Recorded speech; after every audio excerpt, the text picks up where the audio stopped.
My brother's son got drunk at a family meet and told everyone I was just the sad aunt who buys love. The crowd laughed, even his mom. I just left. A few days later, I did something that made them panic text me nonstop. I wanted to flip the entire table. Every insult, every laugh, every glance that passed between them like a private joke. I felt it like a slap.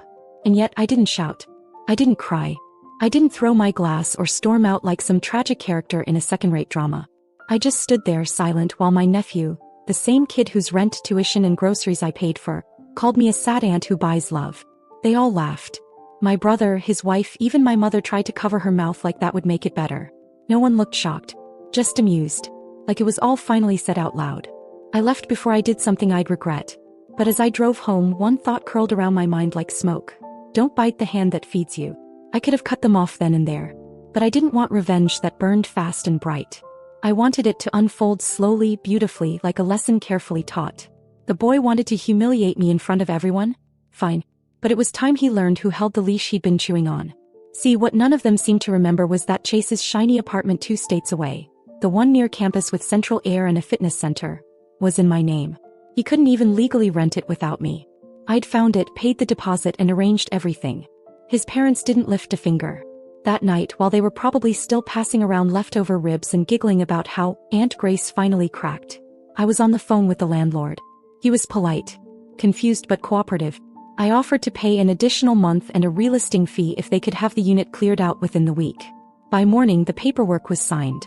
Chase would be getting his notice by email and a knock on the door. When I woke up the next day, I had 22 unread messages. The first was from my brother. What did you do? The second was from Chase. Are you kidding me right now? The third was a missed call from my mom. I didn't reply to any of them. And that's when the real panic began. He didn't even read the email. That's what his roommate Trent told me later. Said Chase had been gaming all night, woke up around noon and found the eviction notice taped to the door like some kind of bad prank. Thought it was a mistake. Then thought it was a joke. Then started screaming. Meanwhile, I was at home in silk pajamas, pouring oat milk into my coffee and scrolling through property listings. I wasn't planning to buy anything. I just liked the peace of knowing I could. The phone started buzzing before noon. At first, I let the calls stack up just to see how many they'd leave. My brother went straight to fury. Texted me 4 times in a row. You need to fix this. No. This isn't funny. He's out of a place to live. I could almost hear his voice, that spoiled bark he'd had since we were kids. The one he always used when someone dared to tell him no. His wife, Kayla, tried the softer route. He was always the cleaner. The one who came in after Nate's mess and tried to mop it up with understanding. Grace, let's not escalate. Can we talk this out like family? Family. That word had started to feel like a leash. What none of them understood was that I hadn't snapped. I had finally paused. I had finally seen them clearly. And I'd quietly picked up the scissors. That afternoon, my phone filled with a string of messages that were basically different shades of the same thing. Accusation disguised as concern. Concern disguised as moral superiority. Nobody asked me what it felt like to be laughed at. To be publicly ridiculed by the very people I'd been keeping afloat. The group chat came next. Family-only speech balloon. I hadn't seen it light up since Christmas. Apparently, they kept using it even after they kicked me out last January for not attending my dad's birthday party. Now suddenly I was welcome again. My mom was the first one in. Grace, please. You've made your point. Can we all calm down? Then my dad. This isn't how we handle things. Chase is young. He made a mistake. But family doesn't turn on each other over a joke. And Kayla, of course. You're better than this. Nobody mentioned the insult. Nobody said what Chase said was wrong. It was all just about how I'd reacted. I went to dinner that night alone, to my favorite little Japanese place where they remember my name and always bring out a tiny complimentary mochi. I turned my phone face down and let it buzz until the battery gave up. I had miso soup, yellowtail sashimi, 2 glasses of plum wine. When I finally checked my phone again, Nate had sent me one last message. So this is about your sad little ego and your ugly crooked nose? Thought you'd outgrown the middle school drama. Guess not. That's when I stopped feeling amused. I called my accountant the next morning. Cut the tuition payments. Froze the credit card I'd given Nate 2 years ago when he just needed help for a few months. Cancelled the rent support for my parents' condo. All the lifelines. Quietly, quickly, with precision. They didn't know it yet. But they were about to find out what happens when the wallet walks away. It started around 8 a.m. the next morning. Missed call from Nate. Missed call from Mom. Another from Dad. All followed by voicemails I didn't listen to. I figured if they were important I'd hear about it soon enough. From someone else. By noon they realized what had happened. Nate tried the same credit card he'd been casually using for gas and groceries and it declined. Chase, freshly kicked out of his apartment, was now living out of his car with a laundry basket full of clothes and a microwave he couldn't plug in anywhere. And my parents, well, their monthly deposit didn't show up on the 22nd like it had for the last 7 years. That's when the real calls started. My mom left 6 voicemails before switching to texts. She wanted to know if I was okay, if I'd been hacked, if I'd been drinking. My dad called from his office line. He hadn't done that in years. I didn't answer any of them. Nate, of course, didn't waste time with pleasantries. He jumped right in. You're punishing everyone because your feelings got hurt. Grow up. You think you're untouchable because you make money now? You forget who was there for you when you were a nobody. This is cruel and pathetic. You're not a queen. You're just bitter and alone. Bitter and alone. Right. It's funny how when you give, it's gratitude at first. Then entitlement. Then silence. Then the moment you stop, you're suddenly a villain. I wasn't cruel. I was surgical. They depended on me for years. Quietly, of course. No one ever said thank you. But they sure lived softer because of it. New clothes. Better school for Chase. House repairs. Dental bills. Vacations that they somehow made work. And the moment I stopped playing the role of invisible benefactor, they couldn't hold it together for even one day. The best part was when Chase himself finally texted me like a little white flag shoved through the fog. I'm sorry, okay? I was drunk. It was just a joke. Can we please fix this? I stared at it for a while. Then I blocked his number. By the end of the week, Kayla sent me a long Facebook message from a burner account because I'd blocked her too. It was basically a 2-page essay on how I was destroying the family. That they were just trying to joke around with me because they thought we were close. That I was throwing away relationships over a single night. But it wasn't just one night. It was years. And they all knew it. That weekend my parents staged what I can only describe as a trap. They asked if I'd meet them at a new brunch place in town. Just the two of us, my mom had written. No drama. I showed up out of curiosity. Guess who was sitting there already sipping coffee? Nate, Kayla, Chase. I turned around and walked out before a single word was said. It took them 3 more days to realize I wasn't coming back. The morning after the brunch ambush, my dad sent a text that tried to sound calm but reeked of panic. We didn't handle things well. Your mother's upset. Let's fix this. You just want our family back. I stared at it over coffee, then set the phone down and walked away. That was the difference now. I didn't rush to respond, to explain, to smooth things over like I always used to. They wanted the old version of me. The quiet one. The one who paid and forgave and swallowed everything. She didn't live here anymore. 2 days of silence must have pushed them over the edge because Nate showed up. To my home. I'd never invited him to my condo. He never asked. But I guess my parents gave him the address, probably thinking I'd be too polite to slam the door in his face. He rang the bell, knocked, waited. I watched him on my security app, standing there in a hoodie and yesterday's jeans, like he expected a warm welcome and a clean slate. He stood outside for over 10 minutes, pacing, pulling out his phone, texting someone, probably my mother. Then he yelled toward the door like we were neighbors in a sitcom. So this is it? You think you're better than us now? That money makes you untouchable? I didn't move. Didn't answer. Didn't even blink. He finally gave up and walked off, flipping off the doorbell camera on his way out like a teenager who'd lost an argument. It was so childish I actually laughed. The next day a letter arrived in my mailbox. Handwritten, carefully folded. My mother's handwriting, neat and composed. She wrote about forgiveness, about family bonds, about how Chase didn't mean it and how Nate was just under pressure. That families argue that I was taking things too far, and how I should consider all the things they've been through together. As if I hadn't carried them through most of it. Then came the line that really stood out. We know it hasn't been easy, but you've always been the one who holds us together. Especially now when things are tough. That was it. That was the tell. They weren't sorry. They were scared. Of losing their safety net. Of losing me. I sat down and wrote a reply. 1 paragraph. No drama. No emotion. You don't get to mock me and live off me at the same time. I'm not your ATM, your therapist, or your fool. I'm done. I printed it. Mailed it. And that was that. The next day I checked the old family group chat. I was gone again. They didn't even pretend it was a glitch this time. I figured after the letter, the eviction, the blocked calls, it would go quiet. Maybe a few sulking texts. A snide voicemail or 2. But eventually I thought they'd accept it. They'd get tired. They'd move on. What I didn't expect was that cutting them off wouldn't make them vanish. It made them unravel. It started subtly. A coworker I barely speak to stopped me in the hallway. Hey Grace. I didn't know your nephew dropped out of school. I blinked. That was news to me. I shrugged and walked away, but my mind was already turning. The next day, A cousin I hadn't spoken to since our grandmother's funeral tagged me in a Facebook comment under a photo of Chase bussing tables in a fast food uniform. Didn't he have that nice place downtown? What happened? Apparently, the version of events being shared with the family was selective. Something about Chase taking time off to figure things out and how things had gotten tight financially. No mention of who used to pay for what. No mention of the tequila or the insult or the laughter. They were rewriting the story, except they couldn't keep it straight. People were asking questions. And Chase, who used to post filtered photos of poolside views and overpriced sneakers, was now suddenly very offline. Then I got a text from a number I didn't recognize. "Hi Grace, this is Mrs. Ferris, I'm Chase's advisor. I was told you might be able to assist with some academic paperwork related to his housing. Can we speak?" I didn't reply. I archived the message. He wanted to grow up so badly, let him learn how leases and withdrawal forms work on his own. Then came something I really didn't expect. A knock at my office door. My assistant peeked in, awkward. "You have a visitor. Says she's your aunt?" Lauren. She hadn't spoken to me in years. We barely exchanged greetings at weddings. But there she was, standing in my lobby holding a latte and a folded scarf. She looked tired. A little older. Not smug, not nervous. Just done. We sat for 5 minutes in the cafe across the street. She said she'd heard what happened. Said Nate had always been like this. Said she was sorry I had to be the one to finally stop feeding the fire. Then she said something that stuck with me. They only call it betrayal when you stop letting them eat off you. I never forgot that. But the real surprise came 2 days later.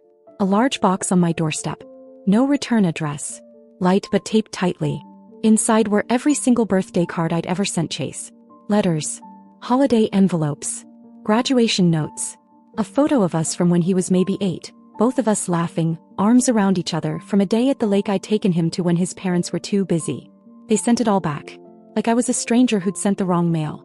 Like none of it had ever mattered. No note. No explanation. Just quiet contempt wrapped in cardboard. I stood there a long time.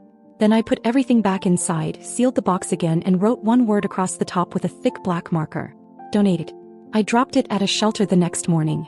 Let someone else find value in what they tossed. And that evening I did something I hadn't done in years. I booked a solo trip. Not for business, not for family. For myself.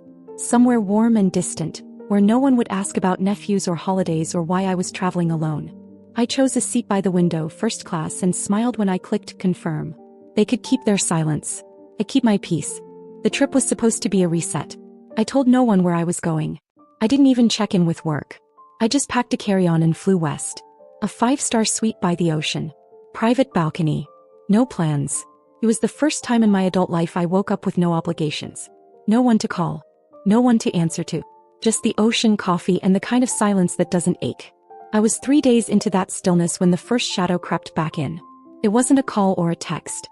It was an email. Flagged by my assistant, forwarded with a hesitant, "Thought you should see this." A financial office from Chase's college had reached out. Not to me directly. They had contacted the billing department at my company, assuming I was still his financial contact. Attached was a formal letter requesting reinstatement of a previously agreed private sponsorship. No apology. No explanation. Just a quiet attempt to pull the leash again, dressed up in polite administrative language. I didn't reply right away. I went for a walk instead. Walked the beach barefoot for an hour until I could stop seeing red. Then I sent the cleanest email I've ever written. I am no longer involved in Chase Ellison's financial matters. I have not signed or committed to any legal agreement. Please remove my contact from all billing correspondence moving forward. I copied their legal office. Then I closed my laptop and ordered a drink. I thought that would be it. But I underestimated them. 2 days later, I received a call from my company's security office. Apparently, my father had phoned reception pretending to be an investor. Said he needed to confirm my return date. Told the assistant his daughter was not well, and it was a private family matter. They'd flagged it and notified HR. Which meant now, professionally, this circus was crossing boundaries. That was the moment it all crystallized for me. This wasn't about love. It never was. It was about access. I wasn't a person to them. I was a card that stopped swiping. I booked a new hotel that afternoon, paid in cash. I rebooked my return flight under my middle name, through a different airline to a different airport. It wasn't paranoia. It was strategy. I'd seen enough of what they were capable of when they were desperate. When I finally landed back home, I didn't tell anyone. I had my phone off, my shades drawn, and for the first time in years, my apartment felt like it belonged to me. not a temporary charging station between family emergencies. I poured a glass of wine and started cleaning house. Digitally, I mean. I blocked every number I hadn't already. Deleted old group chats. Scrubbed backup contacts from cloud accounts. Erased calendar invites that still showed Nate's birthday, Kayla's anniversary dinner, Chase's fake graduation. But then something caught my eye. A delivery alert. A package. From an unfamiliar sender. I busted up, opened it. Inside, an old photo album. One I hadn't seen in years. My handwriting inside the cover. It was mine, made for Chase when he was 10. Photos of us from weekends and holidays, handwritten notes. Notes I barely remembered writing. Birthday wishes. Encouragement before exams. Slips of cash taped to cards with little "don't tell your mom" jokes. No return note this time either. Just the album left to speak for itself. They hadn't destroyed it. They'd returned it. Quietly. Like they wanted me to know they hadn't forgotten, but that it no longer meant anything to them. But then, tucked in the back sleeve, folded carefully, was a single sheet of paper. I almost missed it. It was from Lauren. I read. I told them not to send this. I told them you'd see through it. But I also knew you'd open it. Because you're still the only one who remembers everything. I'm not like them. I never was. Let me know if you ever want to talk. Not for them. Just for us. I sat down with that note in my hand for a long time. Because it was the first time in months someone spoke to me, not through guilt, not around a demand. Later that night, a new group chat popped up on my phone. Just the sisters. Lauren had added me. No message. No pressure. Just space. Quiet space. I didn't reply right away. But I didn't leave the chat either. Maybe that's how it starts again. Not with forgiveness. With subtraction. With silence. And with one person standing still, finally refusing to be found. 2 months passed. I kept expecting something. A card. A letter. Another strange attempt at manipulation disguised as sentimentality. But there was nothing. No more calls from HR. No surprise visitors. It was as if they finally realized I wasn't bluffing. In those 2 months, I breathed differently. I read more. Slept better. I even started sketching again, something I hadn't touched in years. The Just the Sisters chat stayed quiet. A few check-ins from Lauren. An article here, a funny meme there. We never talked about the others. It was understood. But then one Friday evening, I saw someone standing outside the building. It was raining. I'd just gotten home from work, still holding my keys in a takeout bag, when I noticed the figure across the street, under a street lamp. Chase. Not frantic. Not angry. Just still. He didn't see me at first. I waited in the lobby, unsure of whether to walk out or turn back. But curiosity outweighed instinct. I stepped out and walked toward him. He looked thinner. Paler. The arrogance had melted off his face. It wasn't guilt exactly. It was confusion. Like he still didn't fully understand how everything had changed. He started to speak, but I raised a hand. Don't say anything you practiced. Just say why you're here. He hesitated. Then finally said, I just wanted you to know I get it now. And I'm not here to ask for anything. That was new. He looked at me for a long time. Waiting maybe for a reaction. Softening. But I just nodded. Quietly. Good. He didn't try to hug me. Didn't linger. Just turned and walked away into the rain. I didn't cry. I didn't feel triumphant. I just felt done. That night, Lauren messaged the chat. He showed up, didn't he? I sent back one word. Yeah. She replied. They'll keep testing the door. But you're the one who locked it. And for the first time, I didn't feel like the villain. I felt like someone who'd finally come home. My fiancé said, I took money from your mother because I deserve it, about $3,000. I said, you do deserve it. Then my mother sued her for fraud and won $10,000. She deserved that too, according to the judge. I, 29 male, work as a quality control specialist at a manufacturing plant. Been engaged to Brooke, 27, for 8 months, together for 3 years. She's a freelance social media manager, which basically means she posts for small businesses when she feels like it. Makes maybe $2,000 on a good month. My mom, 58, runs a small catering business. Nothing fancy, mostly local events, church functions, retirement parties. She's been doing it for 15 years, and it's her pride and joy. Makes decent money, but nothing crazy. 3 weeks ago, Mom called me crying. She discovered $3,000 missing from her business account. Not stolen through hacking or anything. Transferred out with her own login. But she swore she didn't do it. We went through everything. Then she remembered Brooke had been in her house 2 weeks prior, helping her update her website. Mom had stepped out to get groceries, leaving Brooke alone with her computer. Her banking password was saved in the browser because, well, she's 58, and that's what 58-year-olds do. I didn't want to believe it. But the transfer went to an account at a different bank, and the timing matched perfectly. The description on the transfer, marketing services rendered. Confronted Brooke that evening. Try to stay calm. Did you take money from my mom's account? She looked me dead in the eye. I transferred payment for my services, yes. I actually laughed. Thought she was joking. What services? I spent 3 hours fixing her disaster website. My rate is $1,000 per hour for emergency consultations. You went there to help her. As family. I'm not family yet, she said. And she's loaded. She can afford it. She's not loaded. She runs a small catering business. Please. I've seen her house. She has 2 cars. She goes on vacations. Then she said the line that ended everything. I took money from your mother because I deserve it. $3,000 is nothing to her, but it's rent for me. She should be supporting us anyway if she wants grandchildren someday. You stole from her. I provided a service and compensated myself appropriately. I stood up. You do deserve it. You deserve everything that's coming. Left and went to Mom's house. Helped her file a police report that night. Update 1. Brooke lost her mind when the detective contacted her. She actually thought I was bluffing about the police report. Here's what she didn't know. Mom's banker nephew, Garrett, had already pulled the transaction records. The transfer was initiated at 2:47 p.m., exactly when Mom was at the grocery store. She had the receipt timestamped at 2:52 p.m. from a store 15 minutes away. The IP address matched Mom's home computer. But here's the beautiful part. Brooke had created a fake invoice after taking the money, backdated it to make it look legitimate. Except she made it in Canva, and Canva timestamps everything. The invoice was created the day after the transfer. She panicked and came to my apartment. I'd been staying at Mom's since the confrontation. Banging on the door at 11 p.m. Your psycho mother is trying to ruin my life over a misunderstanding. There's no misunderstanding. You stole $3,000. I earned that money. Do you know what I usually charge for web design? You don't do web design. You post Instagram stories for nail salons. I'm expanding my services. To theft. She tried tears next. Baby, please. We're getting married in 6 months. This is destroying our future. We're not getting married.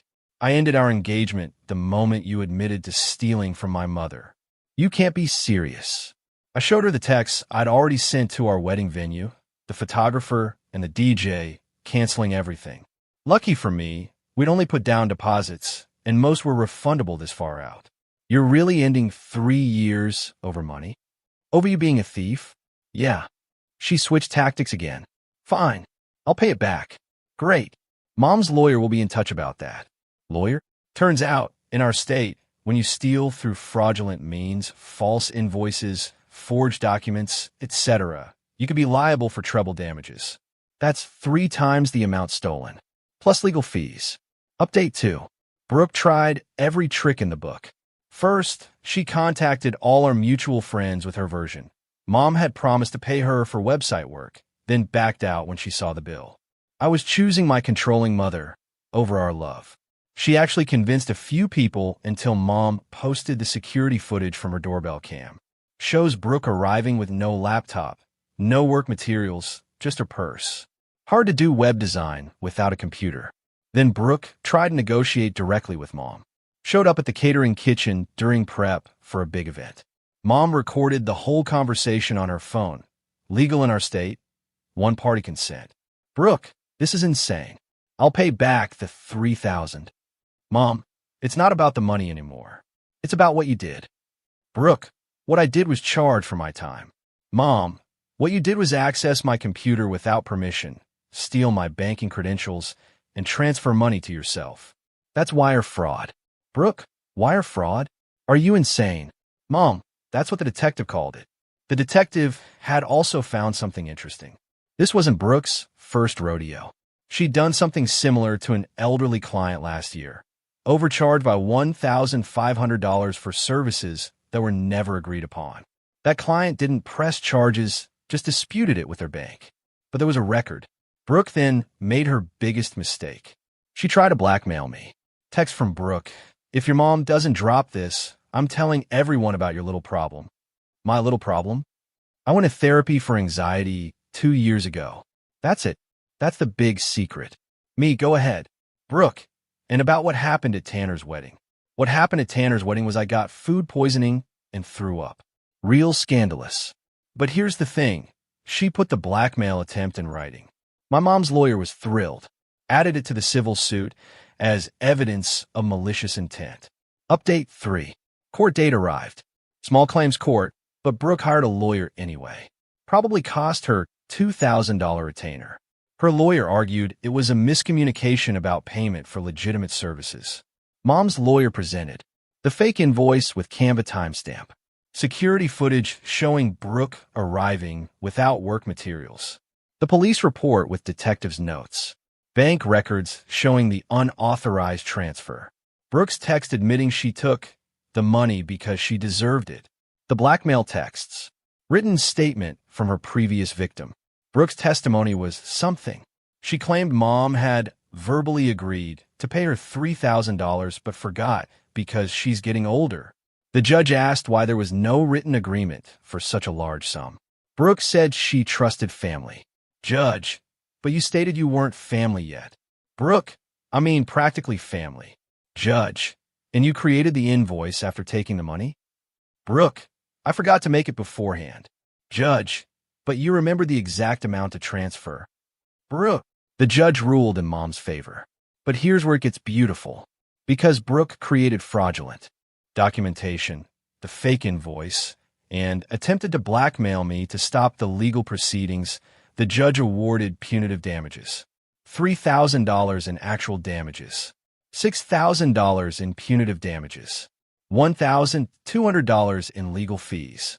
Total, $10,200. Brooke went pale.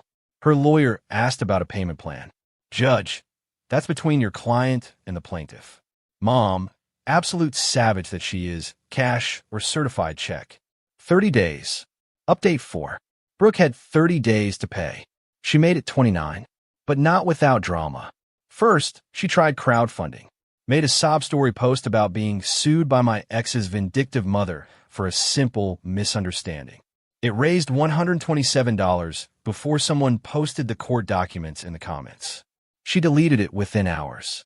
Then she went to her parents. From what I heard through mutual friends, they were mortified.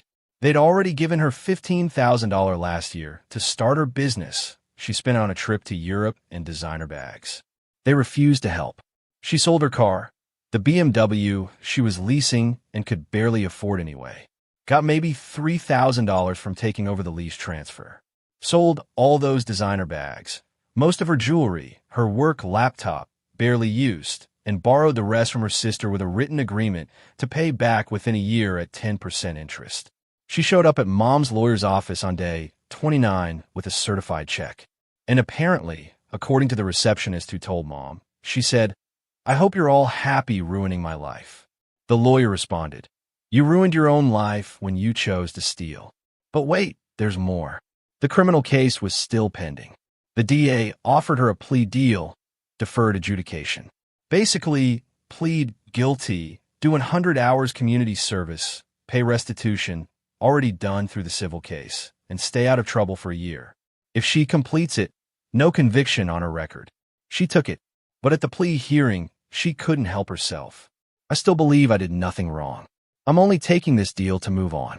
The judge warned her that accepting the deal means accepting responsibility. Fine, I'm responsible for trusting the wrong family.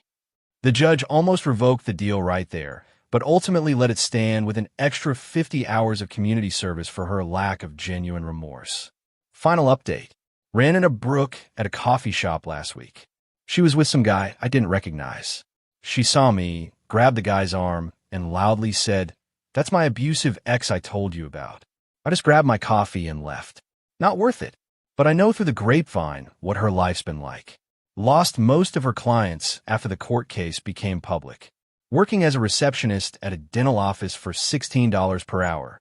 Living with her sister, who charges her rent. Still doing community service every Saturday. The guy she was with? He dumped her a day later after Googling her name and finding the court records. Mom's doing great. She used the $10,200 to upgrade her catering equipment and actually hired a real web designer, not Brooke, to build her a professional site. Business is up 30%. As for me, I'm dating again. Met a woman named Elise at a rock climbing gym.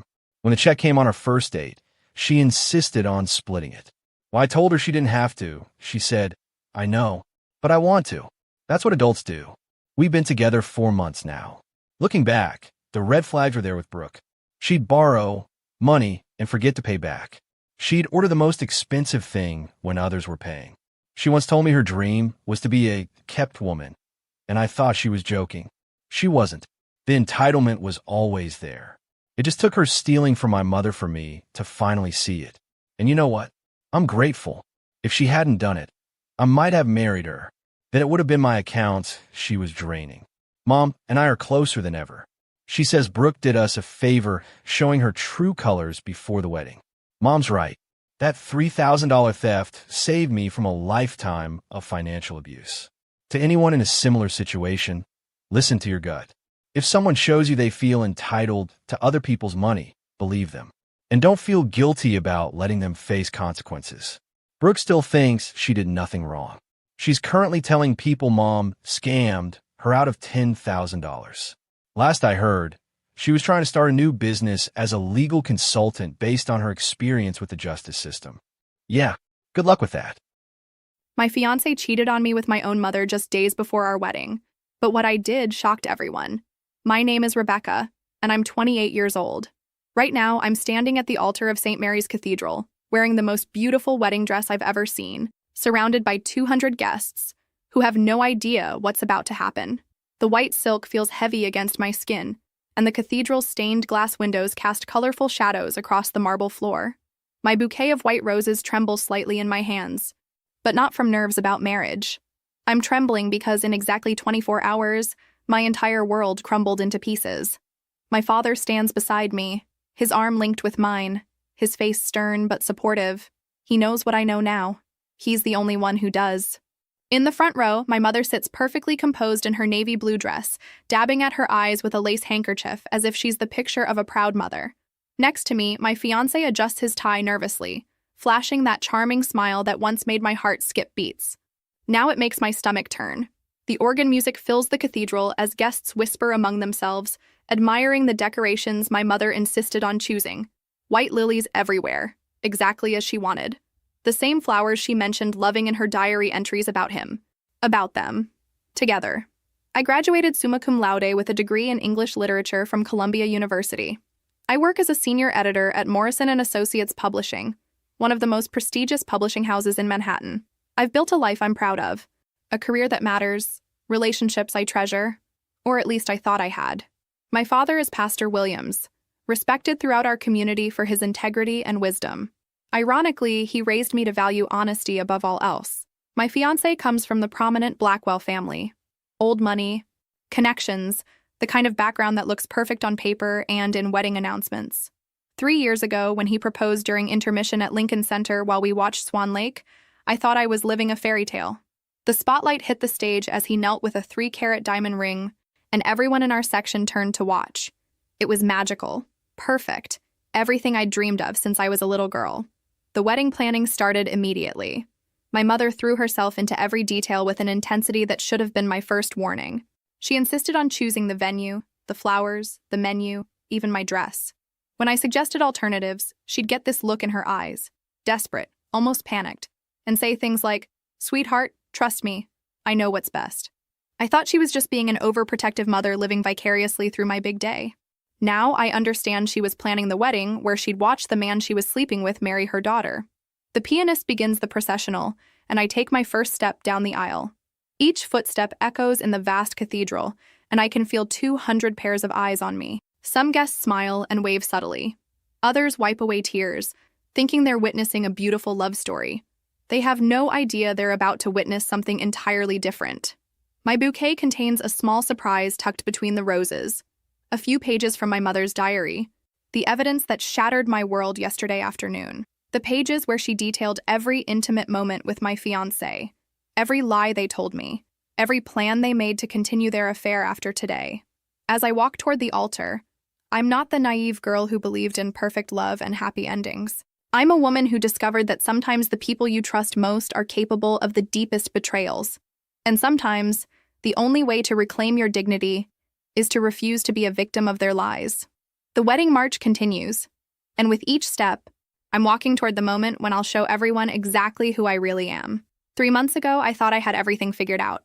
I woke up every morning in my cozy apartment on the Upper West Side, walked to work at Morrison & Associates where I edited manuscripts that would become bestsellers, and came home to plan the wedding of my dreams with the man I thought was my soulmate. My daily routine was predictable and comfortable. Coffee at 7, a quick scan of industry news, then the subway to my office where I spent hours immersed in stories about other people's lives. I specialized in contemporary fiction, particularly novels about relationships and family dynamics.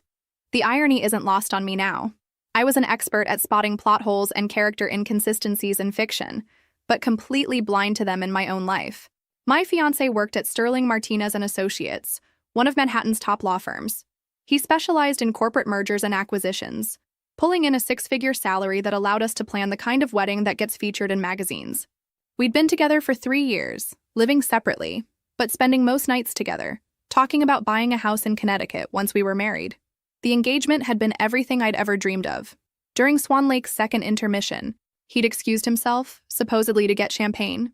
Instead, the spotlight suddenly illuminated our box seats, and there he was, down on one knee with a ring that caught the theater lights like a small star. The entire audience turned to watch as I said yes, tears streaming down my face.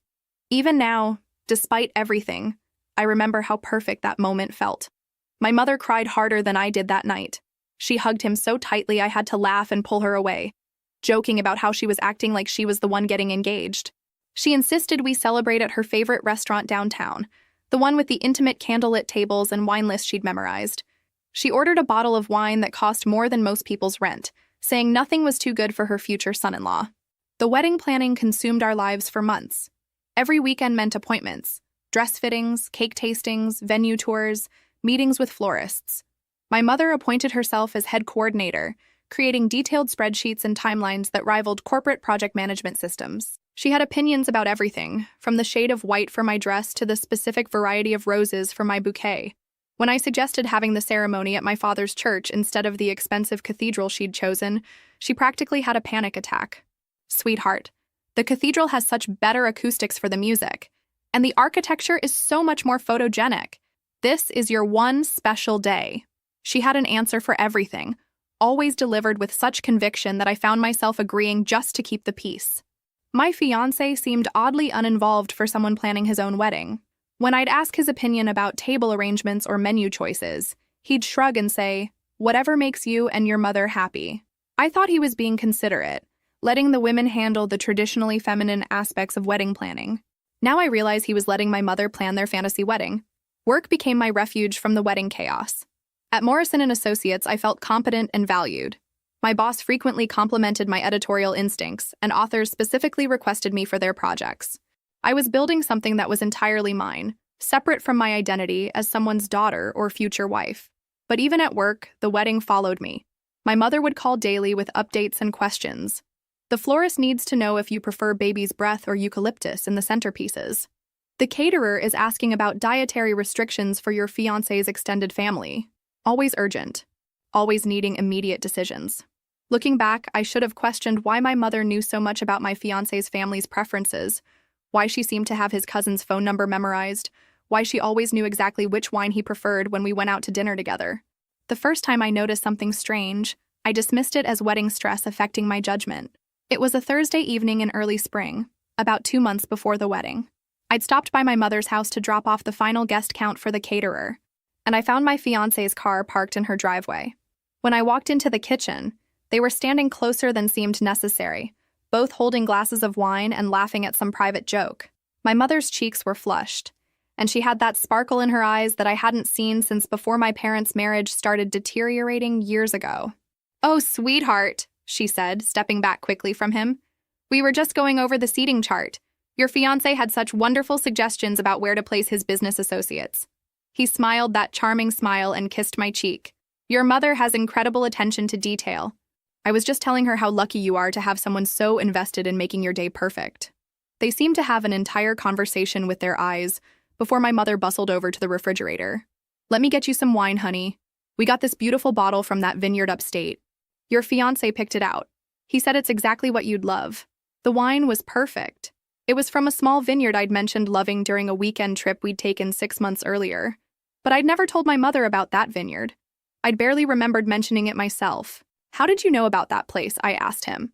He exchanged another look with my mother before answering. You mentioned it, remember? Last month when we were talking about honeymoon destinations?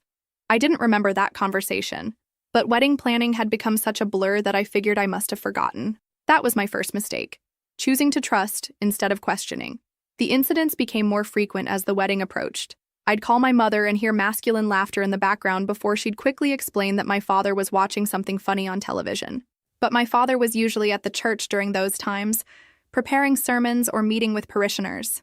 One Saturday afternoon, I arrived at my mother's house unexpectedly to borrow her good serving dishes for a dinner party. I found her in the living room, disheveled in a way I'd never seen before. Her hair was messed, her lipstick was smudged, and she was wearing a silk robe at 3 p.m. Rebecca, I wasn't expecting you, she said, pulling the robe tighter around herself. I called 20 minutes ago, I replied, confused. You said to come over. Did I? Oh yes, of course, I was just taking a nap. Wedding planning is so exhausting. But the coffee table held 2 wine glasses, both recently used, and I could smell expensive cologne in the air, not my father's usual aftershave. One of the glasses had a lipstick mark that matched my mother's shade perfectly.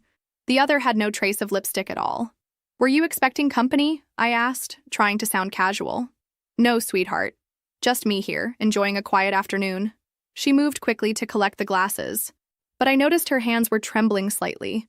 I helped her gather the serving dishes, but something felt fundamentally wrong about the entire interaction. My mother was acting like someone hiding something, and I couldn't understand what she'd have to hide from me. 2 weeks later, I was having lunch with my fiancé at our favorite restaurant when his phone buzzed with a text message. He glanced at it and smiled. Not the polite smile he used with clients or acquaintances, but the intimate smile I thought was reserved for me. Work? I asked. Just your mother confirming tomorrow's appointment with the wedding photographer, he said, putting the phone face down on the table. But I'd spoken to the photographer that morning, and we'd moved the appointment to next week. When I mentioned this, he looked confused for a moment before recovering. Oh, she must be talking about the backup photographer. You know how thorough she is about having contingency plans. We'd never discussed a backup photographer. 3 weeks before the wedding, I decided to surprise my mother with lunch. She'd been working so hard on wedding preparations, and I wanted to show my appreciation with her favorite takeout from the Greek place downtown. I used my key to let myself in, calling out as I entered. Mom, I brought you lunch. No answer. I walked through the foyer toward the kitchen, but something felt different about the house. The air held a lingering scent of expensive cologne, and I noticed a men's suit jacket draped over the dining room chair. Not my father's style at all. It was charcoal gray, well-tailored, the kind my fiancé wore to important business meetings.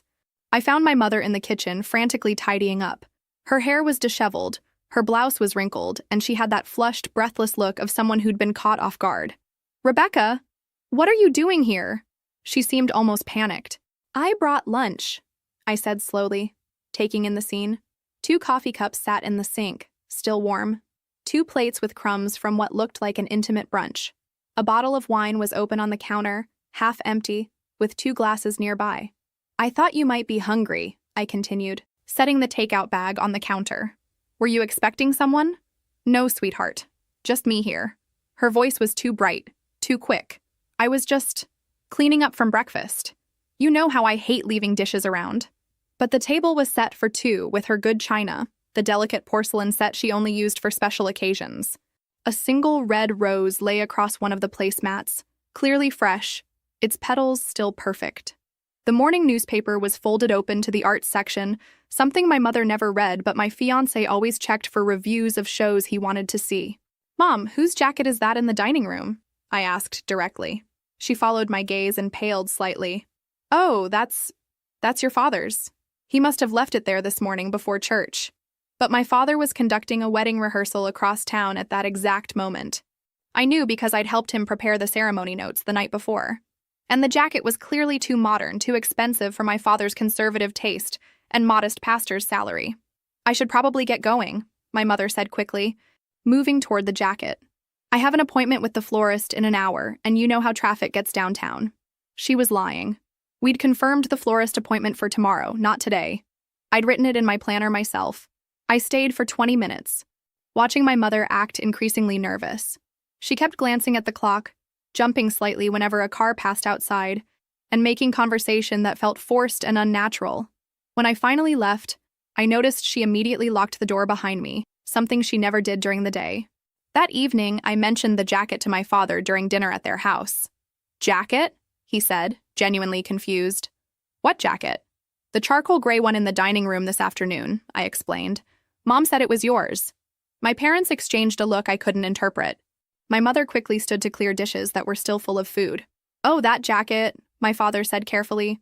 "I borrowed it from someone at the church for the wedding photos next week. I wanted to look more contemporary." But my father had never cared about looking contemporary in his life, and he was at least 40 pounds heavier than whoever owned that perfectly tailored jacket. Over the next few days, I found myself paying attention to details I'd previously ignored. The way my mother's face lit up whenever my fiancé called, how she always seemed to know his schedule better than I did, the fact that she'd started wearing different perfume, something more expensive and sensual than her usual light floral scent.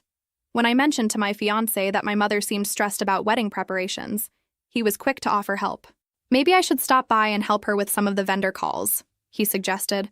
"I know she's been working so hard, and I have more flexibility in my schedule this week." I thought it was sweet that he wanted to support my mother. I had no idea he was volunteering to spend more time alone with his lover. 1 week after finding the mysterious jacket, something shifted in my fiancé's behavior that I couldn't ignore. We'd been inseparable for 3 years, spending almost every evening together, sharing everything from work stress to silly inside jokes. Suddenly, he became distant and evasive in ways that felt completely foreign. It started on a Tuesday evening when I arrived at his apartment with takeout from our favorite Thai restaurant. I had my key, as always, and let myself in calling his name. Usually, he'd greet me with enthusiasm, asking about my day and helping me set up dinner. Instead, I found him on the phone in his bedroom with the door closed, speaking in hushed tones. When he finally emerged 20 minutes later, he seemed startled to see me. "How long have you been here?" he asked. "About 20 minutes. I brought dinner." I gestured toward the containers I'd arranged on his dining table. "Oh, I'm not really hungry tonight. I think I'm coming down with something." He did look flushed, but not in a sick way. More like someone who'd been caught in an uncomfortable situation. I moved closer to feel his forehead, the way I had dozens of times during our relationship when he wasn't feeling well. He stepped back before I could touch him. "I don't want to get you sick," he said quickly. "Maybe you should go home tonight." In 3 years together, he'd never asked me to leave when he was feeling unwell. Usually, he wanted me to stay and take care of him. I offered to make tea or run to the pharmacy for medicine, but he insisted he just needed to sleep. As I gathered my things to leave, I noticed a wine glass on his kitchen counter with lipstick marks around the rim. The color was a deep burgundy shade that I'd never worn. I preferred lighter, more natural tones. When I asked about it, he glanced over and shrugged. "Must be from the cleaning lady. She was here earlier today." But his cleaning lady was a 60-year-old woman who wore no makeup and definitely wouldn't be drinking wine during her work hours. The next evening, I tried calling him around 7, our usual check-in time. The call went straight to voicemail. When I tried again an hour later, he answered but sounded distracted and breathless. "Hey, sorry I missed your call earlier. I was at the gym and left my phone in the locker." "Which gym?" I asked casually. "I thought your usual place closed at 6 on Wednesdays." There was a pause before he answered. "I tried that new place downtown, the one with the later hours." I knew the gym he was referring to. It had closed permanently 3 months ago. I'd read about it in the local business journal at work. Friday afternoon, I decided to surprise him at his office with coffee and pastries from the bakery near my work. His assistant told me he'd left early for a personal appointment and wouldn't be back that day. When I called his cell phone, he answered after several rings. "Where are you?" I asked. "I stopped by your office." "Oh, I had to run an errand for my mother. Family stuff, you know how it is." But his mother lived in Florida and rarely required errands that couldn't be handled over the phone. When I suggested we meet for an early dinner since he was already out, he declined. "I'm pretty far uptown right now." Rain check? That evening, I drove past his apartment and saw his car in the parking garage. Whatever errand he'd been running hadn't taken him far uptown at all. The most unsettling incident happened 3 days later. I went to his apartment Saturday morning with fresh bagels and the newspaper, planning to spend a lazy morning together. Using my key, I found the apartment unusually quiet. I called his name but got no response. His bedroom door was closed, which was unusual. I knocked softly and heard movement inside, but he didn't answer immediately. When he finally opened the door, he was wearing only a towel and blocking my view into the room. "I was just getting out of the shower," he said, not making eye contact. "Can I come in? I brought breakfast. Actually, I'm feeling pretty sick again today. Maybe you should give me some space to recover." For the first time in our relationship, he didn't invite me into his own bedroom. When I tried to step around him to set my purse on his dresser like I had hundreds of times before, he physically blocked my path. "I really think I'm contagious," he insisted. "I don't want you to catch whatever this is." As I left his apartment that morning, confused and hurt, I couldn't shake the feeling that nothing about his behavior made sense. The man I'd been planning to marry was treating me like a stranger, and I had no idea why. 2 days before the wedding, I went to my mother's house to collect some documents my father needed for the ceremony. The marriage license, the rings we'd stored in her safe, and the special Bible that had been in our family for 3 generations.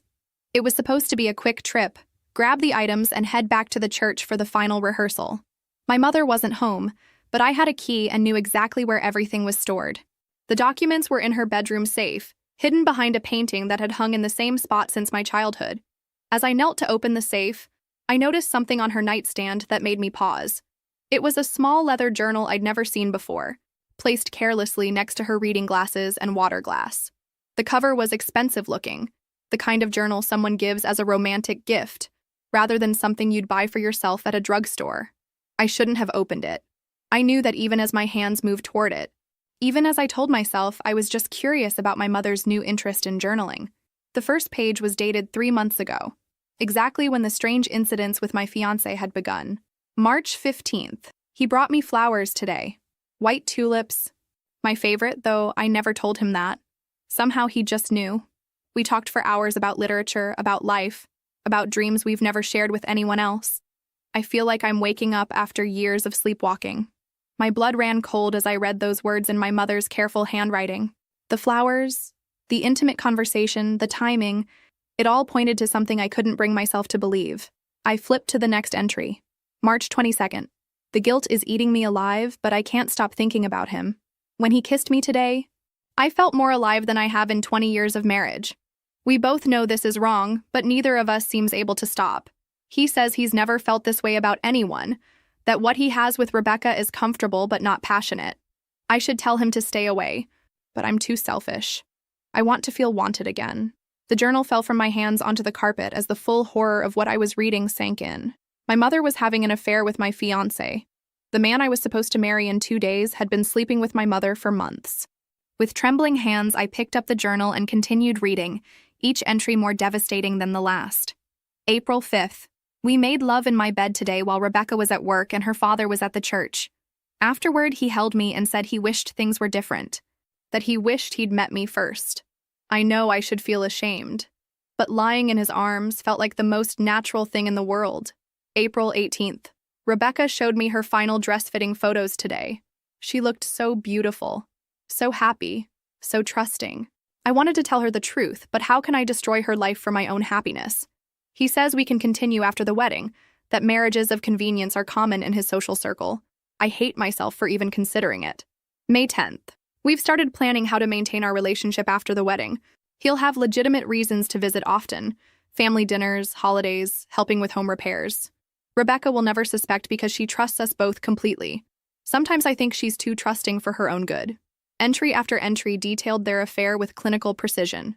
The locations where they met, the lies they told me, the future they were planning while I prepared to marry him in complete ignorance. My mother wrote about their intimate moments with a passion I'd never heard her express about my father, about their plans to continue deceiving me indefinitely, about how my trusting nature made their betrayal easier to execute. The final entry was dated yesterday, June 20th. Tomorrow is the wedding.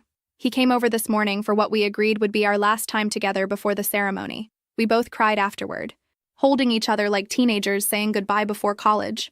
He promised that after a respectable honeymoon period, we'd find a way to be together again. I feel like I'm attending my daughter's funeral instead of her wedding. But I can't give him up. I won't give him up. I sat on my mother's bedroom floor, surrounded by the evidence of the most comprehensive betrayal I could imagine. Not only was my fiancé cheating on me, but he was doing it with my own mother. Not only was my mother betraying her marriage, but she was betraying her daughter in the cruelest way possible. They had planned this deception together, calculated exactly how to continue their affair after my wedding, and documented their betrayal in my mother's own handwriting. The man I loved and the woman who gave me life had conspired to make me the unknowing third party in their love triangle. I left my mother's house with the journal clutched in my hands and drove straight to the Marriott downtown, where I checked into a room under my maiden name. I couldn't go home to my apartment. Too many memories of planning our future together. I couldn't go to my father's. Not until I decided what to tell him. I needed space to think, to plan, to figure out how to respond to the most devastating betrayal of my life. Sitting on the hotel bed, I read through the journal 3 more times, making sure I hadn't misunderstood anything. But there was no ambiguity in my mother's words. She detailed their affair with the precision of someone keeping a record for posterity. Dates, locations, conversations, intimate moments, everything was documented with cruel clarity. My first instinct was to call them both, to scream, to demand explanations. But as I sat in that anonymous hotel room, something shifted inside me. The shock began to crystallize into something harder, more focused. They had planned this betrayal methodically, documenting their deception, plotting how to continue fooling me after my wedding. This wasn't a momentary lapse in judgment. It was a calculated campaign of deceit. They deserved a calculated response. I spent the entire night planning. I made lists, analyzed evidence, and considered every possible outcome. By morning, I knew exactly what I was going to do. First, I called my office and took a personal day. Then I went to a print shop and made copies of the most damning journal pages, the ones that explicitly detailed their affair and their plans to continue it after my marriage. I sealed the copies in an envelope and stored them in the hotel safe as backup evidence. Next, I called the photographer and made a special request. I told him I wanted to surprise the guest with a slideshow during the reception, personal photos and messages from people who couldn't attend. He was delighted with the idea and agreed to set up the projection system. I spent hours creating that slideshow. Along with genuine family photos and sweet messages from distant relatives, I embedded photographs of my mother's journal pages. Not enough to overwhelm the presentation, but enough to ensure that every single person at my wedding would understand exactly what kind of people they were celebrating. Then I called my father. Not to tell him about the affair. That conversation needed to happen in person, but to ask him to meet me at the hotel that evening. I told him I needed to discuss something important about the ceremony. When my father arrived, I showed him the journal. I watched his face transform from confusion to disbelief to devastation as he read his wife's detailed account of her betrayal. He aged 10 years in 10 minutes, his shoulders sagging under the weight of what he was learning. "How long have you known?" he asked quietly. "Since yesterday afternoon. I found it when I went to get the marriage documents." We sat in silence for several minutes before he spoke again. "What do you want to do?" "I want to expose them, publicly, in front of everyone who thinks they're good, moral people." My father, who had preached about forgiveness and turning the other cheek for 30 years, nodded slowly. "They made their choices," he said. "They can live with the consequences." We spent the rest of the evening planning exactly how the revelation would unfold. My father would perform the ceremony normally until we reached the vows.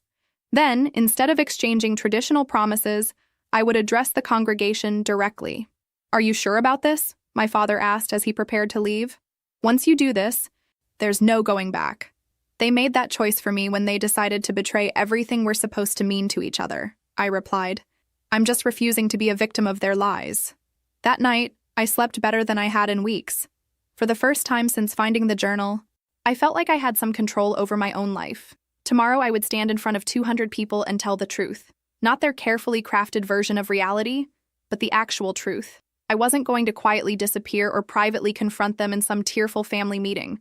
They had chosen to make their betrayal elaborate and public by planning to continue it throughout my marriage. They deserved an equally public response. The morning of my wedding, I woke up at 6 with a clarity I hadn't felt in months.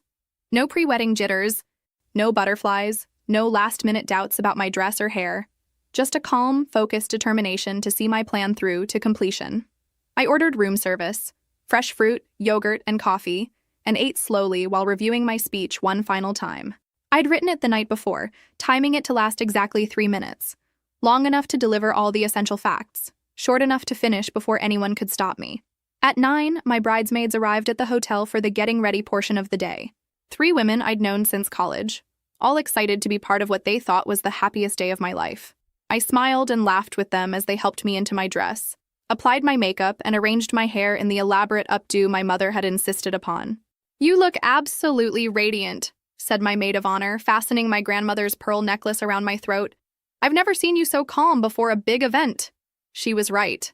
I felt completely at peace with what was about to happen. The wedding photographer arrived at 10 to capture the pre-ceremony moments.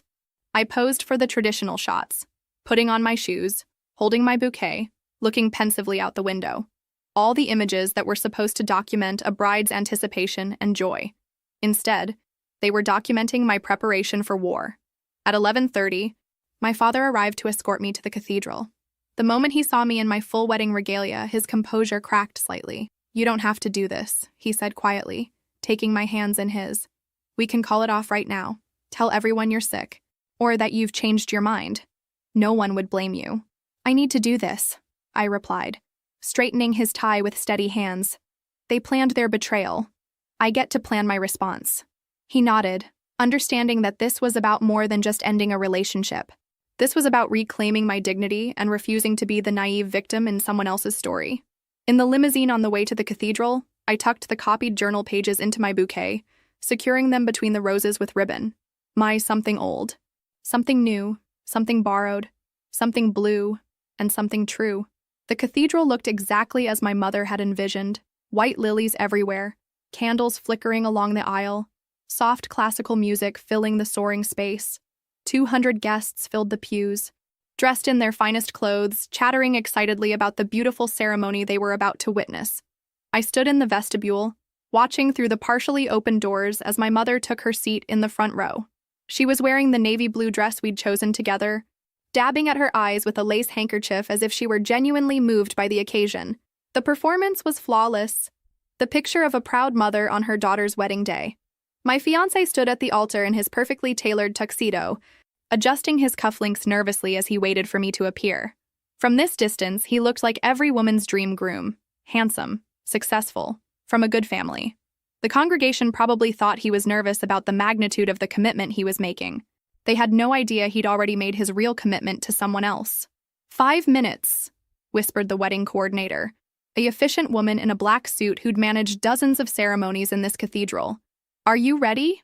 I looked at myself in the full-length mirror one last time. The woman staring back at me looked beautiful, composed, ready for anything. My dress was perfect, my makeup flawless, my hair arranged exactly as planned. I looked like a bride who was about to have the wedding of her dreams. Instead, I was about to give 200 people a story they'd never forget. "I'm ready," I told the coordinator. My father appeared beside me, offering his arm. His face was grave but determined. He'd spent the morning preparing himself for what was about to happen, and I could see he was ready to support me completely. "Last chance to change your mind," he murmured as the music shifted to signal the processional was about to begin. "I've never been more certain of anything in my life," I replied. The doors opened fully, and I saw the entire congregation turn to look at me. 200 faces filled with anticipation and joy, ready to celebrate what they thought was a beautiful love story. In the front row, my mother pressed her handkerchief to her eyes, playing her role perfectly. At the altar, my fiancé smiled that charming smile that had once made me believe in fairy tales. I took my first step down the aisle, my father's steady presence beside me. With each step, I could feel the weight of the journal pages hidden in my bouquet, the evidence that would shatter the illusion everyone was living in, including myself until yesterday. The wedding march played, and guests smiled and waved as I passed. Some wiped away tears, thinking they were witnessing a beautiful moment. Others took photos, wanting to capture what they believed was pure joy. They were about to witness something entirely different. Not a wedding, but a reckoning. Not a celebration of love, but an exposure of betrayal. Not the beginning of a marriage, but the end of lies. As I approached the altar, I caught my fiancé's eye. He was looking at me with what appeared to be genuine affection, as if he'd somehow convinced himself that marrying me while planning to continue his affair with my mother was an act of love rather than cruelty. In 30 seconds, his carefully constructed world was going to collapse. I reached the altar and took my place beside my fiancé, who leaned over to whisper, "You look absolutely beautiful." His voice carried genuine warmth, as if he'd completely compartmentalized his betrayal from this moment. My father began the ceremony with his usual grace and dignity. "Dearly beloved, we are gathered here today to witness the union of two souls in holy matrimony." His voice was steady, giving no indication of what was about to unfold. The congregation settled into their seats, smiling and attentive. I could see my mother in the front row, beaming with what appeared to be maternal pride. My fiancé's family filled the opposite side, looking pleased with their son's choice of bride. Everyone was playing their assigned roles perfectly. My father continued through the opening prayers and readings, his voice carrying the authority of 30 years in the pulpit. When we reached the section about the sanctity of marriage and the importance of honesty between spouses, I saw him glance at me almost imperceptibly. It was time. "Now," my father said, his voice taking on a more solemn tone. "Before we proceed with the vows, Rebecca has something she would like to share with all of you." A murmur of surprise rippled through the congregation. This wasn't part of the traditional ceremony format, and guests began to sit up straighter, curious about what was coming. I turned to face the assembled crowd, my bouquet steady in my hands. 200 faces looked back at me expectantly, thinking they were about to hear a romantic personal message, or perhaps a tribute to deceased grandparents. "Thank you all for being here today," I began, my voice carrying clearly through the cathedral's excellent acoustics. "I know many of you traveled long distances to celebrate what you believed would be the happiest day of my life." I paused, letting that past tense sink in. A few people exchanged glances, sensing something was different about my tone. Unfortunately, I discovered something 2 days ago that changes everything. I reached into my bouquet and withdrew the journal pages, unfolding them carefully. My mother has been keeping a detailed record of her 3-month affair with my fiancé. The silence that followed was absolute. Not a cough, not a rustle of clothing, not even the sound of breathing. 200 people sat frozen in their seats, processing what they'd just heard. My fiancé's face went white, then red, then white again. "Rebecca, what are you doing?" he whispered urgently. I ignored him and continued, reading directly from my mother's journal. March 15th. He brought me flowers today. White tulips, my favorite, though I never told him that. We talked for hours about literature, about life, about dreams we've never shared with anyone else. My mother half rose from her seat, her face a mask of horror. "Rebecca, stop this immediately." April 5th, I continued reading, my voice growing stronger with each word. "We made love in my bed today while Rebecca was at work and her father was at the church. Afterward, he held me and said he wished things were different, that he wished he'd met me first." Gasps erupted throughout the cathedral. People began turning to stare at my mother and my fiancé, their faces showing shock, disgust, and fascination in equal measure. My fiancé grabbed my arm. "You're making a mistake." "Let me explain." I pulled away from him and read the final entry. June 20th. Tomorrow is the wedding. We both cried afterward, holding each other like teenagers. He promised that after a respectable honeymoon period, we'd find a way to be together again.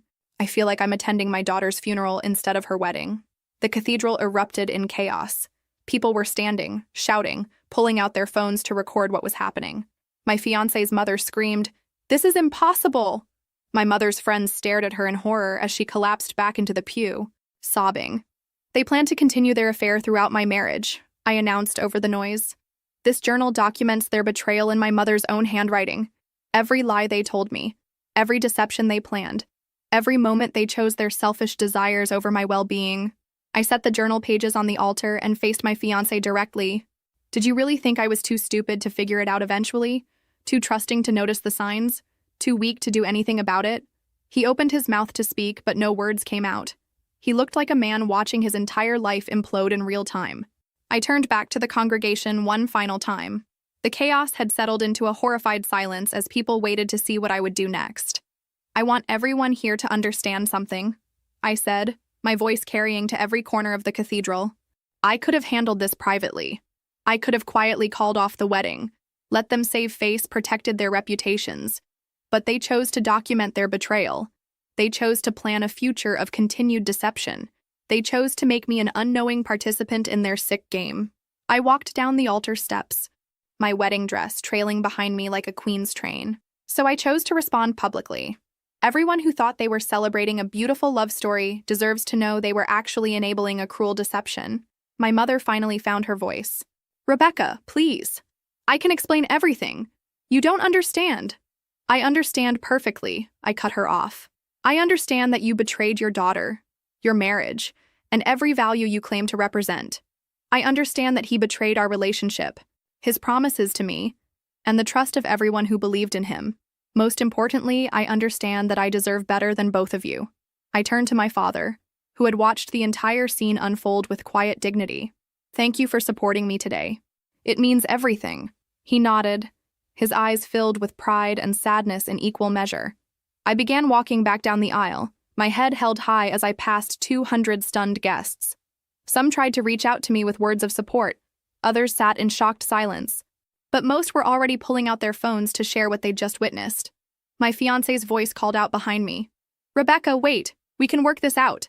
I made a mistake, but I love you. I didn't turn around or break my stride. You don't love me, I called back without looking. You love the idea of having us both, but that was never your choice to make. As I reached the back of the cathedral, I could hear the explosion of voices behind me.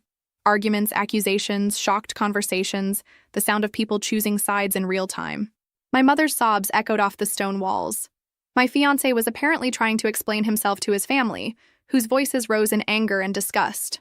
Outside the cathedral, the afternoon sun was brilliant and warm. I stood on the steps for a moment, breathing in the fresh air and feeling lighter than I had in months.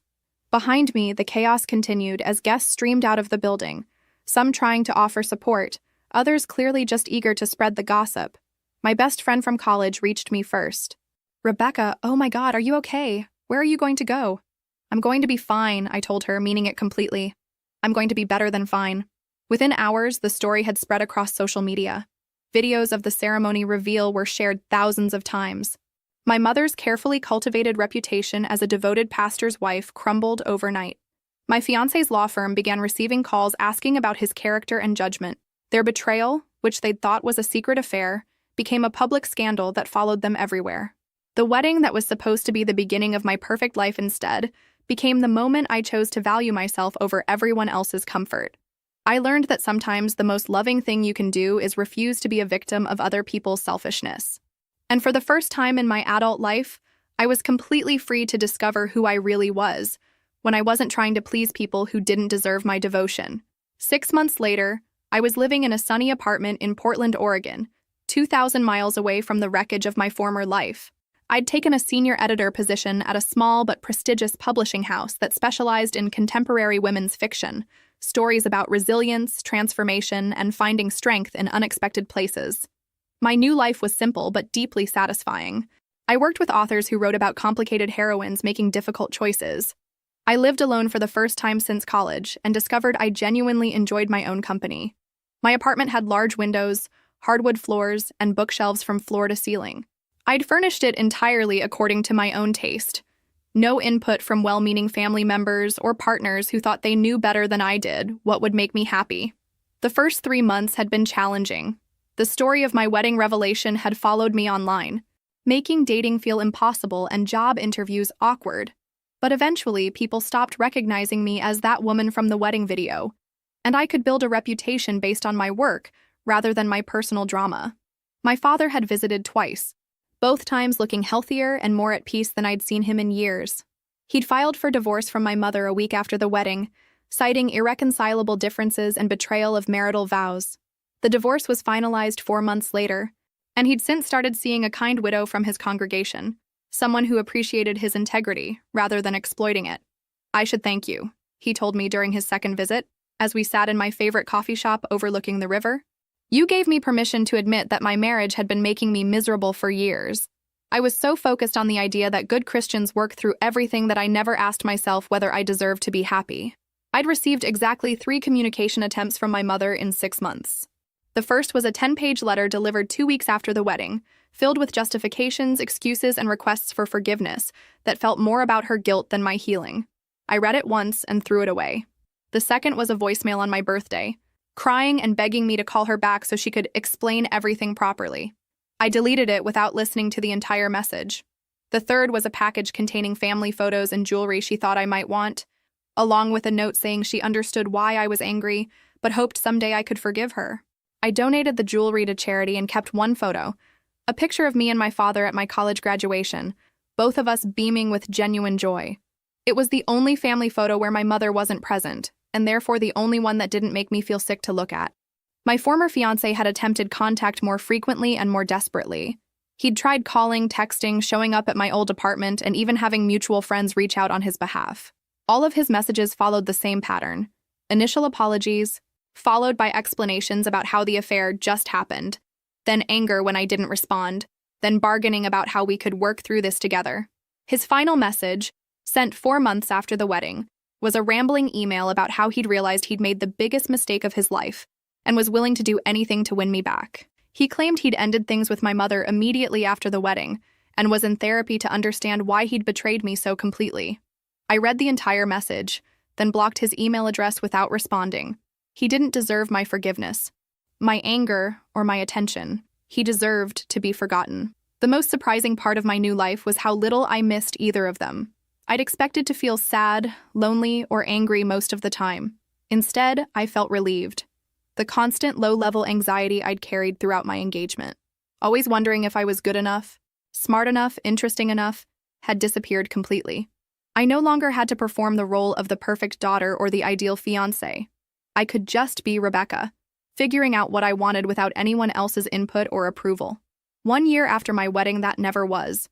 I stood in front of 300 women at the Portland Convention Center, delivering a keynote speech titled, "Choosing Truth Over Comfort: Why Self-Respect is Never Selfish." The speaking engagement had come about unexpectedly. A women's leadership organization had contacted me after reading an essay I'd published in a national magazine about recognizing betrayal and refusing to be a victim. They wanted someone to talk about making difficult choices in the face of personal crisis. A year ago, I thought my life was perfect, I told the audience, my voice steady and confident. I had a successful career, a beautiful wedding planned, and what I believed was a loving family supporting me. I also had a fiancé who was having an affair with my mother, but I was too trusting to see it. The audience was completely silent, hanging on every word. When I discovered their betrayal 2 days before my wedding, I had a choice. I could handle it privately, quietly, in a way that protected their reputations and maintained family peace. Or I could choose honesty, messy, painful, public honesty that would expose the truth and force everyone to confront reality. I paused, looking out at the sea of faces, women of all ages who had faced their own moments of crisis and decision. I chose truth, and it was the most liberating choice I've ever made. I spent the next 45 minutes sharing what I'd learned about self-respect, about the difference between kindness and enabling, about the courage it takes to disappoint people who don't have your best interests at heart. The response was overwhelming. A standing ovation, followed by a line of women wanting to share their own stories of choosing difficult truths over comfortable lies. After the event, I drove home to my apartment where I'd built a life that was entirely my own. No compromises, no committee decisions, no trying to be the person others wanted me to be. I had plants I'd chosen because I liked them, books arranged according to my own system, food in my refrigerator that reflected my actual tastes rather than someone else's preferences. I'd started dating again 3 months ago. Carefully, selectively, with clear boundaries about what I would and wouldn't accept. The man I was seeing was a literature professor at Portland State University who appreciated my independence and had never once suggested I was too intense or too demanding for knowing my worth. My career was thriving in ways it never had when I was planning my life around someone else's schedule and priorities. I'd been promoted twice and was considering starting my own literary consulting business. I'd also begun writing a book about my experience. Not a memoir of victimhood, but a practical guide for women who found themselves in similar situations. My relationship with my father had never been stronger. He'd remarried 6 months ago to the widow from his congregation, and their happiness was a joy to witness. He'd called me the morning after his wedding to tell me how proud he was of the courage I'd shown, how my choice to stand up for myself had given him permission to do the same. As for my mother and former fiancé, I occasionally heard updates through mutual acquaintances. Their affair had lasted exactly 3 weeks after my wedding revelation. Apparently, reality was less appealing than fantasy. My mother had moved to Florida to live near her sister, unable to face the social consequences of her actions in our hometown. My former fiancé had left his law firm and moved to Chicago, supposedly to start fresh, but more likely to escape the reputation he'd earned. Neither of them had succeeded in rebuilding the lives they'd destroyed in pursuit of their selfish desires. The affair that had seemed worth risking everything for had evaporated under public scrutiny, leaving them both alone with the consequences of their choices. I felt neither satisfaction nor sympathy about their outcomes. They had become irrelevant to my story the moment I chose to value myself over their comfort. Sitting in my apartment that evening, surrounded by books I loved and plans I'd made independently, I realized that my revenge had never been about destroying them. It had been about refusing to be destroyed by them. My revenge was this life, free, authentic, and entirely my own. My revenge was discovering that I was stronger, more interesting, and more capable than I'd ever known when I was trying to be perfect for people who didn't deserve my perfection. The woman who had stood at that altar a year ago, devastated and betrayed, had been transformed into someone who would never again accept less than she deserved. And that transformation was worth more than any marriage built on lies could have ever been. Welcome to Love Lies Chronicles. I'd really appreciate your comment. It helps me understand if you enjoyed the story and how I can improve in future ones. I booked the kind of table you save for good news. Corner window, river view, white tablecloth that made the silver look expensive even if it wasn't. I'm Ethan Ward, 40 years old, construction project manager out of Tampa, Florida. 7th anniversary. I wore a pressed shirt, brought a small box with a bracelet she'd pointed at months ago, told the maitre d' we'd be celebrating. The breeze off the Hillsborough made the candles lean a little. When the maitre d' returned, he wasn't carrying the dessert menu. He was guiding another man to our table like this was a party of 3. My wife smiled at him first, then at me, and said in that practiced, peaceful voice people use when they want to be cruel without looking cruel, "I don't belong to you." If that sentence had landed in our kitchen, maybe it would have just been an argument. But a white tablecloth turns words into exhibits. Forks paused around us. A laugh from the bar choked itself back into a cough. I felt my jaw want to lock and didn't let it. I set the bracelet box on the empty bread plate and kept my hands visible, steady. There's a kind of strength in letting silence do the counting for you. We'd both worked late. Tampa heat still clung to the glass. I'd timed the reservation to catch the orange wash on the river walk, the joggers drifting by in pairs, the tourist boat easing past like a slow idea. She'd texted me she was 5 away, and then arrived 12, eyes bright in the way people get when they think they've chosen honesty but are really only choosing spectacle. Her wedding ring was in her clutch. Looking back, the whole week had been an overture. I instead of we, late Pilates that bled into drinks, a throwaway line about how her friends were finally living. None of that shouts disaster. It just rearranges furniture in the dark so you stub your toe on the way to bed. I noticed and told myself not to be petty. You live in Florida long enough. You learn to read the sky. Most storms pass. Some don't. He arrived with the posture of a man who still believes every room he walks into owes him a favor. Casual suit, too casual smile. He didn't look at my hands. He looked at my face like he wanted to see whether I'd shatter or shrug. I gave him nothing. She introduced him by first name, no context, like I'd wandered into their story instead of the other way around. The server came back with a third-place setting, hands efficient, eyes apologetic. "I don't belong to you," hung above the table like a chandelier nobody had ordered. It wasn't a statement about autonomy. It was a performance about me. I don't believe marriage is ownership. I do believe it's respect. Tonight was neither subtle nor respectful, which is an accomplishment of its own. I watched her tilt toward him, the small things body language does when it decides. Elbow angled his direction. Ankles crossed toward his chair. A shared joke I wasn't invited to understand. There are moments you can feel the rails leaving the ties. That was one. The version of me that still thinks effort can solve everything wanted to push the box across the table and rebuild with a speech. The version of me that manages crews and permits and budgets for a living chose a different tool: order, sequence, control of tone. In my work, if a beam shifts, you don't stand underneath and argue with it. You step back.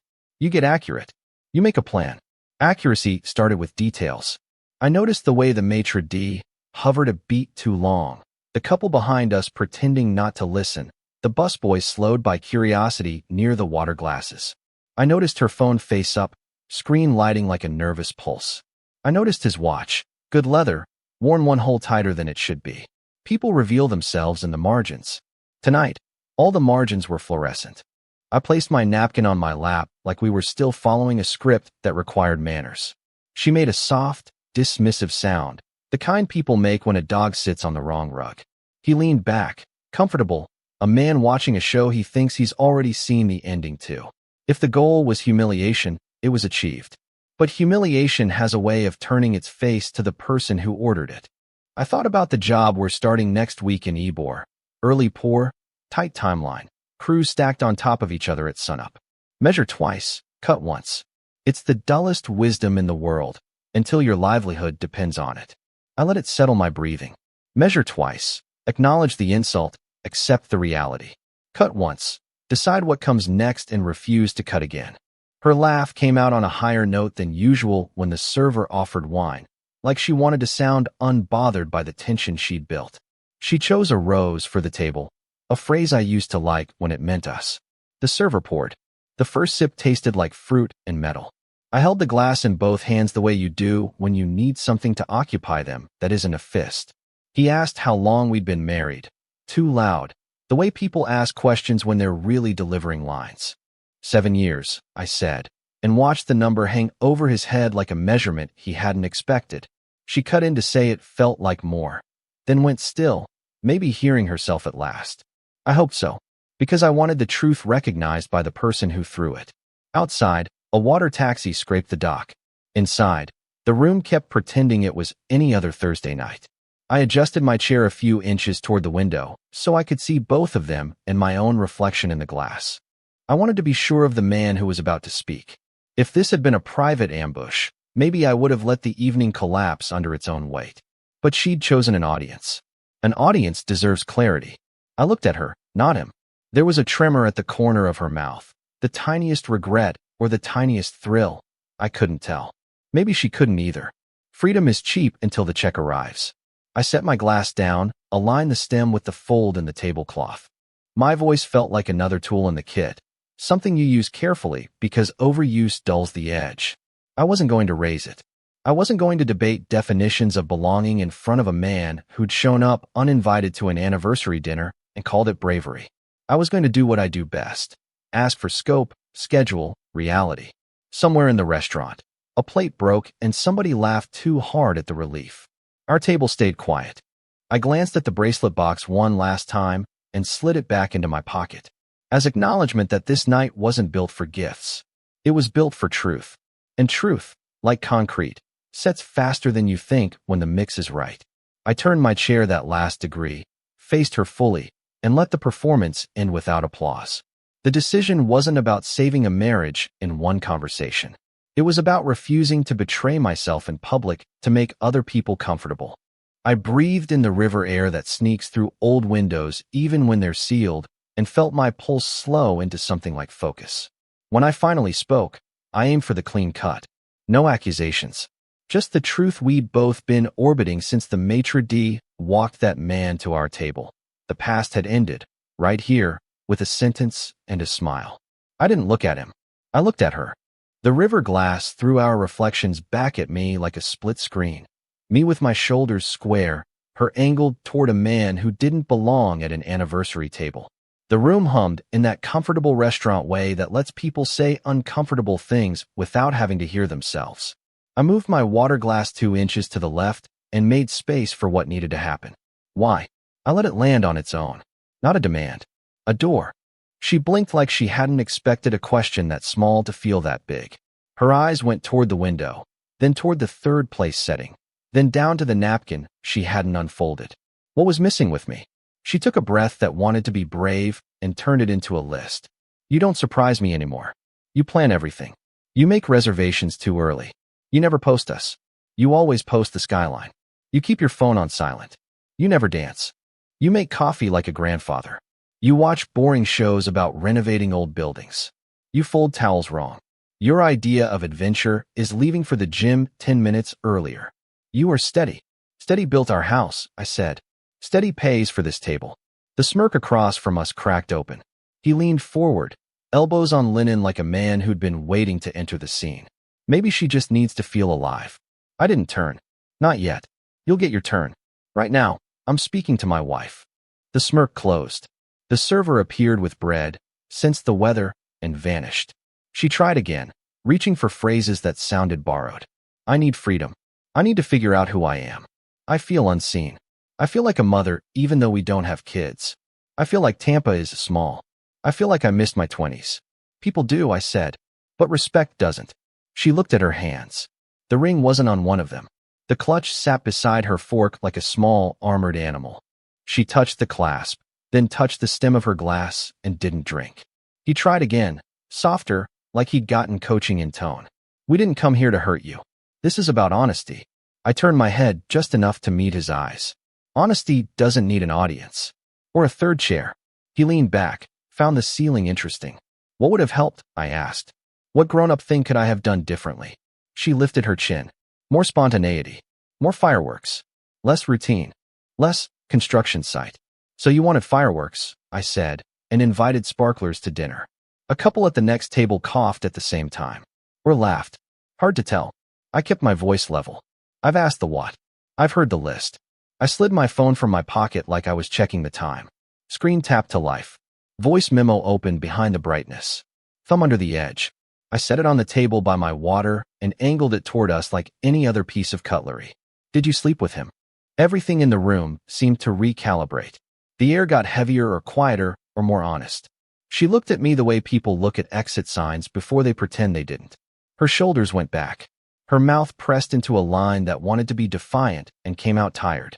Yes. I didn't flinch. How many times? Enough that I know what I want. And you don't regret it. No. The word was clean. No shake in it, and question mark. Just the absence where remorse should go. Somewhere behind me, ice fell into a glass. Somewhere outside, a water taxi horned. I registered both the way you register weather. Real, not personal. She frowned like I'd chosen the wrong line from the script. He cleared his throat, then swallowed whatever he was about to be brave enough to say. She picked up her drink and finally took the sip she'd been threatening since the bottle opened. I've been here, I said, keeping my voice in that careful, unremarkable register that makes foremen listen and tempers cool. I've been here long enough to know when a beam has moved and a wall needs to come down. But before you swing a hammer, you mark the studs. You measure. You write it all down so there's no arguing with the tape later. Tape, she said, rolling the word around like she hoped it would insult me back. You're always measuring. That's why the buildings stand. She stared at the table like there might be a version of herself waiting under the linen. He stared at me like men stare when they realize another man isn't going to give them the scene they were promised. Around us, the restaurant decided collectively to ignore the loudest quiet in the room. Forks resumed. A laugh rose from the bar and ricocheted off the brick. The world kept doing what it does when your life splits, moving, as if yours wasn't the center after all. What were you missing, specifically, that you thought he had? I asked. Not in theory. In practice. She tried for sophistication and found smallness. He listens to my playlists. He doesn't mind if I leave dishes. He tells me I look good in the morning. He doesn't correct how I pronounce things. He takes me to places without asking if we should make a reservation. He doesn't need me to be home by 10. He makes me feel new. New is a feeling, I said, and feelings change. Character doesn't. She met my eyes, looking for the old version of me who would bargain with fog. I didn't offer him. You could have talked to me, I said. You could have told me you felt trapped. You chose to surprise me with a guest list. I didn't want to hurt you. You wanted the rush more than you wanted the truth. He shifted again. The chair complained. He let out a breath shaped like judgment. Maybe you should accept. I held up a hand, palm still, a stop sign for a car that wasn't invited onto this road. Not your turn. He looked to her for permission and didn't find it. She stared at the rim of her glass. Here's where we are, I said.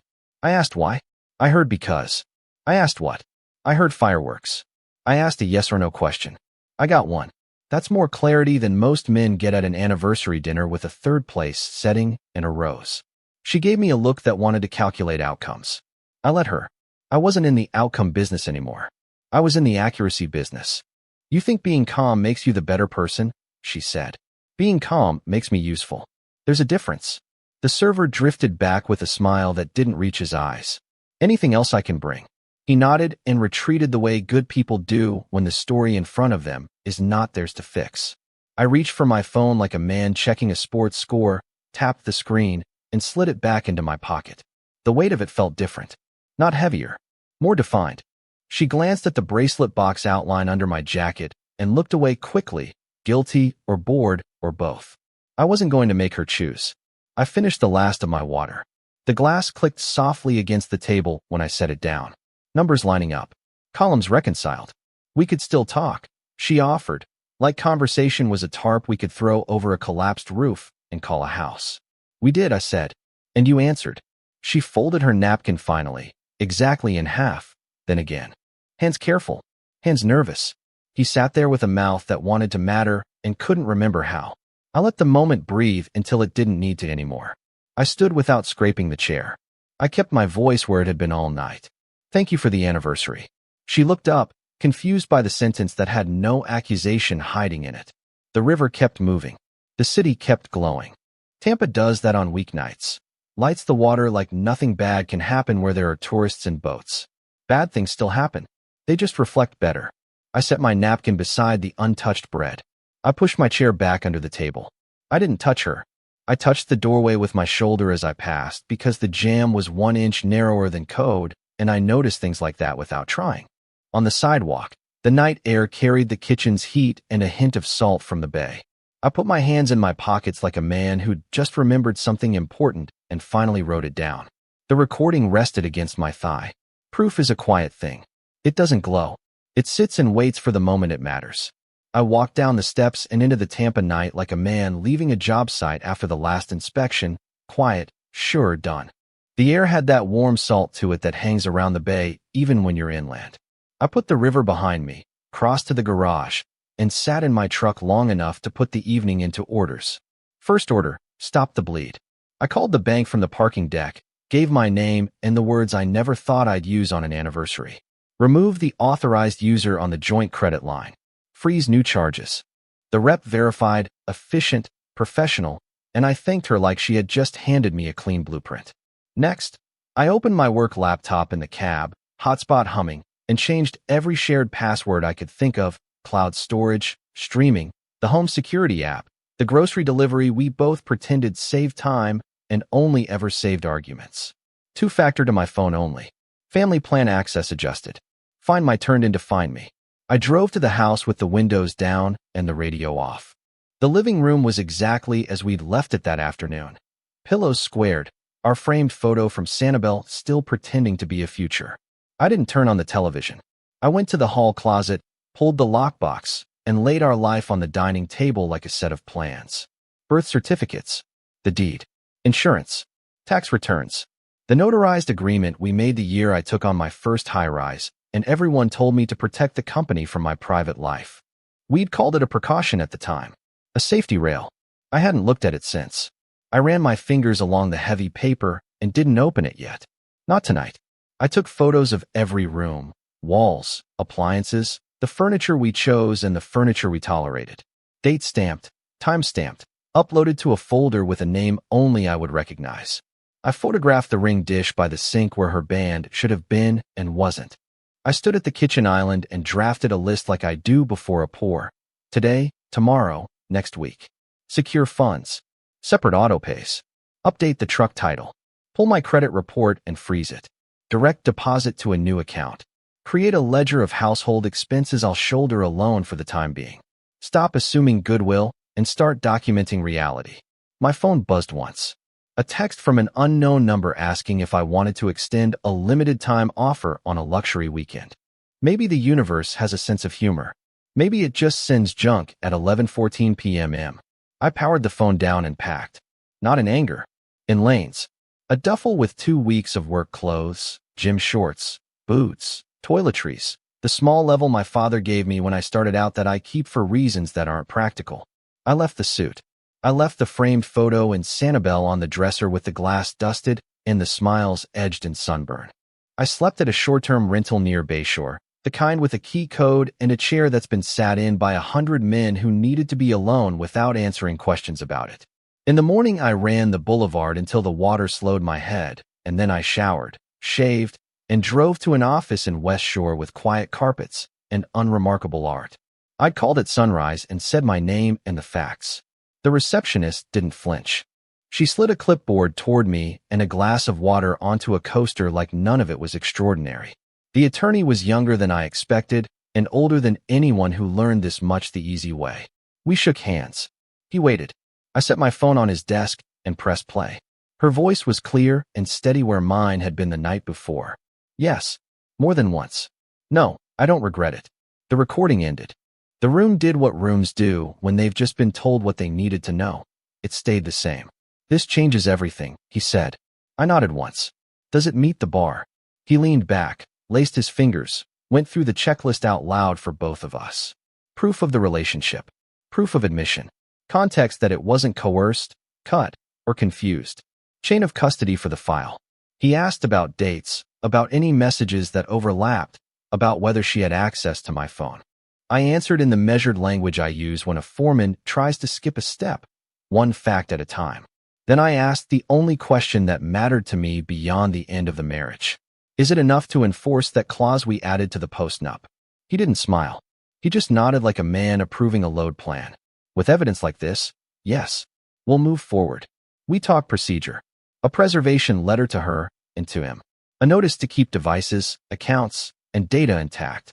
Temporary orders that protect the project from sudden demolition. No new debt on joint lines, no sell-offs. A mediation request to make the first move clean. Filing options if mediation turns into performance. Timelines in weeks, not years. He dictated. His paralegal typed. I signed what was put in front of me without rushing my name. I hired him and wired a retainer from an account she didn't know existed because I never mix my tools and my groceries. Back in the truck, I made the rest of the calls. HR to redirect my deposit. The cell carrier to split the plan. The insurance agent to adjust beneficiaries pending proceedings. My sister to move her back into the emergency contact position she'd had before I got married. The gym to stop charging the couple's rate that was only ever a marketing trick.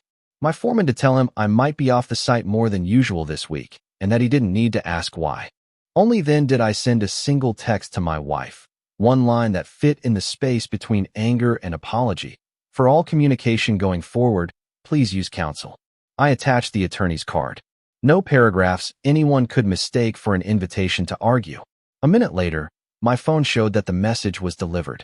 5 minutes later came 3 dots that rose and fell, then disappeared.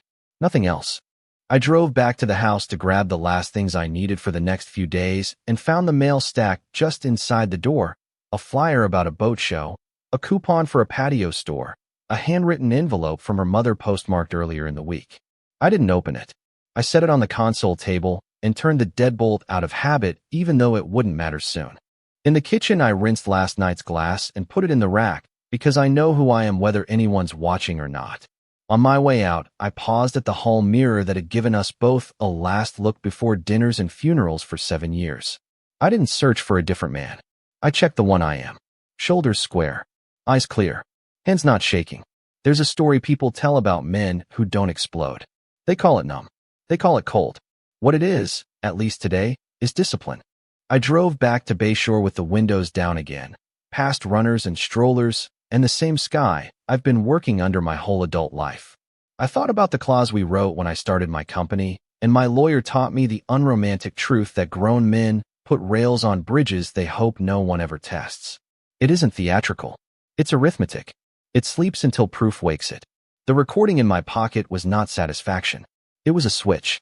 At a red light, I took off my ring and set it in the cup holder, not thrown or staged, just set down where I could see it without feeling owned by it. The metal looked smaller than it had last week. Maybe hands change. Maybe perspective does. The light turned, and I went with it. The days between filings and the hearing moved like Florida storms, sunlight, then dark, then a downpour that makes the streets shine. She texted first like nothing had happened, then like everything had. Are you really doing this? Can we talk? We don't need lawyers. When that didn't pull me back into the old rules, she tried anger, then softness, then nostalgia in the form of photos I'd already archived.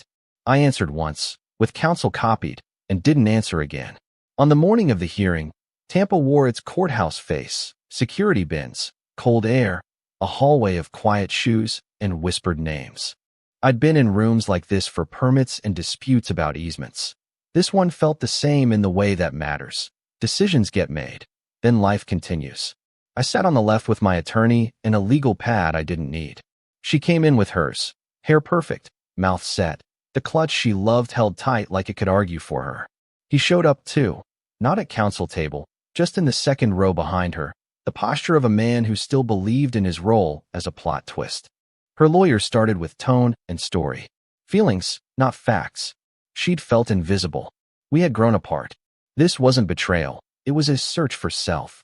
He said consensual separation of intimacy in a way that made the phrase sound like a retreat brochure. He nodded toward the word honesty, so often it began to squeak. I watched the judge listen without blinking, a bench face I've always respected. No shade.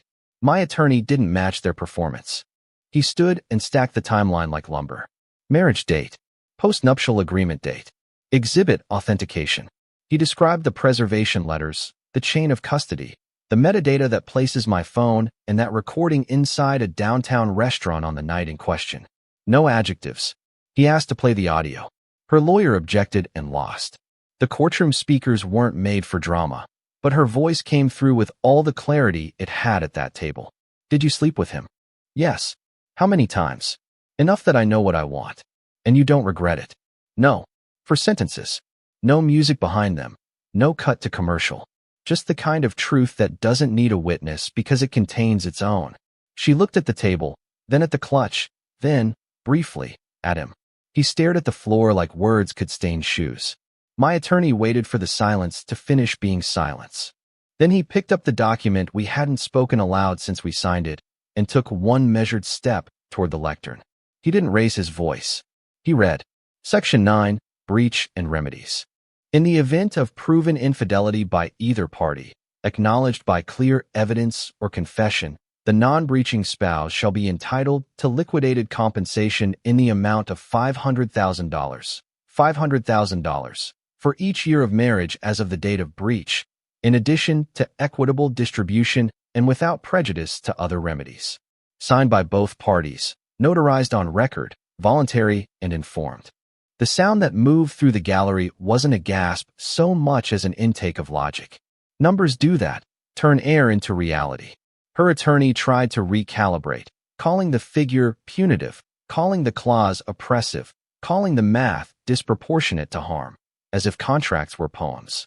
My attorney stayed with the state's law, with cases that say adults can decide how to price a promise as long as they agree before test, and not during fire. He held up her signature. It looked the same as it did on our mortgage, our insurance renewal, the lease she insisted on for her studio office. The judge looked down for a long moment that felt like the coastline waiting for a hurricane's final turn. Enforceable, she said. Clear. Voluntary. Supported by consideration. The liquidated amount is not unconscionable on its face within this marriage's context. The clause stands. 7 years. The courtroom did it for me. $3.5 million. Her lawyer's mouth opened, then closed on a new strategy, delay. He asked for time to explore settlement. He asked for mediation even though we'd already invited it and been met with choreography. He asked for mercy on a number that did not come from the bench. The judge granted schedules and kept the clause. She finally looked at me then, truly looked, as if the distance between who she thought I'd always be and the man sitting upright with a legal pad he hadn't used was finally measurable. I signed where the clerk pointed and listened while the judge issued temporary orders so clean you could build on them. No new debt on joint instruments. Exclusive use of the house to me pending division. Preservation of devices and accounts. A deadline for disclosures that would make any foreman proud. We rose. Papers got shuffled into folders with names on their tabs. The courtroom emptied like a job site at lunch. Orderly, a little hungry. In the corridor, sound returned. A lawyer laughed into his phone about another case. A deputy complimented a toddler's shoes. Her mother was there, which I hadn't expected. She touched my sleeve with 2 fingers and whispered I'm sorry in the kind of voice that isn't performative because it's barely there. He hovered at the end of the hall like a man deciding whether to leave by the front or the back. He started toward me, then toward her, then toward the elevator that made the decision for him with a ding that sounded like relief. He was gone when the doors opened again. Outside, the heat hit like it always does by noon. My attorney briefed me on next steps, escrow mechanics, draft language, the shape of settlement offers that would soon arrive like hail. He didn't tell me I'd won. He told me what to do. We shook hands at the curb, professional, final for now. The texts began before I reached the truck. Hers were short at first, then longer, then a voice memo she didn't send because she knew better or because she finally understood that recordings cut both ways. Friends chimed in with concern that sounded like curiosity with nicer verbs.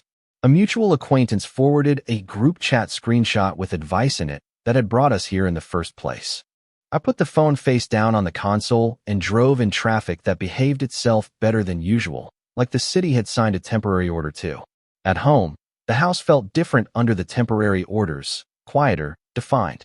I walked room to room, not measuring loss, just noting that everything remained exactly where it was supposed to be because boundaries, once spoken aloud by a judge, don't feel like control, they feel like safety rails. I sent my attorney the few documents he'd requested and responded to a calendar invite for mediation with a yes that did not promise softness. Then I stood in the kitchen, poured water into a glass I hadn't used since the night of the dinner, and drank until the dry spots in my throat were gone. By evening, the story had begun to do what stories do in any city with a river and happy hours, move. I heard from a coworker that someone worth belonging to, had taken a long lunch and not returned. I heard from a neighbor that a familiar car had idled outside our place and then left. I took my ring from the dish and set it in a drawer. Not thrown, just away. The clause wasn't revenge. It was the price we had both assigned to a particular breach of a particular promise on a day when neither of us imagined we'd need math, where vows should have been enough. Today, the math held. Tomorrow, the rest would be divided by the same rules: clarity, sequence, respect for the plan.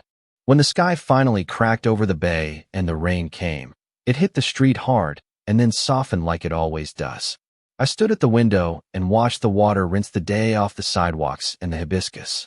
I felt what I feel when a structure passes inspection after you've done the work in daylight, steady, because I hadn't let the hurt decide. The week after the hearing felt like the city after a hurricane warning. Boards still on windows, streets mostly clear, everyone quieter than usual because the forecast had finally turned into facts. Settlement talks started right away. Her lawyer sent a long email with softened nouns and new math. My attorney replied with the judgment, the clause, the recording, the dates. Mediation was set for a Friday. I'd normally be on site in Ybor arguing about rebar spacing. Instead, I wore a jacket, brought a legal pad, and sat across from a woman I had once promised a life to and now owed only clarity. She opened with nostalgia, the way people open with joke-filled icebreakers when they don't know the room. Do you remember Sanibel? The smudge of sunscreen on your camera? The lighthouse? I remembered. The memory didn't change the math. My attorney did most of the talking. When she addressed me directly, "Ethan, can we not blow up everything?" I said the sentence I had planned on the drive over. We're not blowing up, we're building the exit. It wasn't dramatic. It was accurate. Numbers moved. Lines adjusted. Lawyers typed. By noon, the framework stood. Her buyout on the house we once called ours. The structured payment schedule that made the clause real. Zero spousal support either direction. Assets and debts divided by rules we had both signed when romance still felt like a plan.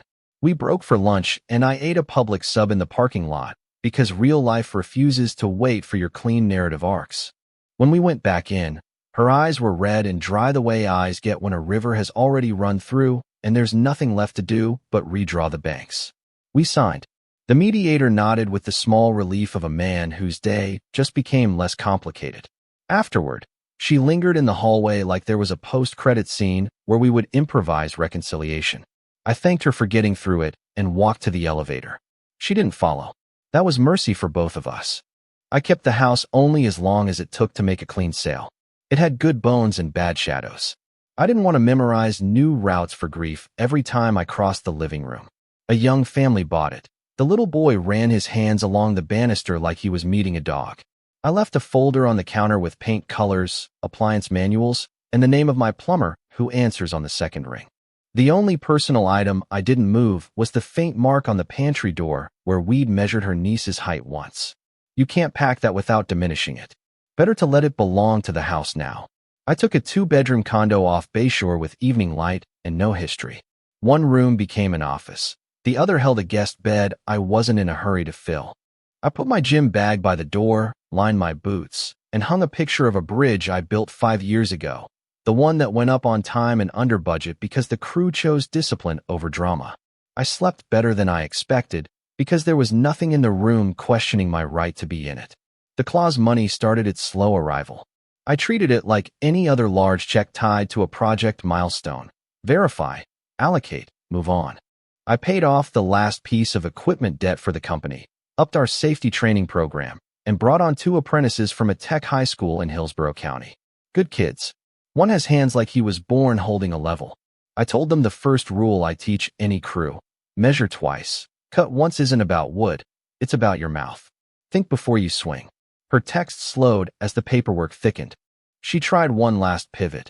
Coffee at the little place near the river walk to talk like adults. I replied with my attorney's availability and left it there. Her mother sent a handwritten note that said simply, I raised her to be braver than this. People asked, because people always ask. Some were kind. Some wanted gossip with better manners. I told the same 2-sentence answer to all of them. We're divorcing. We're handling it respectfully. The recording traveled without my help. It's strange how quickly truth gets bored of shouting once the paperwork catches up. The lover faded like a pop-up thunderstorm. Loud, brief, gone. I didn't track it. I heard things anyway. Everyone in a city like ours hears things. He moved apartments. He moved on. He moved out of every conversation where his name used to flash. She moved into a smaller place closer to her studio. She posted less. I muted the few accounts that kept trying to send me curated sadness in square photos. Work sharpened. I started getting to the site before dawn again, not to hide from mornings, but to own them. The crew noticed. My foreman told me I looked 10 pounds lighter without losing a pound. Maybe clarity weighs something you can't see until it drops. I took one Saturday and drove to Fort DeSoto, fished alone, listened to mullet hit the surface, and came home with nothing but a tired shoulder and a sense that silence can be productive. There were nights I missed the idea of us. There were mornings I didn't miss the reality at all. Both were true. On those days, I let both be true and did the next right thing on my list. Invoices, site walks, laundry, call my sister back, buy another bag of coffee that I still make like a grandfather because I like what I like and I don't apologize for steadiness anymore. The decree came through on a Tuesday, the same day a permit cleared for a mid-rise I've been chasing for months. My attorney called to confirm final signatures. We exchanged exactly the number of words required. Then I sat at my small kitchen table and looked at the letter that made what had long been over officially over. I filed it in a cabinet marked personal next to my passport, because there's a difference between identity and paperwork, and I wanted them to live near each other without touching. Weeks later, crossing the river walk, I passed the restaurant from that night. The window threw back a version of me I recognized. Same shoulders, same eyes, a different load. I didn't look for our table. I kept walking, the bay throwing little diamonds of light against the seawall like it always has and always will, whether you bring your best day to it or your worst. She sent one last message the following month. It was a paragraph made of 3 sentences, all of them honest in the way truths become honest once they can't undo anything. I was wrong. I was cruel. I regret it. I read it once without moving, then deleted it without replying. People think a clause like ours is about money. It isn't. It's about a line you can point to when memory starts bargaining with itself. Respect is not negotiable. I didn't win anything. What I did was refuse to lose myself. At the table, in the hearing, in the months after, when quiet feels like a test and is really a gift. On Sunday mornings now I run the Bayshore path, nod at the same strangers, and stop at mile 3 to stretch where the dolphins sometimes surface if the light's right. I go home, make the old man coffee, open my notebook, and draw the day like a set of plans. The man who leaves my door is the man who comes back. That's the whole point. That's the whole prize. Dear listeners, please share your thoughts in the comments, and do not forget to like, share, and subscribe to the channel. I'll never shake that moment the day I sprinted home, clutching my acceptance letter from an amazing university. My heart racing with excitement, ready to celebrate, only to hear my stepmom cheer wildly. "You did it," as she hugged my sister tight, her eyes sparkling with pride. My letter. She barely glanced at it, tossed a quick, "That's nice my way," like I was an afterthought. She shelled out thousands of dollars for my sister's tuition books, even a shiny new laptop, while I got nothing left to scrape by on my own. Years of being pushed aside drove me forward, and at graduation, I stepped onto that stage, unveiled my game-changing project, and watched my stepmom's face go pale, jaw dropped, eyes wide, stunned by what I'd pulled off without her help. Before I dive into how my stepmom's favoritism shaped my life, let me know where you're watching from. Drop it below, hit subscribe, and tell me what would you do if your family bet on someone else. My name is Jennifer Bailey, and I'm 25 years old now, looking back on a childhood where I learned fast how my family picked favorites. We lived in a sleek, modern house in Asheville, North Carolina, a place that looked like it belonged in a magazine, but hid a different truth inside. My dad, Robert Bailey, a construction engineer, spent his days racing between job sites or poring over blueprints at the kitchen table, too exhausted to notice the uneven way our family worked. My stepmom, Susan Wheeler, an accountant who saw life like a balance sheet, ruled our home with precision, and I wasn't her prized investment. My sister, Amanda Perry, 2 years older, had this effortless sparkle that pulled everyone in, especially Susan, who hung on her every word, her every smile, while I slipped into the shadows unnoticed. The first time it sank in was my 8th birthday. I woke up buzzing with hope, picturing a day where I'd feel like I mattered, maybe a chocolate cake with my name on it, or a gift I'd been hinting at for weeks. Susan slapped together a party that felt like an afterthought, a plain store-bought cake with waxy frosting, a handful of school friends, and some limp balloons she'd grabbed that morning. I forced a smile, tried to soak in the moment, but 2 months later, Amanda's birthday rolled around, and Susan turned our backyard into a full-blown festival. A live band blasted pop hits, colorful streamers, and twinkling lights draped over every tree, and a magician pulled rabbits from hats for a swarm of her classmates. I stood off to the side watching Susan clap and cheer as Amanda basked in the spotlight. I tugged at Susan's sleeve, my voice small, and asked why my day wasn't like that. She ruffled my hair with a dismissive smile. "Amanda needs a boost to stand out, Jennifer. You're fine with something smaller, right?" That answer hit like a slap, but I nodded, swallowing the ache, too young to know how to push back. Christmases were no different, always tilted in Amanda's favor. Her gifts piled high under the tree, dolls with perfect curls, trendy outfits, a shiny red bike one year that she rode around the driveway like a queen. I'd unwrap my share, a notebook, a plain sweater, or a puzzle so cheap it screamed last minute. Susan would beam as Amanda squealed with delight, my dad nodding along, too worn out to see the gap. I'd sit quietly, clutching my notebook, feeling like an extra in their show. That's when I started sketching houses, pouring my heart into drawings of homes with big porches and warm rooms where everyone felt wanted. I'd lose myself for hours at the kitchen table, pencil flying across paper, building worlds where I wasn't overlooked. One afternoon, I worked up the courage to show Susan a sketch I was proud of, a cozy house with a garden. I held my breath, hoping for a flicker of interest. She glanced at it, shrugged, and said, "That's cute, but you should focus on something practical. Your sister's got big plans we're investing in." Her words landed like a punch, but I didn't let go of my pencil. I kept sketching, determined to hold on to my dream of becoming an architect. The favoritism wasn't just about parties or gifts, it seeped into everything. When I was 10, we took a family trip to Lake Tahoe, a rare vacation where I thought maybe I'd get a chance to shine. Susan signed Amanda up for a fancy photography workshop, gushing about her creative potential while I was left to wander the lake shore alone, sketching cabins in my notebook. Dad tagged along with Susan's plans, snapping photos of Amanda posing with her new camera. I tried to join in, showed them a drawing of a lakeside cabin I'd made, but Susan brushed it off. "Jennifer, don't distract us. Your sister's learning something important." I walked away, the weight of their dismissal settling deeper. School became my refuge, where I could prove myself without competing for attention. I threw myself into math and art subjects that fed my love for designing structures. By middle school, I was bringing home straight A's, each report card a quiet badge of pride. I'd lay them on the kitchen counter, hoping Susan might notice, maybe say something to make me feel seen. She'd barely glance at them, tucking them into a drawer without comment, while Amanda's B in a speech class sparked a celebration. Susan booked a fancy dinner downtown, toasting Amanda's hard work, my dad raising his glass with a tired smile.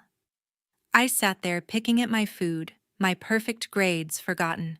Amanda wasn't cruel. She'd sometimes flash me a grin or say, "Good job," in passing, but she didn't see how Susan's focus on her left me invisible.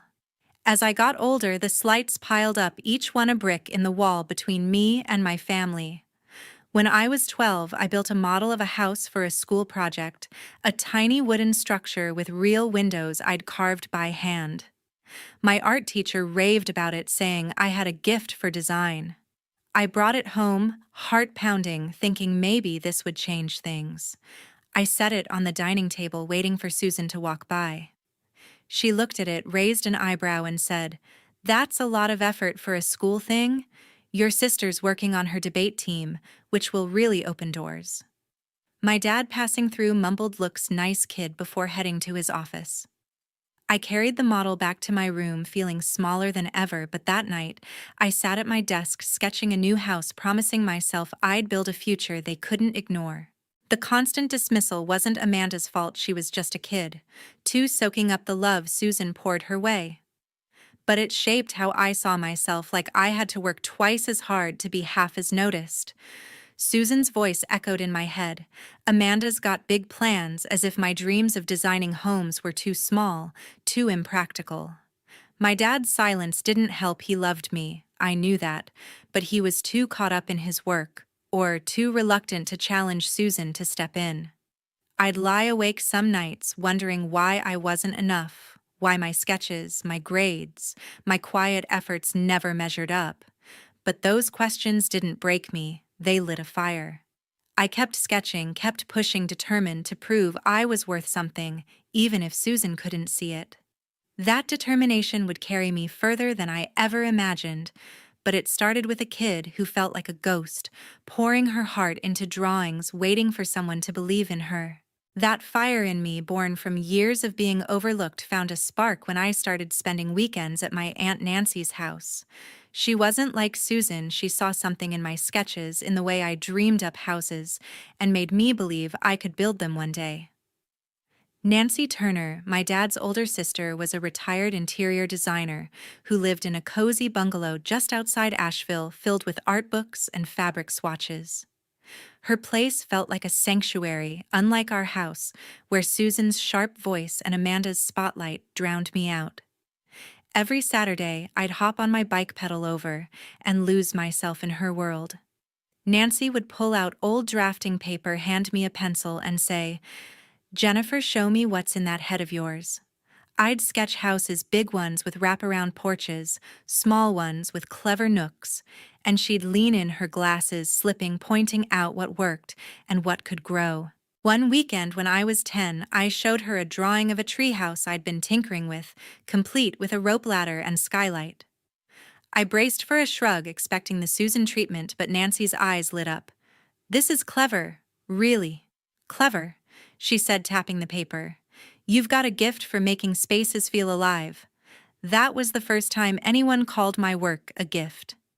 She dug out an old copy of design software from her office, some clunky program she'd used in the 90s, and loaded it onto her ancient desktop. "Play with this," she told me. "It's how real architects start." I spent hours clicking through it, building digital houses, my confidence growing with every line I drew. Nancy didn't just teach me tools, she gave me belief. "You can change the world with these ideas, Jennifer," she'd say, her voice firm. "Don't let anyone tell you otherwise." Those words became my anchor, something to hold on to when Susan's dismissals cut deep. Back at home, the contrast was stark. Susan kept her focus on Amanda, cheering her on at every school event, framing her certificates like trophies. When Amanda won a middle school debate contest, Susan threw a dinner party, inviting neighbors to brag about her star. I'd sit quietly, my own achievements, a perfect math test, a glowing art project review tucked away in my backpack. My dad, always swamped with work, would nod at Amanda's wins and miss mine entirely. I started confiding in Emily Carson, a friend I met in 5th grade art class. Emily was different, loud, funny, and fiercely loyal. We'd sit under the oak tree at recess and I'd spill everything: Susan's favoritism, Amanda's endless praise, my sketches no one at home cared about. Emily would listen, her eyes wide, then grab my arm. "Jennifer, your drawings are amazing. You're going to build houses that make people happy one day." Her words, raw and honest, kept me going, made me feel seen when my family barely looked my way. Emily wasn't just talk, she pushed me to act. When we were 12, our school announced a contest to design a new playground. I hesitated, Susan's voice in my head calling my dreams impractical, but Emily wouldn't let me back out. "You're doing this," she said, dragging me to the library to sketch. I poured weeks into it, designing a playground with ramps for kids in wheelchairs and a climbing wall shaped like a mountain. Nancy helped too, suggesting materials, tweaking angles, her feedback sharp but kind. I submitted my plan, heart-pounding, half expecting to lose. When they announced I'd won first place, Emily screamed so loud the whole auditorium turned. My name was in the school newsletter, my design slated to be built. I rushed home, clutching the certificate, thinking maybe this would change things. Susan skimmed it, said, "That's nice, Jennifer," and turned back to Amanda's latest debate prep. My dad, distracted by a work call, mumbled, "Good job, kid." Their indifference stung, but Nancy and Emily's belief carried more weight. Those moments with Nancy and Emily shaped me, turned my hurt into drive. Nancy kept pushing, giving me books on architecture, taking me to see local buildings, showing me how design could tell a story. One summer, she drove me to Charlotte to see a community center she'd worked on years ago, a simple brick building that felt warm, welcoming. "This is what you'll do," she told me, her hand on my shoulder. "Build places that matter." Emily, meanwhile, was my cheerleader at school, urging me to join the art club, hyping up my projects to anyone who'd listen. When I doubted myself, Susan's words creeping in, Emily would snap me out of it. "You're Jennifer freaking Bailey," she'd say, grinning. "You're going to outshine them all."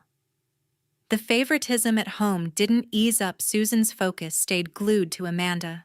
By high school, Amanda was racking up awards in speech and drama, each one a reason for Susan to gush and plan celebrations.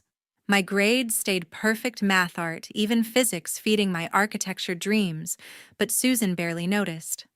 Once, I overheard her telling a neighbor, "Amanda's got such a bright future. Jennifer's just quiet, you know." That cut deeper than her usual shrugs. My dad wasn't much better, his work consumed him, and he let Susan steer the family ship. Amanda wasn't cruel. She'd sometimes toss me a smile or say cool drawing, but she didn't see how her spotlight left me in the dark. I stopped expecting change at home. Instead, I leaned harder on Nancy and Emily. Their belief fueled my resolve. I started entering more contests, small ones at first, like redesigning a school courtyard, then bigger ones like a county-wide art showcase. Each win, each nod from a teacher or judge built my confidence. Nancy framed my first award, a certificate for a garden design, in her living room, right next to her own work. "You're on your way, kiddo," she said, her eyes shining. Emily would drag me to school assemblies to cheer when my name was called, making me laugh even when I wanted to hide. Their support wasn't loud like Susan's for Amanda, it was steady, real, and it kept me moving forward.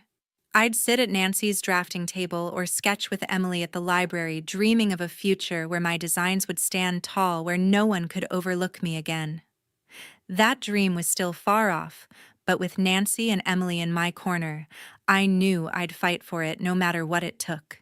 With Nancy and Emily in my corner, I carried that belief into high school, pouring every ounce of energy into my sketches and grades, determined to carve my own path.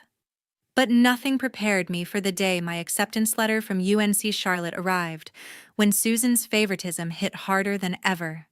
I'd worked relentlessly through high school, acing math, art, and physics, stacking up awards for small design projects like a community garden layout that won a county contest. My teachers saw my drive, urging me to aim for UNC Charlotte's architecture program, one of the best in the state. I spent late nights perfecting my portfolio, sketching sustainable homes with clever layouts, dreaming of a future where my designs could make a difference. When that acceptance letter landed in our mailbox, I tore it open, heart racing, thinking maybe this would finally shift things at home. I rushed inside, waving the letter, only to find Susan in the living room stringing up balloons and a banner for Amanda, who'd just gotten into the same school for communications. "Amanda's going to shine at UNC." Susan beamed, hugging her tight. I stood there clutching my letter and said I got in too to the architecture program. Susan glanced over, her smile fading slightly. "That's nice, Jennifer, but Amanda's degree will open big doors. We're throwing her a party tonight." My dad, just home from a job site, nodded absently. "Good work, kid," before joining the celebration prep. That night, neighbors filled our house toasting Amanda's future while I stood in the corner, my letter tucked away, my moment swallowed by her spotlight. The real blow came a week later at a family meeting. Susan sat at the dining table, her ledger open, and announced, "We've crunched the numbers for college costs. Amanda's tuition, dorm books, and expenses were covering it all." My heart lifted for a second. Maybe they'd planned for me too. Then she turned to me. "Jennifer, you're resourceful. You can apply for scholarships or loans. Your grades should help." I froze, my voice barely steady. "You're paying for Amanda's school, but not mine." Susan sighed like I was being difficult. "Amanda's career needs this investment. Communications is competitive. You'll figure it out, right?" My dad shifted uncomfortably, but said nothing. His silence louder than any words. Amanda looked down, avoiding my eyes. I stood up, my hands shaking. "Thanks for making it clear where I stand." I walked out, the weight of their choice sinking in. That moment lit a new fire, not just to prove them wrong, but to prove I could do it alone. I threw myself into planning, scouring scholarship applications, crunching budgets, and landing a job at a local bakery. By summer's end, I'd secured a partial scholarship to UNC Charlotte, covering half my tuition. The rest would come from loans and my bakery gig, working 20 hours a week, frosting cakes and mopping floors after late shifts. I moved into the cheapest dorm, picked the smallest meal plan, and budgeted every dollar to stretch.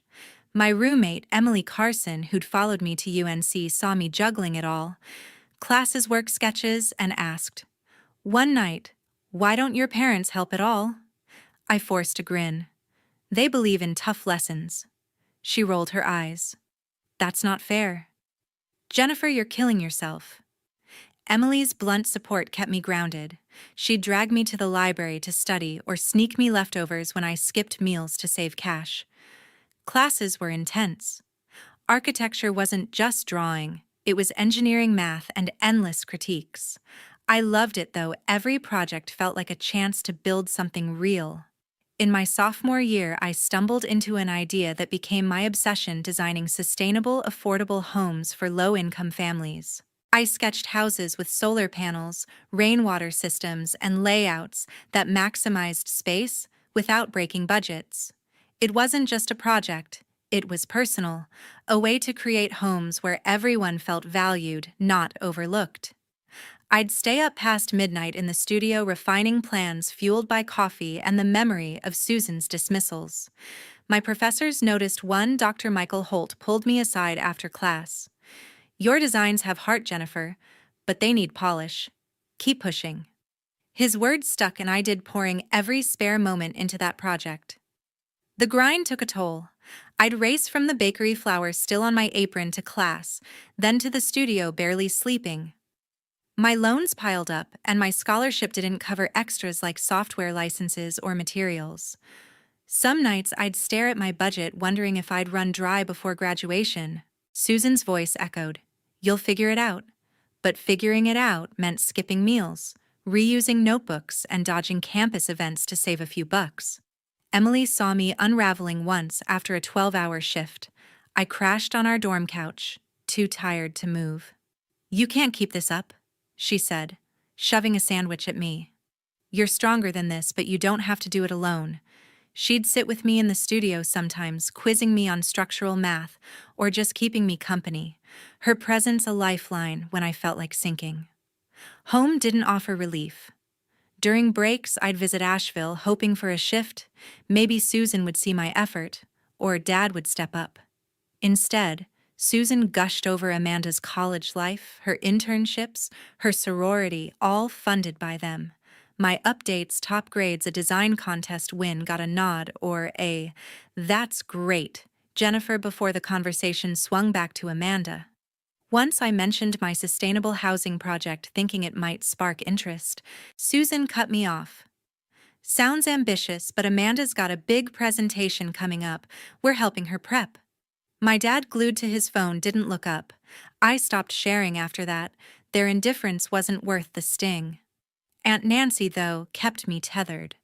She'd call every few weeks asking about my designs, sending me articles on green architecture. "You're building something important," she'd say, her voice warm. Once she mailed me a used drafting tablet, an old model but a treasure for me. "Use it to make those houses real," her note read. I'd clutch that tablet in the studio, sketching with a focus I didn't know. I had every line, a step toward proving I didn't need Susan's money or approval. Emily backed me too, pushing me to enter my housing project in a regional design showcase. I hesitated. Susan's impractical label still lingered, but Emily wouldn't budge. "You're not letting her win." I submitted it, and it placed third, a small win, but enough to make me believe I was on the right track. By junior year, my sustainable housing project was taking shape, blueprints for homes that could change lives. Homes I wished I'd grown up in, where no one felt like an afterthought. But the cost of getting there, financially, physically, emotionally, was brutal. I'd collapse into bed some nights, my hands stained with ink, wondering if I could keep up the pace. Susan's words. "Amanda's career needs this investment," played on repeat, fueling a mix of anger and resolve. I wasn't just fighting for a degree, I was fighting to prove my worth, to build something so undeniable, even Susan would have to see it. That fight wasn't over, but every sketch, every shift, every sleepless night brought me closer to a moment I couldn't yet name, a moment when my work would speak louder than her silence. That relentless drive forged through sleepless nights, and Susan's indifference carried me to my final year at UNC Charlotte, where my sustainable housing project started turning heads. But the real test came at graduation, when I stood on that stage, ready to make Susan see what she'd overlooked for years. By senior year, I'd poured everything into my design blueprints for affordable homes, with solar panels, rainwater systems, and layouts that made small spaces feel boundless. It wasn't just a school assignment. It was my answer to a childhood spent feeling invisible, a way to build homes where no one would be an afterthought. My professor, Dr. Michael Holt, saw its potential early, pulling me aside after a critique. "Jennifer, this could change lives. Refine it, and it's award-worthy." His words lit a fire, and I pushed harder, spending late nights in the studio, tweaking every detail, fueled by the belief that my work could matter. The project caught more than Dr. Holt's eye. By spring, it won a university design challenge, earning a spot in a regional showcase. Word spread, and David Lawson, CEO of a major architecture firm, reached out wanting to see my plans in action. I kept it quiet, didn't tell Susan, Dad, or Amanda, knowing they'd brush it off as another cute hobby. Instead, I worked with UNC's commencement team, arranging for my project to be highlighted at graduation. They were thrilled. An undergraduate with a game-changing design was a story they wanted to tell. "We'll announce it during the ceremony," the dean promised. "You'll have a moment to speak." I nodded, my heart pounding, not just for the recognition, but for the chance to stand in front of Susan and show her what I'd built without her help. Graduation morning dawned bright, the UNC campus buzzing with families and graduates in black gowns. I woke early, nerves twisting in my stomach, not from stage fright, but from what was coming. Susan, Dad, and Amanda were in town, mostly to celebrate Amanda's communications degree. Susan had texted, "We'll try to make your ceremony, but Amanda's event is right after." That try stung, echoing years of being second place. I dressed carefully, a tailored gray dress under my gown, projecting the confidence I'd fought to earn. Emily, my rock, helped pin my honor cords, joking, "You're about to drop a bomb on them, Jennifer." I managed to smile. That's the plan. Deep down, I wasn't sure how I'd feel when Susan saw me. Would I be cold, triumphant, or something else? I decided to let the moment decide. At the ceremony, I sat among the architecture graduates, scanning the crowd for my family. Susan and Dad were there, dressed up, Susan in a floral dress, Dad in a suit with a UNC tie, chatting with Amanda, who looked radiant in her gown. They hadn't spotted me yet, their eyes fixed on the program, probably skimming for Amanda's name. My pulse raced as the opening speeches dragged on, each minute building the tension. Finally, the dean took the podium for special recognitions. Today, we honor a student whose work exemplifies innovation and impact, she began. Would Jennifer Bailey please join me on stage? I stood legs steady despite the adrenaline and walked to the podium, every step deliberate, every glance forward. From the stage, I saw Susan's head snap up, her face shifting from boredom to confusion. The dean's voice rang out, "Jennifer Bailey, graduating with highest honors in architecture, has designed a revolutionary set of sustainable homes for low-income families, capable of transforming communities with affordable, eco-friendly living." A murmur rippled through the crowd. Susan leaned forward, her eyes narrowing. In recognition of this achievement, the dean continued, "Jennifer is the recipient of the Design Innovation Award, one of the highest honors for undergraduate work in our field.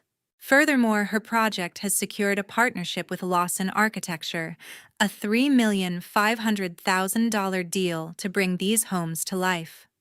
The applause swelled louder, sharper, some rising to their feet. Susan's mouth fell open, her face paling, jaw slack, eyes wide, frozen in shock. Dad's hands paused mid-clap, his expression stunned. Amanda beside them broke into a grin, clapping fiercely. The dean turned to me. "Jennifer, would you like to say a few words?" I stepped to the microphone, my speech memorized but alive with the moment. I looked out at the crowd, locking eyes with Susan, her pale face a silent confession. 4 years ago, I began my voice clear. I came to UNC Charlotte with nothing but determination. No financial support from my family, just loans, late-night shifts at a bakery, and a belief that my work could matter. I built this project through countless nights in the studio, driven by a vision of homes where everyone feels valued. Susan shifted in her seat, her hands gripping her purse. "I'm grateful to those who saw my potential, my Aunt Nancy, my friend Emily, my professor, Dr. Holt. They believed in me when others didn't." I paused, letting the omission of my family hang heavy. This award, this partnership, they're proof that perseverance can turn dreams into reality even when the people closest to you bet against you. The crowd erupted, many standing again. Emily's cheer cutting through the noise.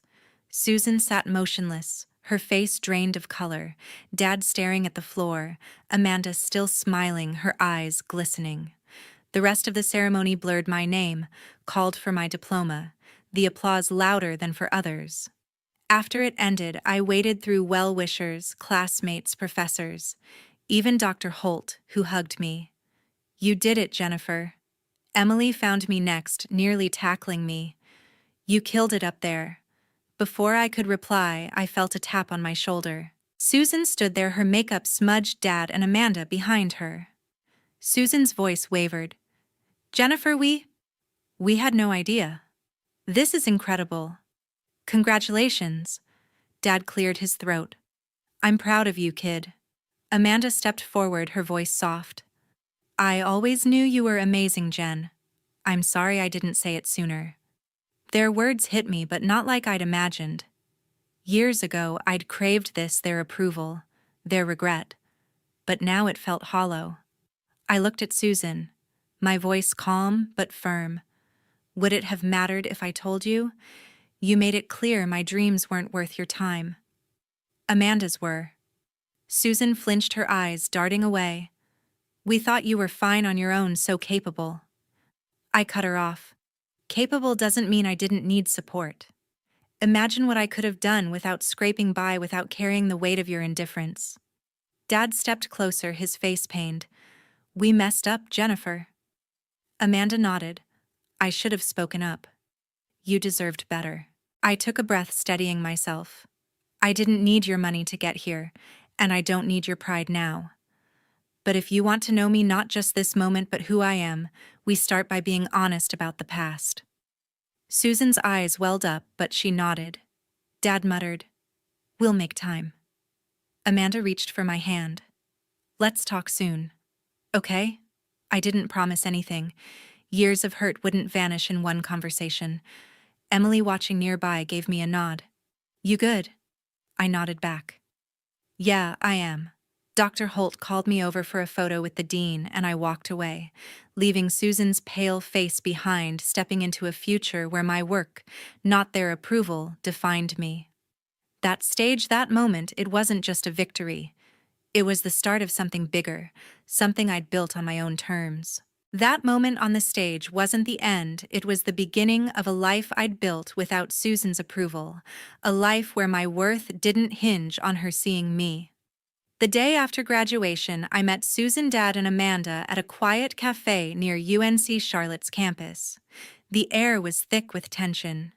Susan's eyes still red from the ceremony, Dad fiddling with his coffee cup, Amanda picking at her napkin. Susan started first, her voice shaky. Jennifer, we were wrong. Your achievement. It's incredible.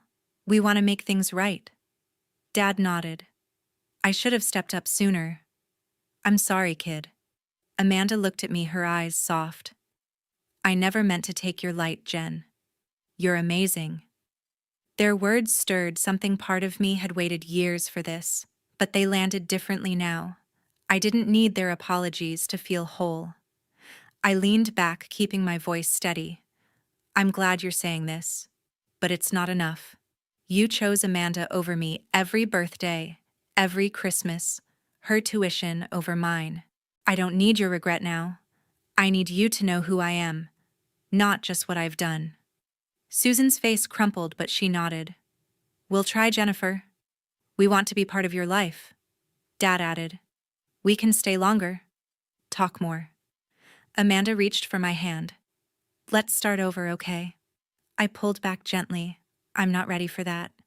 If we're going to rebuild, it's on my terms, honest, no pretending the past didn't happen. They exchanged glances, quiet, and I left it there. A door cracked open, but not wide. Walking away from that cafe, I felt lighter, not because we'd fixed things, but because I'd set my boundaries. I didn't owe them forgiveness, not yet. Instead, I focused on what came next. A week later, I signed with Lawson Architecture as a junior designer, stepping into a sleek Charlotte office where my sustainable housing project was already sparking meetings. David Lawson, the CEO, shook my hand. Your designs are going to reshape communities, Jennifer. Let's get to work. We pushed the project forward, refining blueprints, testing materials, aiming to build the first homes within 18 months. Every meeting, every draft felt like a victory, not just for me, but for the families who'd live in those houses, places where no one would feel overlooked. My first paycheck felt surreal, real money after years of scraping by. I paid off a chunk of my student loans, a weightlifting with every digit cleared. Then I bought a small condo in Charlotte, nothing fancy but mine, with a drafting table by the window where I sketched late into the night. But the biggest move came 6 months later, when I used part of my signing bonus to start the Nancy Turner Scholarship at UNC Charlotte. Named for my aunt who'd seen my spark when I was just a kid, it supported architecture students with financial need, kids like me who dreamed big, but had no safety net. When I told Nancy, her voice cracked over the phone, I'm so proud, Jennifer. You're giving others what I gave you. Susan and Dad asked to contribute to the fund, Dad's voice hesitant. Would you let us help?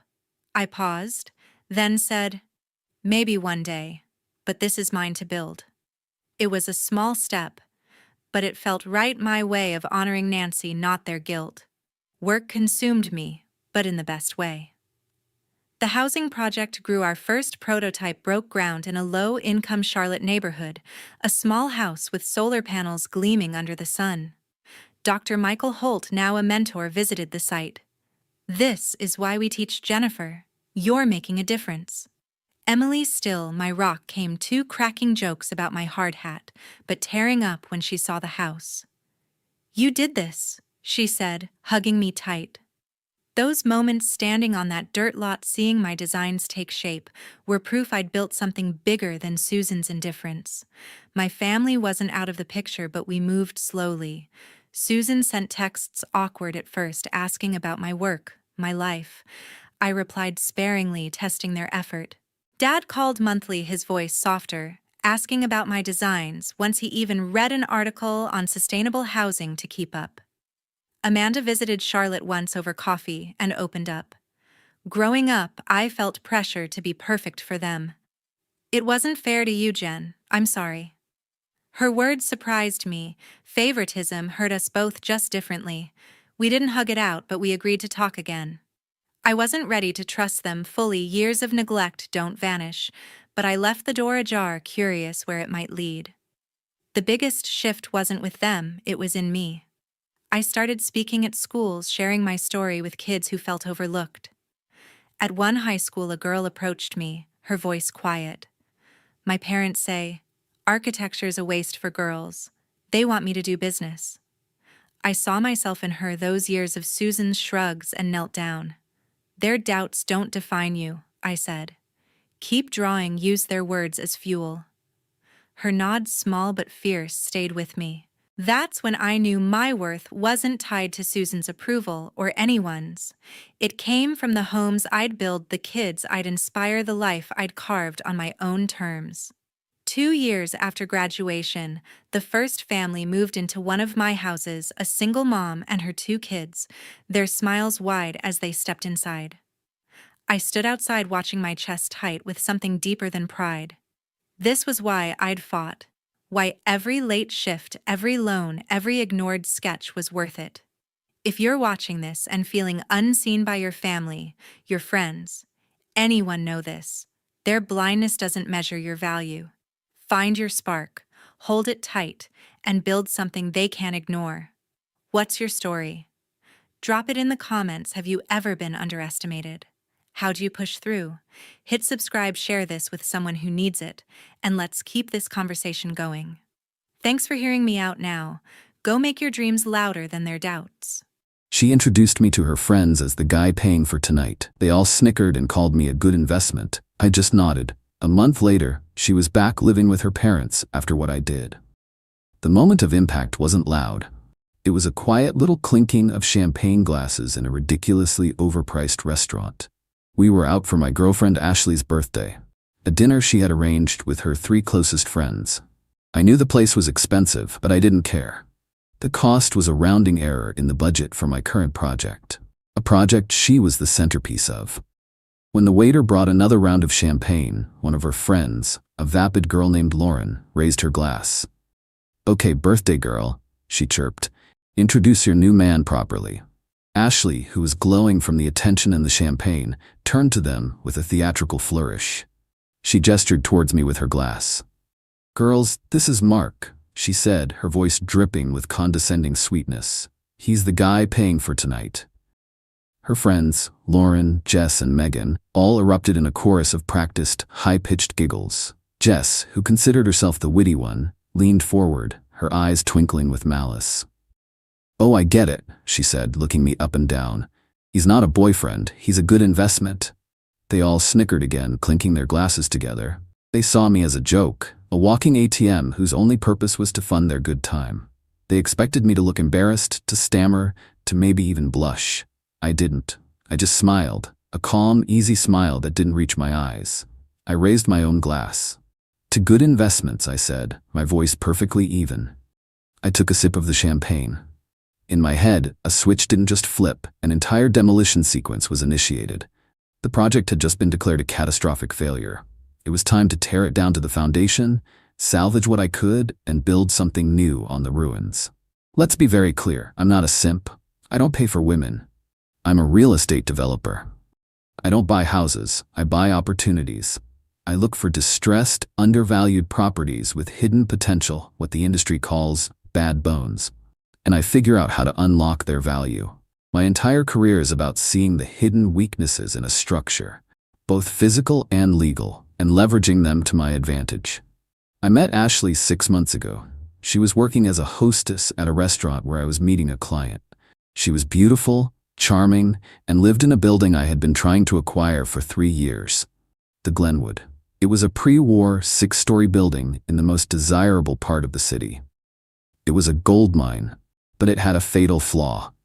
It was rent-controlled, filled with long-term tenants who were paying a fraction of the market rate. Buying the building was easy.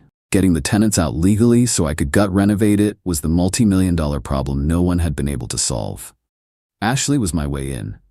She was a tenant. I saw her not as a girlfriend, but as a key to unlock the entire building. My plan was simple, a 3-phase development project. Phase 1, infiltration. I started dating her. I was charming, attentive, and generous. I learned everything I could about the building, not from a developer's perspective, but from a resident's. I learned about the leaky pipes the landlord never fixed, the ancient boiler that broke down every winter, the rumors of which tenants might be willing to take a buyout. Phase 2. Acquisition.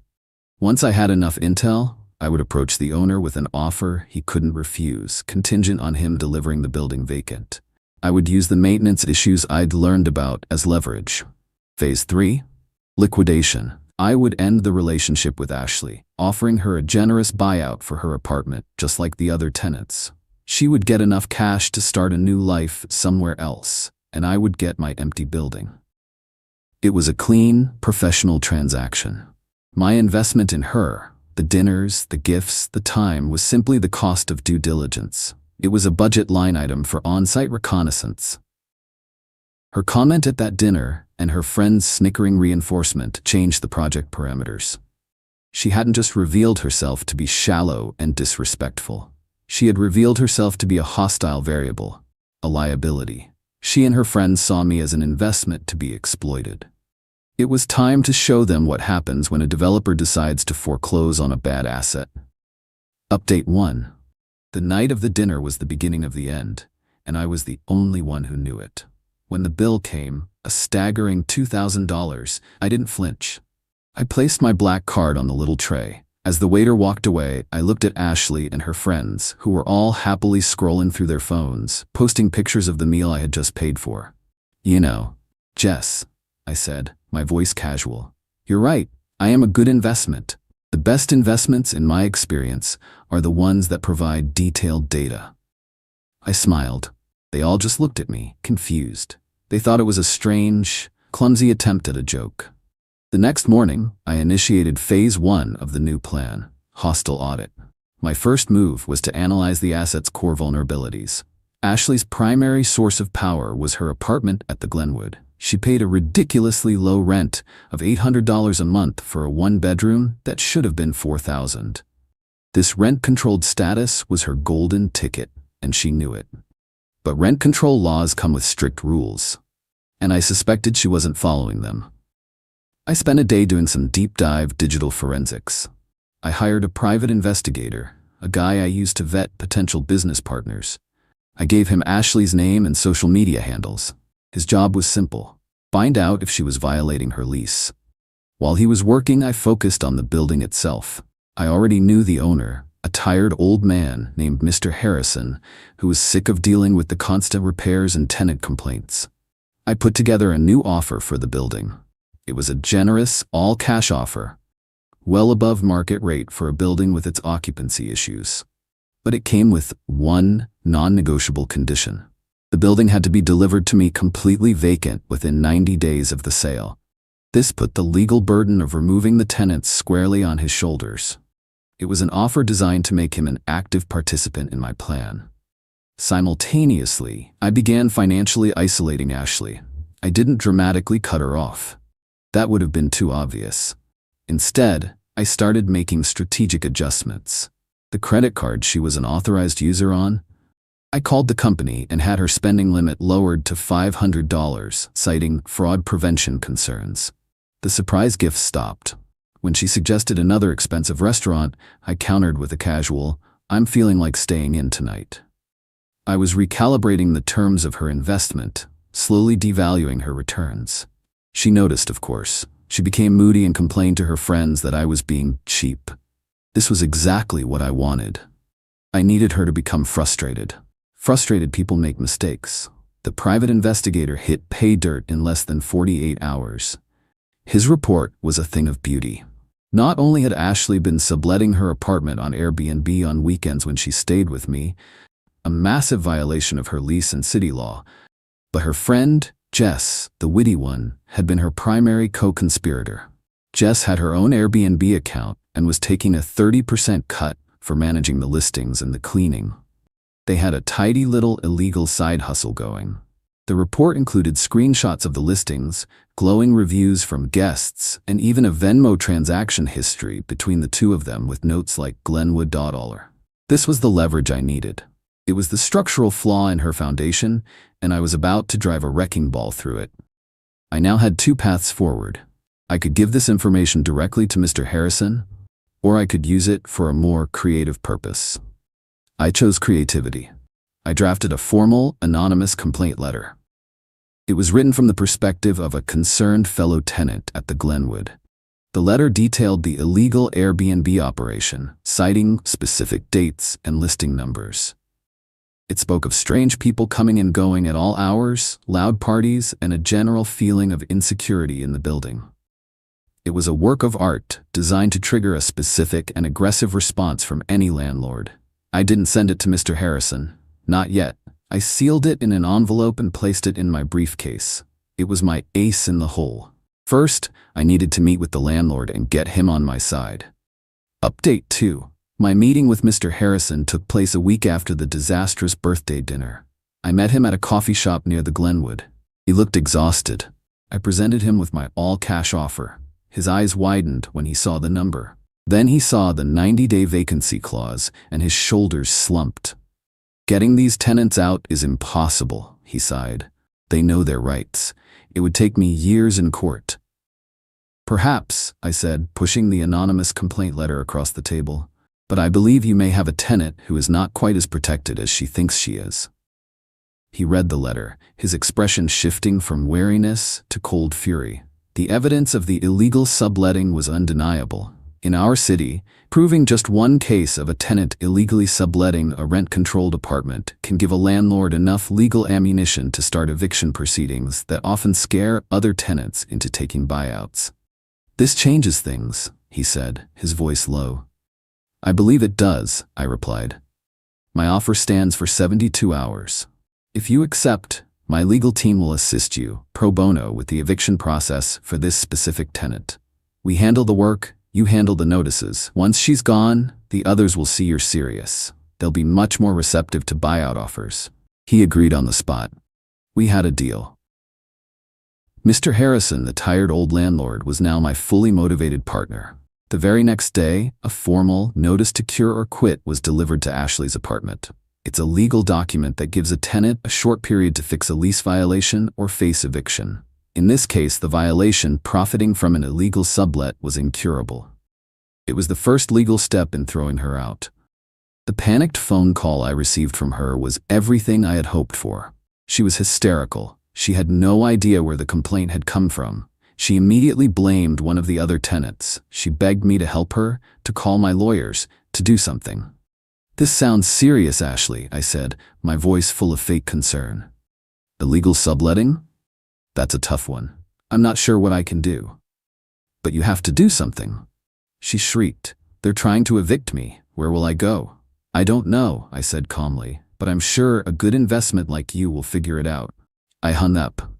The next part of the plan was to dismantle her support system. Her friends were not just bystanders. They were co-conspirators in her view of me as a wallet. It was time for them to feel the consequences. Jess was the easiest target. She was an aspiring real estate agent. I had my PI do a little more digging. It turned out she was working at a major brokerage in the city, but she hadn't disclosed her side hustle managing illegal Airbnbs to her employer. That kind of activity is a major ethics violation and can get an agent's license suspended. I made another anonymous phone call, this time to the ethics hotline of her real estate firm. I laid out the whole story, explaining that one of their agents was actively participating in and profiting from illegal rental schemes. I provided the same evidence my PI had gathered. The fallout for Jess was swift. She was called into a meeting with her managing broker and immediately fired. Her career as a real estate agent was over before it had even started. With Jess out of the picture, I focused on the others. Lauren and Megan both worked in fashion, an industry built on reputation and connections. I used a third party, a PR consultant I sometimes work with, to discreetly spread a story within their professional circles.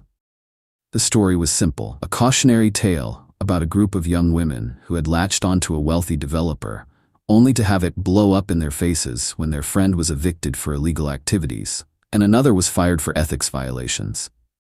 I didn't name names. I didn't have to. The details were specific enough that everyone in their small, gossipy industry knew exactly who the story was about. Suddenly, Ashley's friends found that their own brands were tainted by their association with her. They were seen as greedy, untrustworthy, and unprofessional. The lunch invitations dried up. The networking opportunities vanished. They had hitched their wagons to Ashley's rising star, and now they were all going down with her. They abandoned her instantly, cutting off all contact to save their own skins.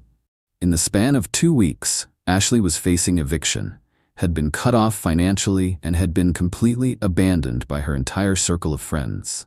She was alone, isolated in a building where the landlord now saw her as the enemy, and where other tenants were beginning to get nervous buyout offers from Mr. Harrison's lawyers, my lawyers. Her entire world, which was built on the foundation of my money and her rent-controlled apartment, was collapsing. And she still had no idea that I was the one behind it all. Final update. It has been a month since Ashley's birthday dinner. The project is complete. The eviction process went through exactly as planned. Faced with irrefutable evidence, Ashley had no choice but to take a tiny, nuisance value buyout from Mr. Harrison and agree to vacate the apartment. She got $5,000, barely enough for a security deposit on a closet in the suburbs. The day she was moving out, I arranged to be there. Not to gloat, but to oversee the final transfer of the asset. I was there with Mr. Harrison to do a final walkthrough of the building I was about to own. As Ashley was hauling the last of her boxes to a beat-up car her dad had driven in from her hometown, she saw me. She dropped the box. Her face was a storm of confusion, fury, and finally, a horrifying, dawning realization. "You," she whispered. "This was you. All of it." I just nodded. "It was a business decision, Ashley," I said, my voice calm. "You and your friends defined the terms of our relationship. You called me an investment. I simply decided to liquidate." "You destroyed my life," she screamed, tears starting to stream down her face. "My friends won't talk to me. Jess lost her job. I have nowhere to go." "Correction," I said, taking a step closer. "You destroyed your own life with your arrogance. Jess lost her job because she was unethical. Your friends abandoned you because your stock crashed. You are not the victim here. You are the bad investment. You are a distressed asset, and you have been successfully flipped." Mr. Harrison and I completed the sale of the building that afternoon. I now own the Glenwood. My construction crews are already inside, beginning the gut renovation. The other tenants all took generous buyouts and have moved on. As for Ashley, I heard she moved back in with her parents. Her grand life in the city, funded by a man she thought she was playing, is over. Her friends are radioactive in their industries, their reputations in tatters. They learned a hard lesson in finance. When you bet against the house always wins. On my wedding day, my fiancé left me at the altar to help his manipulative mother, so I put an end to it. I'm 28 years old, and I should have seen the red flags 2 years ago when I first met his mother. But love makes you blind, doesn't it? Or maybe I was just naive enough to believe that things would change once we got married. My fiancé is 32, successful enough, handsome in that generic way that makes mothers approve. But there's one problem. He's never cut the umbilical cord.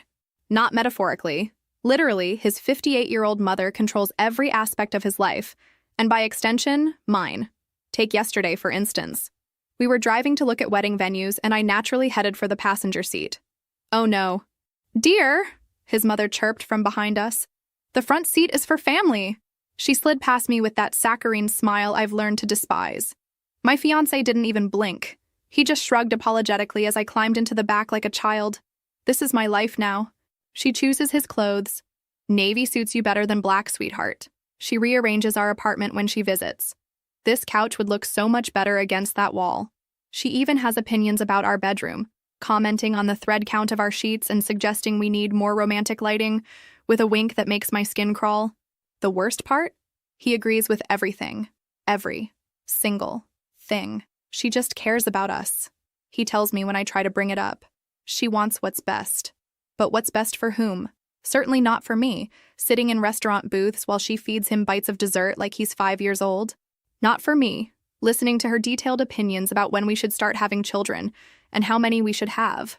Not for me, watching my grown man fiancé call his mother 3 times a day to report his whereabouts like a teenager with a curfew. I've tried talking to him about boundaries. God knows I've tried. But every conversation ends the same way, with him defending her and me feeling like the unreasonable one. She's just excited about the wedding, he'll say. Or, she's getting older. We need to be patient. Patient. I've been patient for 2 years, watching this woman orchestrate our entire relationship from the sidelines. She picked our engagement ring. Diamonds are so classic, don't you think? She chose our wedding venue. The country club has such lovely gardens. She even insisted on approving our guest list, striking out friends she deemed inappropriate influences. And tomorrow is our wedding day. Tomorrow I'm supposed to walk down that aisle and promise to love, honor, and apparently share my husband with his mother for the rest of my life. But as I sit here tonight, looking at my wedding dress hanging in the closet, something inside me is screaming that this isn't right. This isn't how love is supposed to feel. I shouldn't have to compete with my future mother-in-law for my own husband's attention. The rehearsal dinner was the final straw. She stood up and gave a speech about how no woman will ever love him like his mother does, and how she hopes I'll take good care of her baby boy. The entire room fell silent. Even my parents looked uncomfortable. I'm not marrying a man. I'm marrying a boy who never grew up, and his mother is making sure he never will. But it's too late now, isn't it? The church is booked, the flowers are arranged. 200 people are expecting a wedding tomorrow. My dress cost more than my car. The deposits are non-refundable. Maybe I'm overreacting. Maybe all mothers-in-law are like this. Maybe I just need to adjust my expectations and learn to share. But deep down, in a place I've been trying to ignore, I know the truth. I know that tomorrow I'll be signing up for a lifetime of coming second in my own marriage. And I don't know if I can do it. The morning of my wedding, I woke up with a knot in my stomach that had nothing to do with pre-ceremony nerves. I'd barely slept, replaying that rehearsal dinner speech over and over in my head. But the show must go on, right? Hair, makeup, photographs.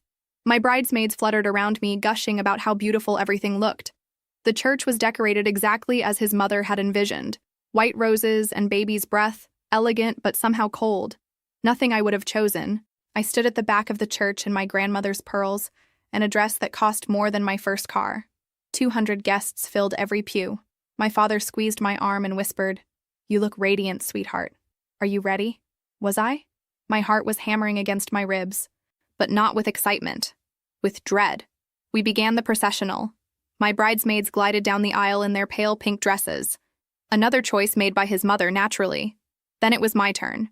Every face turned toward me, smiling, expectant. There he was, waiting at the altar in his navy suit, the one she'd insisted he wear. He looked nervous, fidgeting with his tie. Behind him stood his best man, his cousin who'd flown in from Seattle. And there, in the front pew, sat his mother in an elaborate cream-colored dress that was definitely too close to white for wedding etiquette. She was beaming like she was the bride. The ceremony began beautifully. The minister spoke about love, commitment, partnership, all the things I'd hoped to find in marriage. We reached the exchange of vows, the moment I'd been both anticipating and dreading. The minister asked if anyone had objections to this union. The church fell silent, as churches do during that ceremonial pause. And then it happened. A loud gasp echoed through the sanctuary, followed by the sound of someone collapsing. His mother had suddenly clutched her chest and slumped forward in her pew, her face contorted in apparent agony. "My heart!" she wailed. "Something's wrong with my heart." The congregation erupted in concerned murmurs. Someone shouted to call an ambulance. My future father-in-law looked genuinely panicked. But I knew. God help me. I knew exactly what this was. My fiancé didn't hesitate. He stepped away from me, from the altar, from our vows, and rushed to his mother's side. Mom, what's wrong? Someone call 911. I stood there in my wedding dress, holding my bouquet, watching the man I was supposed to marry choose his mother over me at the most important moment of our lives. The minister looked confused. Guests were standing up to get a better look, and my parents were staring at me with a mixture of concern and mortification. This was it. The moment of truth that I'd been unconsciously preparing for during 2 years of being pushed aside, dismissed, and relegated to second place. I walked down from the altar, my heels clicking against the marble floor. The sound seemed to echo in the chaos.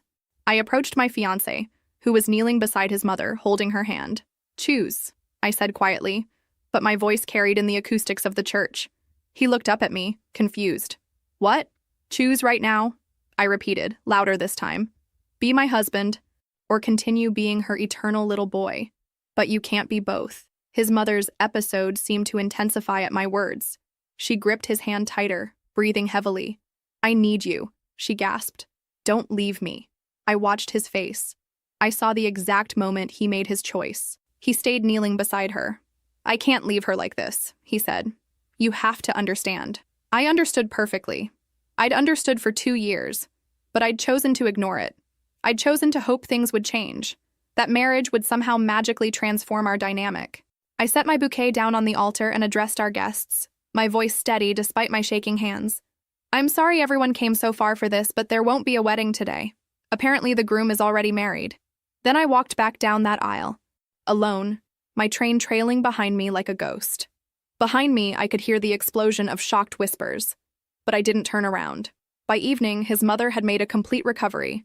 I heard from my cousin that she was actually seen dancing at the reception they held anyway, without the bride, of course. 1 week later, I was sitting in my apartment in the same pajamas I'd worn for 3 days straight, surrounded by wedding gifts I couldn't bear to return, and sympathy flowers that were starting to wilt. The humiliation was suffocating. Every time my phone buzzed, I flinched, expecting another well-meaning friend asking if I was okay.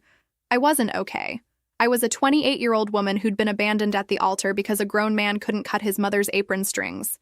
The story was probably making rounds at every dinner party in town. When the doorbell rang that Tuesday afternoon, I almost didn't answer.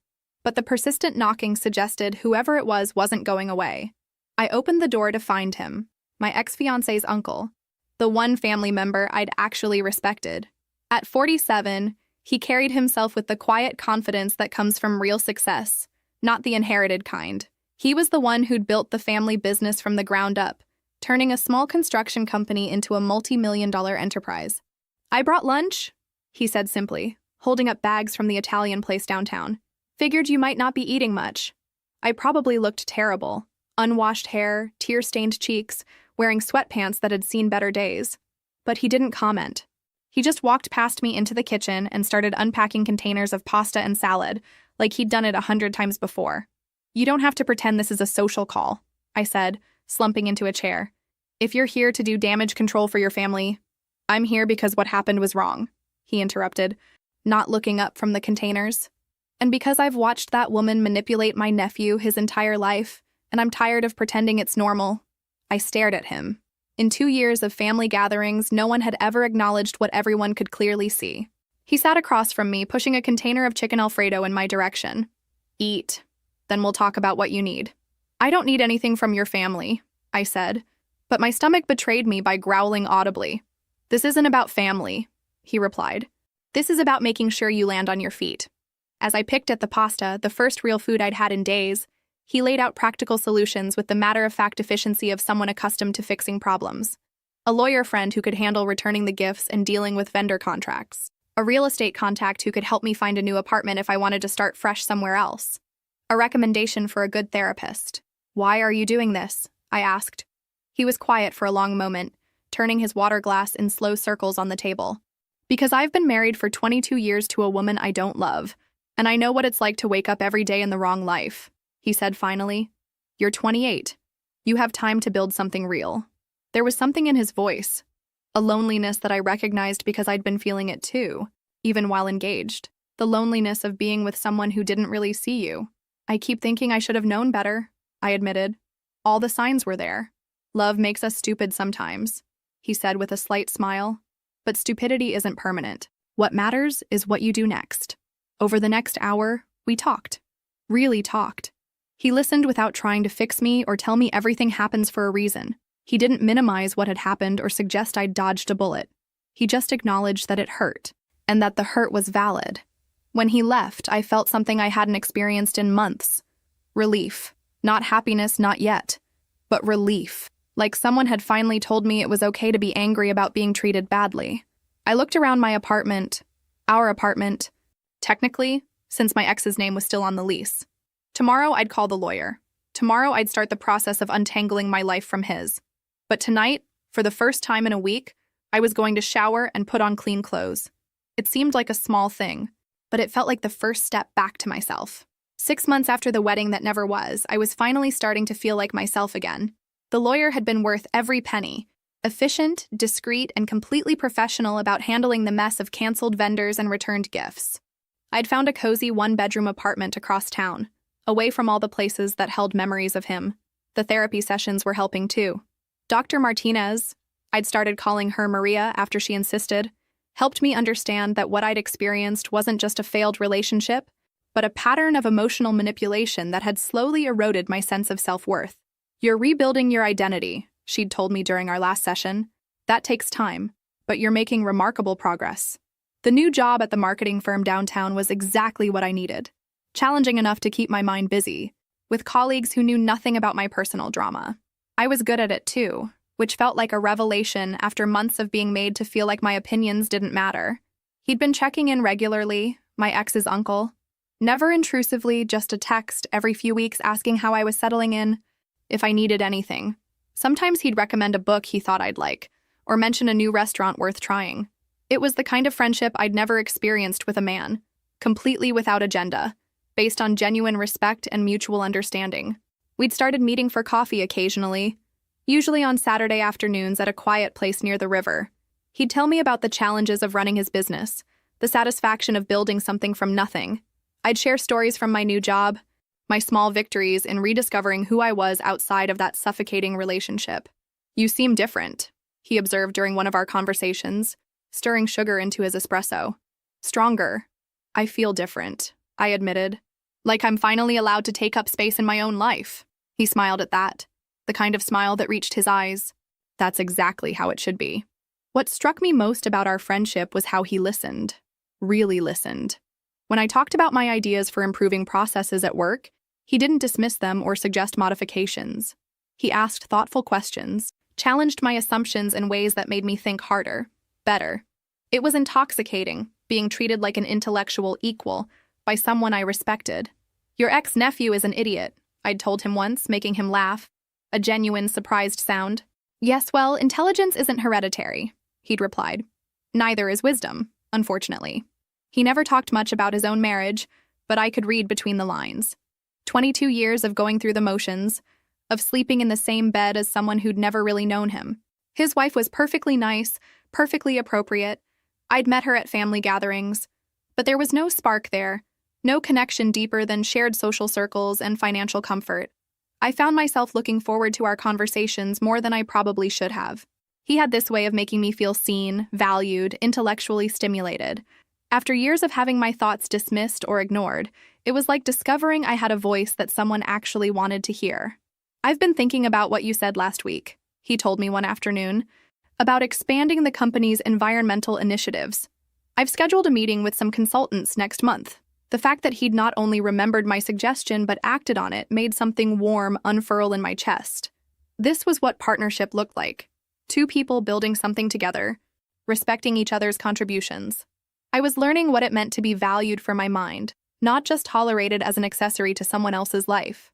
And for the first time in years, I was excited about my future.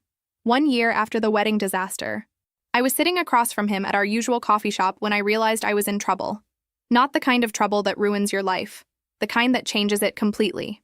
He was telling me about a business trip to Seattle, describing the city's energy and innovation, when he paused mid-sentence and looked at me with an expression I'd never seen before. Something had shifted in the air between us, a recognition that we both felt but neither wanted to acknowledge. "I should probably head home," he said quietly, checking his watch even though we'd only been there for 30 minutes. But he didn't move to leave. Neither did I. "This is complicated," I whispered, voicing what we'd both been dancing around for months. He nodded, running his hand through his graying hair, a gesture I'd come to find incredibly attractive, though I'd tried not to notice. Very complicated. The attraction had been building slowly, so gradually that I'd managed to pretend it wasn't happening. But sitting there, watching him struggle with the same feelings I'd been fighting, I couldn't deny it anymore. This wasn't just friendship. This was something much deeper and infinitely more dangerous. Over the following weeks, our coffee meetings became more infrequent. When we did see each other, there was a tension that made casual conversation nearly impossible. We were both trying to step back from whatever was growing between us, but the connection we'd built was too strong to simply ignore. He started marriage counseling with his wife. He told me this during what would be our last coffee meeting for several months. "I owe it to both of us to try," he said, but his eyes looked hollow. 22 years is a long time to throw away. I respected his decision even as it broke my heart in ways I wasn't prepared for. He was doing the honorable thing, trying to save his marriage before acknowledging feelings for another woman. It was exactly what I would have expected from a man of his integrity. "I think we need some space," he said, and I agreed, even though the thought of losing his friendship felt like losing a limb. The next few months were some of the hardest I'd experienced since the altar incident. I threw myself into work, took up pottery classes, started training for a half marathon, anything to keep my mind occupied. But nothing could fill the space he'd left in my life. I dated a little. A colleague set me up with her brother, a perfectly nice accountant who took me to dinner and made appropriate conversation. But every comparison I made was unfair to him. He wasn't funny in the same way, didn't challenge my ideas with the same intellectual curiosity, didn't make me feel like the most interesting person in the room. My therapist helped me work through the guilt I felt about falling for a married man. "Feelings aren't choices," Maria reminded me. "What matters is how we act on them." I hadn't acted, neither had he, but that didn't make the feelings any less real or any less painful. Then, on a rainy Tuesday in November, he called me. His voice was different, tired, but also somehow lighter. "Can we meet?" he asked. "There's something I need to tell you." We met at a different coffee shop this time, one downtown that we'd never been to together. He looked like he'd aged 5 years in the months we'd been apart. "I'm getting divorced," he said without preamble. "We've been in counseling for months, trying to find something worth saving, and we finally admitted there's nothing there. There never really was." My heart started racing, but I kept my expression neutral. "How do you feel about that?" "Relieved," he admitted. "Sad for the time we wasted, but mostly relieved. We're going to handle it amicably. She's actually happier too, now that we've stopped pretending." We talked for hours that day, carefully navigating around the elephant in the room, us. The divorce would take time, he explained. They were both committed to doing it right, dividing assets fairly, maintaining dignity throughout the process. "I don't want to rush into anything," he said as we prepared to leave. "But I also can't pretend anymore that you're just a friend." Neither could I. 18 months after my altar abandonment, he showed up at my apartment on a Sunday evening with takeout from my favorite Thai restaurant and a bottle of wine I'd mentioned liking months earlier. The divorce papers had been filed that week. "I know we said we'd wait," he began, setting the food on my kitchen counter. "But I need to be honest with you. I'm in love with you, completely, hopelessly in love with you." The words hung in the air between us like a bridge I'd been afraid to cross. I'd been in love with him too, probably since those first months of rebuilding my life. But hearing him say it first made everything real in a way that was both terrifying and exhilarating. "I love you too," I whispered, and watched his face transform with relief. The kiss that followed was nothing like the polite pecks I'd shared with my ex-fiancé.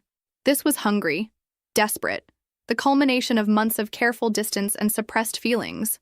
When we finally broke apart, we were both breathing hard. "Are you sure about this?" I asked, my hands still fisted in his shirt. "Your family is going to lose their minds, especially your sister-in-law." He laughed, a sound with no humor in it. "Let them. I've spent my entire adult life doing what was expected, being the responsible one who fixes everyone else's problems. For once, I'm going to choose what makes me happy." We agreed to keep the relationship private until his divorce was finalized. It felt like the mature, respectful thing to do, even though it meant stolen evenings at my apartment and careful scheduling to avoid being seen together in public. Those secret months were some of the happiest of my life, away from the judgment of others. We could just be ourselves. Two people who'd found something rare and precious and were determined to protect it. He'd arrive at my place after work with groceries and cook dinner while I told him about my day. We'd sit on my couch reading different books, our legs tangled together, occasionally sharing interesting passages. He introduced me to jazz music and single malt whiskey. I got him hooked on true crime podcasts and convinced him to try yoga. I never knew relationship could be this easy, he told me one evening as we walked along the river path near my apartment. It was nearly dark, safe from recognition. Easy? I laughed. You call secret dating easy? I call being with someone who actually likes me easy, he said, squeezing my hand. Someone who laughs at my jokes and argues with my opinions and makes me want to be better than I am. The contrast with my previous relationship was stark and painful. With my ex-fiancé, I'd constantly felt like I was performing, trying to be the version of myself that would earn approval from him and his mother. With him, I could be completely authentic, ambitious, opinionated, sometimes cranky after long days at work. He loved all of it. We talked about everything: books, politics, childhood memories, dreams for the future. He told me about building his company from nothing, the satisfaction of creating something lasting. I shared my ideas about starting my own marketing consultancy someday. And instead of dismissing the plan, he helped me refine it. You have excellent instincts, he said after reviewing my business plan. With the right backing and connections, you could build something significant. 3 months into our secret relationship, his divorce became final. The settlement was generous but fair. His ex-wife got the house and half of his non-business assets. She seemed genuinely relieved to be free, already making plans to travel and explore interests she'd neglected during their marriage. Now what? I asked the night the papers were signed. Now we stop hiding, he said, pulling me close. I want to take you to dinner at the best restaurant in the city. I want to hold your hand in public. I want everyone to know that I'm with the smartest, most beautiful woman I've ever met. I should have been excited. And I was. But I also knew that going public would mean facing his family, and particularly my ex-fiancé and his mother. The thought made my stomach clench with anxiety. They're going to say terrible things about me, I said. About us. Let them talk, he replied. We know the truth. That's all that matters. 2 years after my non-wedding, his mother discovered our relationship in the most dramatic way possible. We'd been careful, so careful, but apparently not careful enough. I was at his place, the downtown condo he'd bought after the divorce, when she used her emergency key to let herself in. She'd been worried because he hadn't returned her calls for 2 days, she claimed. Never mind that he was a 47-year-old man who didn't owe anyone a daily check-in. The look on her face when she saw me coming out of his bedroom in one of his shirts was worth photographing. Pure, unadulterated rage mixed with the kind of shock usually reserved for natural disasters. You, she hissed, pointing at me like I was something she'd found on the bottom of her shoe. You did this. You destroyed his marriage. My marriage was over long before I met her, he said calmly, emerging from the kitchen with coffee. He didn't seem surprised to see his sister-in-law in his living room, and I'd appreciate it if you'd call before coming over. But she wasn't listening to him. She was staring at me with the intensity of someone who'd finally found the target for years of accumulated frustration. How long? She demanded. That's none of your business, I replied, accepting the coffee mug from him.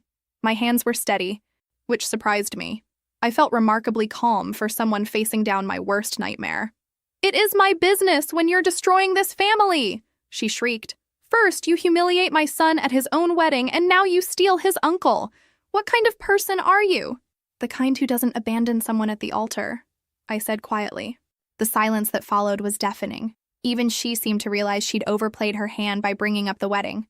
I want you out of this family, she said, her voice dropping to a venomous whisper. Stay away from him. Stay away from all of us. I don't think that's your decision to make, he said, his arm sliding around my waist. This is my life, not yours to control. By the next day, the whole family knew. His phone didn't stop ringing, relatives calling to express their shock, disappointment, concern for his state of mind. My ex-fiancé called him personally, screaming about betrayal and family loyalty until he hung up. The accusations were predictable and cruel. I was a gold digger who'd targeted him from the beginning, a manipulative woman who'd destroyed one relationship and was now destroying another, a shameless opportunist who'd seduced a grieving divorcee. They're saying I planned this, I told him after a particularly vicious voicemail from his nephew's wife. That I've been after your money since the beginning. Do you care what they think? He asked. I considered the question seriously. A year ago, the answer would have been yes. The old me would have been devastated by their disapproval, would have tried to explain and defend and justify. But that woman had died at the altar 2 years ago. No, I realized with surprise. I really don't. The social fallout was swift and brutal. We lost friends who didn't want to pick sides, or who'd decided we were the villains in this story. Invitations dried up. People who'd been warm and friendly before now avoided eye contact at the grocery store. But something interesting happened in the midst of the scandal. Other people I hadn't expected, reached out with support. My boss at the marketing firm took me to lunch and shared her own story of leaving an unhappy marriage for true love. My therapist reminded me that other people's opinions weren't facts. Even some of his business associates privately congratulated him on finding happiness. The people who matter understand, he told me one evening as we read the latest gossip circulating through their social circles. The rest never mattered anyway. 3 weeks after the discovery, we went public officially, attending a charity gala together. He introduced me as his partner to everyone we met, his hand never leaving the small of my back, his pride in our relationship evident to anyone paying attention. The whispers followed us around the room, but we danced anyway. And for the first time in my life, I understood what it felt like to be with someone who was proud to claim me, who didn't care what anyone else thought as long as we were together. No regrets? He asked as we swayed to the orchestra's rendition of an old jazz standard. Not a single one, I replied, and meant it completely. 2 years and 3 months after the altar incident, we made the decision that would change everything. We were going to get married. The proposal wasn't traditional. We'd been discussing it for weeks like the partnership it was. No dramatic gestures or surprise rings. Just 2 adults deciding to legally commit to the life they'd been building together. I want to do this right, he told me as we sat in his lawyer's office, discussing prenuptial agreements and estate planning. I want you protected, no matter what happens. The prenup he proposed was unlike anything I'd ever heard of. Instead of protecting his assets from me, it guaranteed me a significant portion of everything he'd built. 60% of the business, ownership of properties, investment portfolios, a true partnership in every sense. This is insane, I said, staring at the documents. What if we don't work out? Then you'll still be set for life, he replied simply. You helped me remember what happiness feels like. That's worth more than money. But the real shock came when he announced his intentions to the family. Not about the marriage. They'd suspected that was coming. About the changes he was planning to make. For years, he'd been the family ATM, subsidizing his nephew's lifestyle, paying for his sister-in-law's shopping sprees, covering car payments and vacations and emergencies both real and imagined. The family had grown accustomed to his generosity, had come to see it as their right rather than his choice. That stops now, he announced during a family dinner we'd been foolish enough to attend. My priority is my wife and the family we plan to build together. The explosion was immediate and fierce. How could he abandon family for some woman who'd already proven she was destructive? How could he be so selfish after everything they'd done for him? What exactly have you done for me? He asked calmly, cutting through the hysteria. Because from where I sit, I've been the one doing all the giving. My ex-fiancé was the most vocal in his outrage. She's turned you against us, he accused. This isn't who you are. You're right, he agreed. This isn't who I was.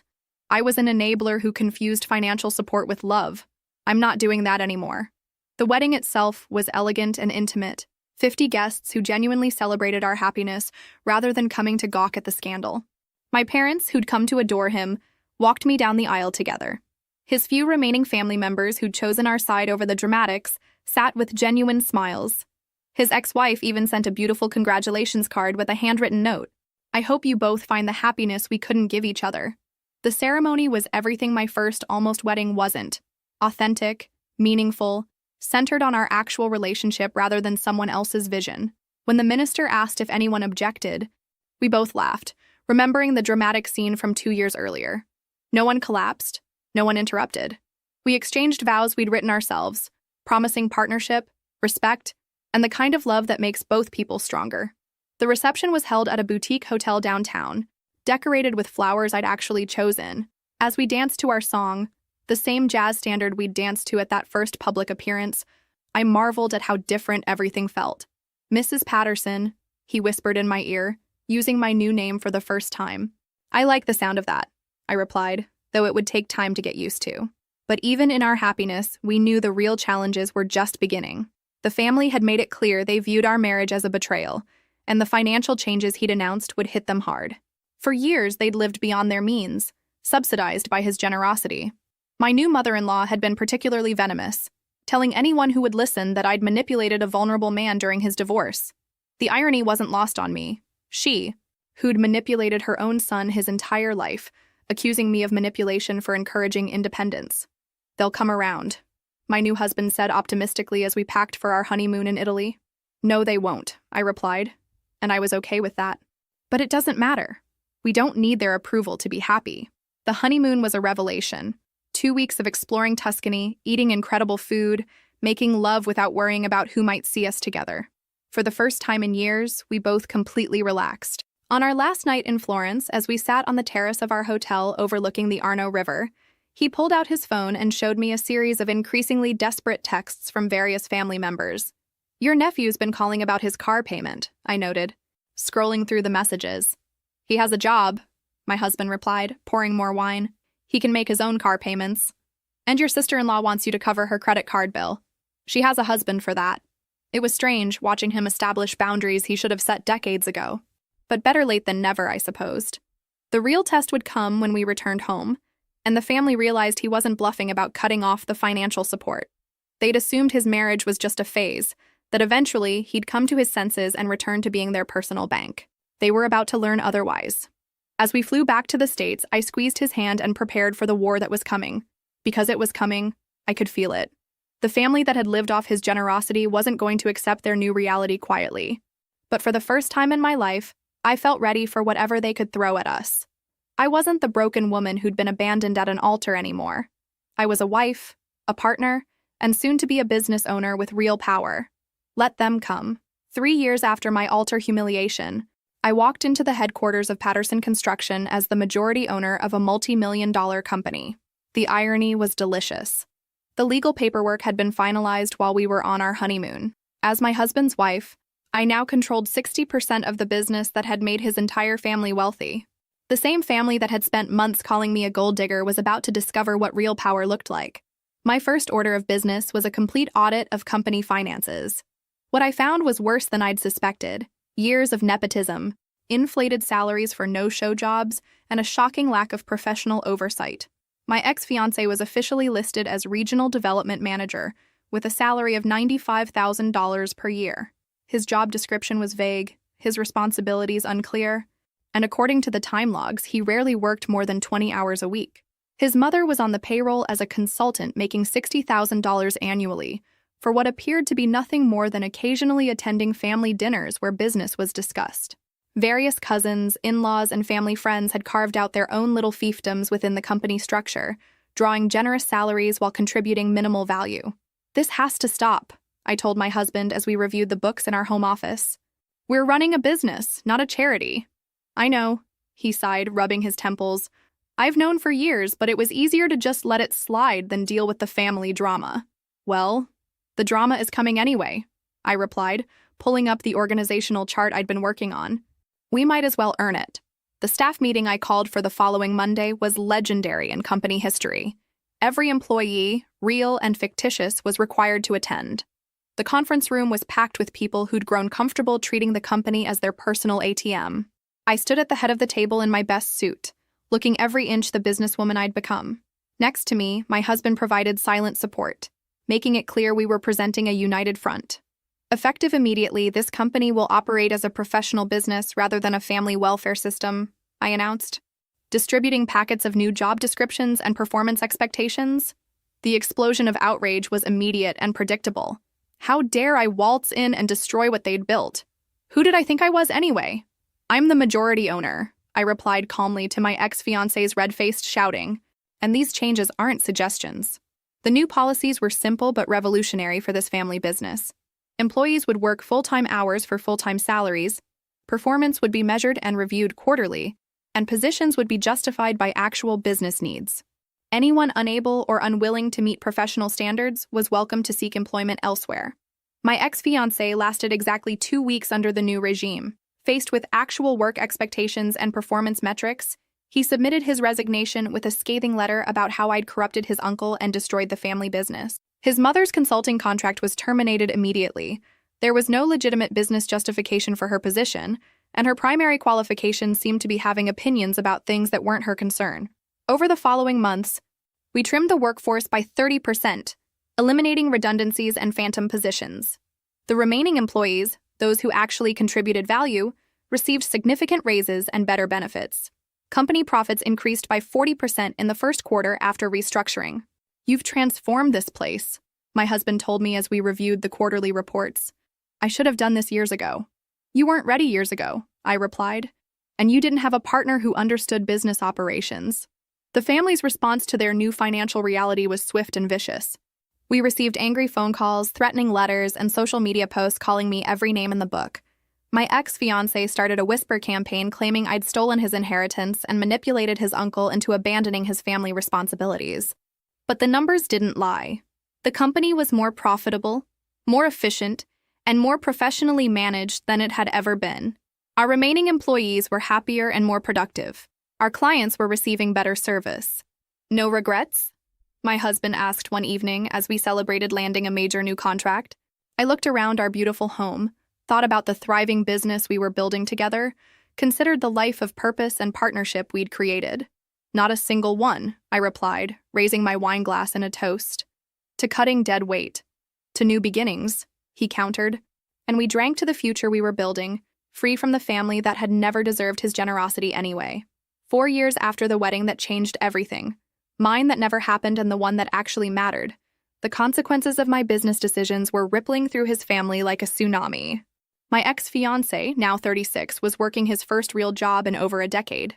The software company that hired him as a junior marketing associate was probably unaware they'd employed a man who'd never actually had to show up consistently anywhere in his adult life. According to mutual acquaintances, he was struggling with the concept of a 40-hour workweek, having to ask permission for vacation days, being held accountable for deliverables and deadlines. The basic realities of employment that most people learn in their 20s were foreign concepts to someone who'd coasted on family money his entire career. His mother's situation was even more dramatic.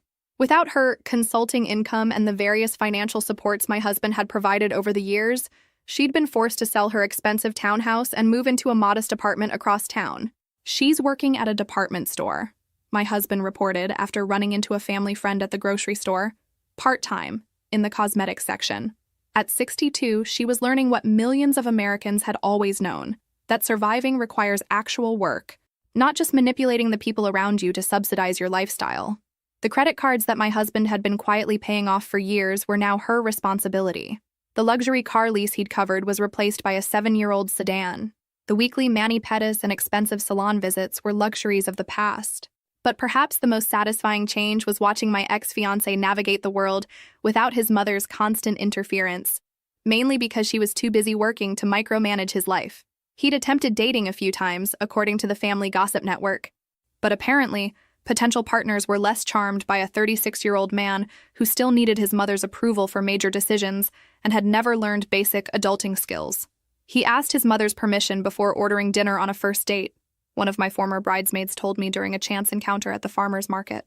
The woman left before dessert. Meanwhile, my husband and I were thriving in ways that would have been impossible under the old family dynamic. Without the constant drain of supporting ungrateful relatives, we'd been able to expand the business significantly. We'd acquired 2 smaller construction companies, opened a branch office in the next state, and diversified into commercial real estate development. I'd proven to have excellent instincts for investment opportunities and business strategy. "You should consider an MBA," my husband suggested one evening as we reviewed proposals for a major downtown development project. "You have natural talent, but formal training would take you to the next level." I was already enrolled in evening classes at the local university's executive program. At 31, I was finally pursuing the advanced education I'd put on hold for a relationship that had never valued my ambitions anyway. The contrast with my old life was stark and sometimes surreal.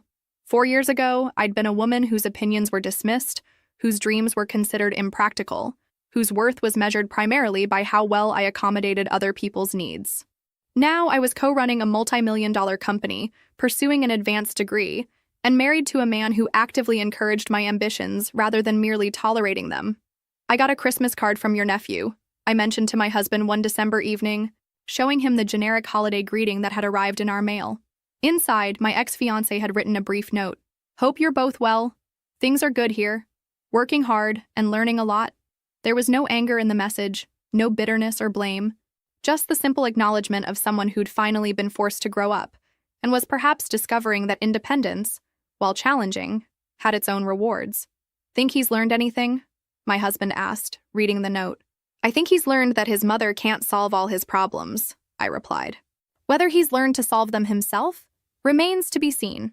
We never responded to the card, but I kept it tucked in my desk drawer as a reminder of how far we'd all come from that dramatic scene at the altar 4 years earlier. Some lessons can only be learned the hard way. Some people only grow when they have no other choice. And sometimes, the best thing you can do for someone is to stop enabling them to remain weak. 5 years after my altar abandonment, I was standing in my corner office overlooking the city, one hand on my growing belly, the other holding a business magazine featuring our company on the cover. "Regional construction firm becomes state powerhouse," read the headline above a photo of my husband and me at a recent groundbreaking ceremony. At 32, pregnant with our first child, I was living a life I couldn't have imagined during those dark days after my wedding disaster. The scared, people-pleasing woman who'd been willing to share her husband with his manipulative mother felt like someone I'd known in another lifetime. The phone on my desk buzzed with yet another interview request. Ever since the magazine article, journalists had been fascinated by our story, particularly the angle of how dramatically the company had transformed under new management. Of course, they had no idea about the personal drama behind the business success. To them, I was simply the young wife who'd helped modernize her husband's traditional family business. They didn't know about the altar, the secret courtship, the family explosion, or the satisfaction of watching entitled relatives learn to support themselves. A knock on my office door interrupted my thoughts. My assistant poked her head in with a bemused expression. "There's someone here to see you," she said. "Says she's family. Should I tell her you're busy?" Through the glass partition, I could see her, my former almost mother-in-law, looking older and more worn than I remembered. Her expensive clothes had been replaced by a simple department store ensemble. Her perfectly maintained hair showed gray roots, and her face bore the lines of someone learning to live without financial cushions. "Send her in," I said, curious despite myself. She entered my office with none of her former imperious confidence. The woman who'd once commanded every room she entered now seemed diminished, uncertain. "You've done well for yourself," she said, looking around at the tasteful decorations and city view. "Thank you," I replied neutrally, not offering her a seat. "What can I do for you?" "I wanted to apologize," she said, the words clearly difficult for her to speak, "for the things I said about you, for the way I treated you." I waited, saying nothing. "I was protecting what I thought was mine," she continued, her voice barely above a whisper. "My son, my family, my place in the world. I didn't understand that I was actually hurting everyone, including him. And now you do understand?" I asked. She nodded slowly.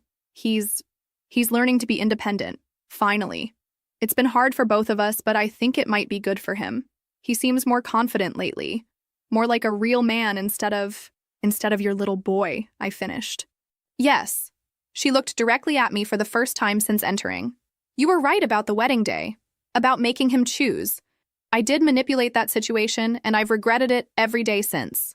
The apology was unexpected but not entirely surprising. Desperation has a way of clarifying people's perspectives. "How is he?" I found myself asking. "Better than I expected," she admitted. "He got a promotion at work last month. He's dating someone, a nice woman who doesn't take his nonsense. He pays his own bills now, makes his own decisions. He's becoming the man I should have let him be years ago." "And you?" "I'm learning too," she said with a rueful smile. "Learning that the world doesn't end when you can't control everything. Learning that working for a living isn't the worst thing that can happen to a person." We stood in silence for a moment, two women who'd been on opposite sides of a war that neither of us had truly wanted to fight. "I don't expect forgiveness," she said finally. "I just wanted you to know that I understand now why you did what you did. And I wanted to tell you that despite everything, I think my brother-in-law is happier than I've ever seen him. You make him happy in a way his first wife never did." After she left, I sat back down and placed both hands on my belly, feeling the baby kick. This child would grow up in a household where love wasn't conditional on control, where parents encouraged independence rather than dependence, where healthy boundaries were maintained with extended family. My phone buzzed with a text from my husband. "How did the appointment go? Everything okay with little one?" "Perfect," I typed back. Both of us are thriving. And we were. Against all odds, despite the family drama and social scandal, despite being abandoned at an altar and falling in love with a married man, despite all the reasons this shouldn't have worked out, we were thriving. Sometimes the best revenge really is living well. 7 years after the wedding that never was, I was hosting a dinner party in our newly renovated home, my 2-year-old daughter playing at my feet while my husband grilled steaks on our terrace. The guests were a mix of business associates, genuine friends, and family members who'd chosen relationship over drama, a carefully curated group of people who genuinely celebrated our success rather than resented it. At 34, I owned controlling interest in a construction empire worth over $50 million. I had completed my MBA with honors while managing both pregnancy and business expansion. Most importantly, I had built a marriage based on mutual respect, genuine partnership, and the kind of love that makes both people stronger rather than smaller. Our daughter would never know what it felt like to compete for a parent's attention, or wonder if she was valued for herself rather than her compliance. She was already showing signs of the independence and confidence we were deliberately nurturing. "Mama, up!" she demanded, raising her arms with the imperious authority of someone accustomed to being heard and respected.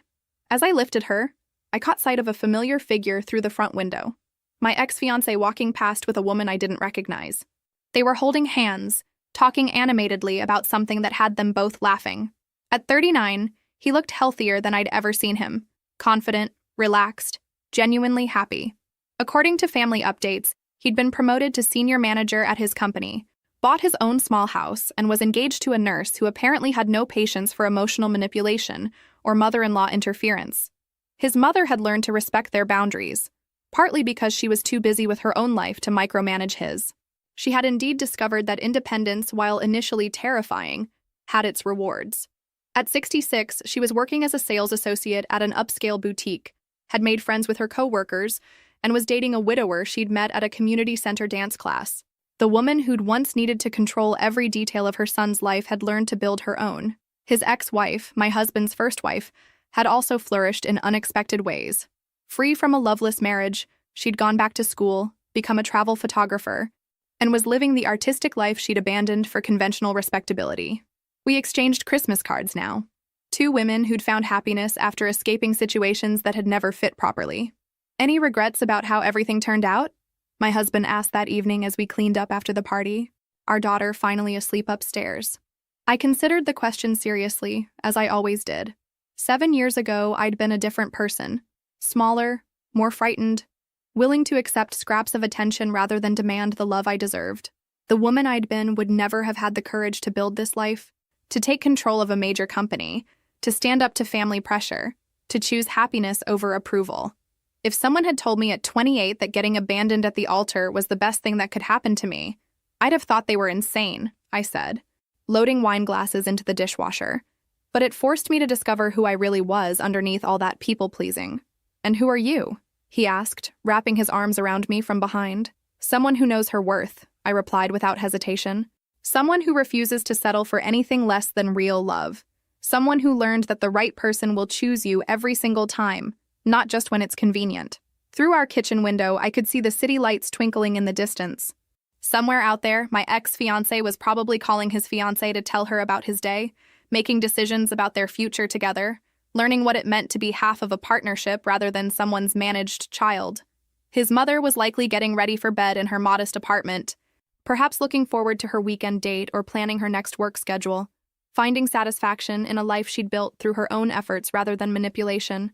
And his uncle's ex-wife was probably editing photos from her latest assignment, living the creative life she'd always wanted but never had the courage to pursue while trapped in expectations.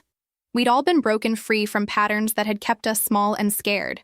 Some of us had chosen growth, others had had growth forced upon them. But we'd all learned that it's never too late to become who you're meant to be. "Come on," my husband said, taking my hand. "Let's check on our little CEO before bed." As we climbed the stairs together, I reflected on how completely my life had transformed.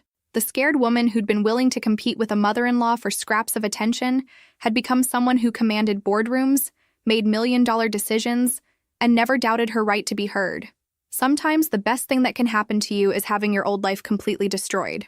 It's the only way to discover how strong you really are and how much happiness you deserve. Standing in my daughter's doorway, watching her sleep peacefully in a home filled with unconditional love and genuine respect, I knew I'd finally gotten the fairy tale ending I'd always deserved.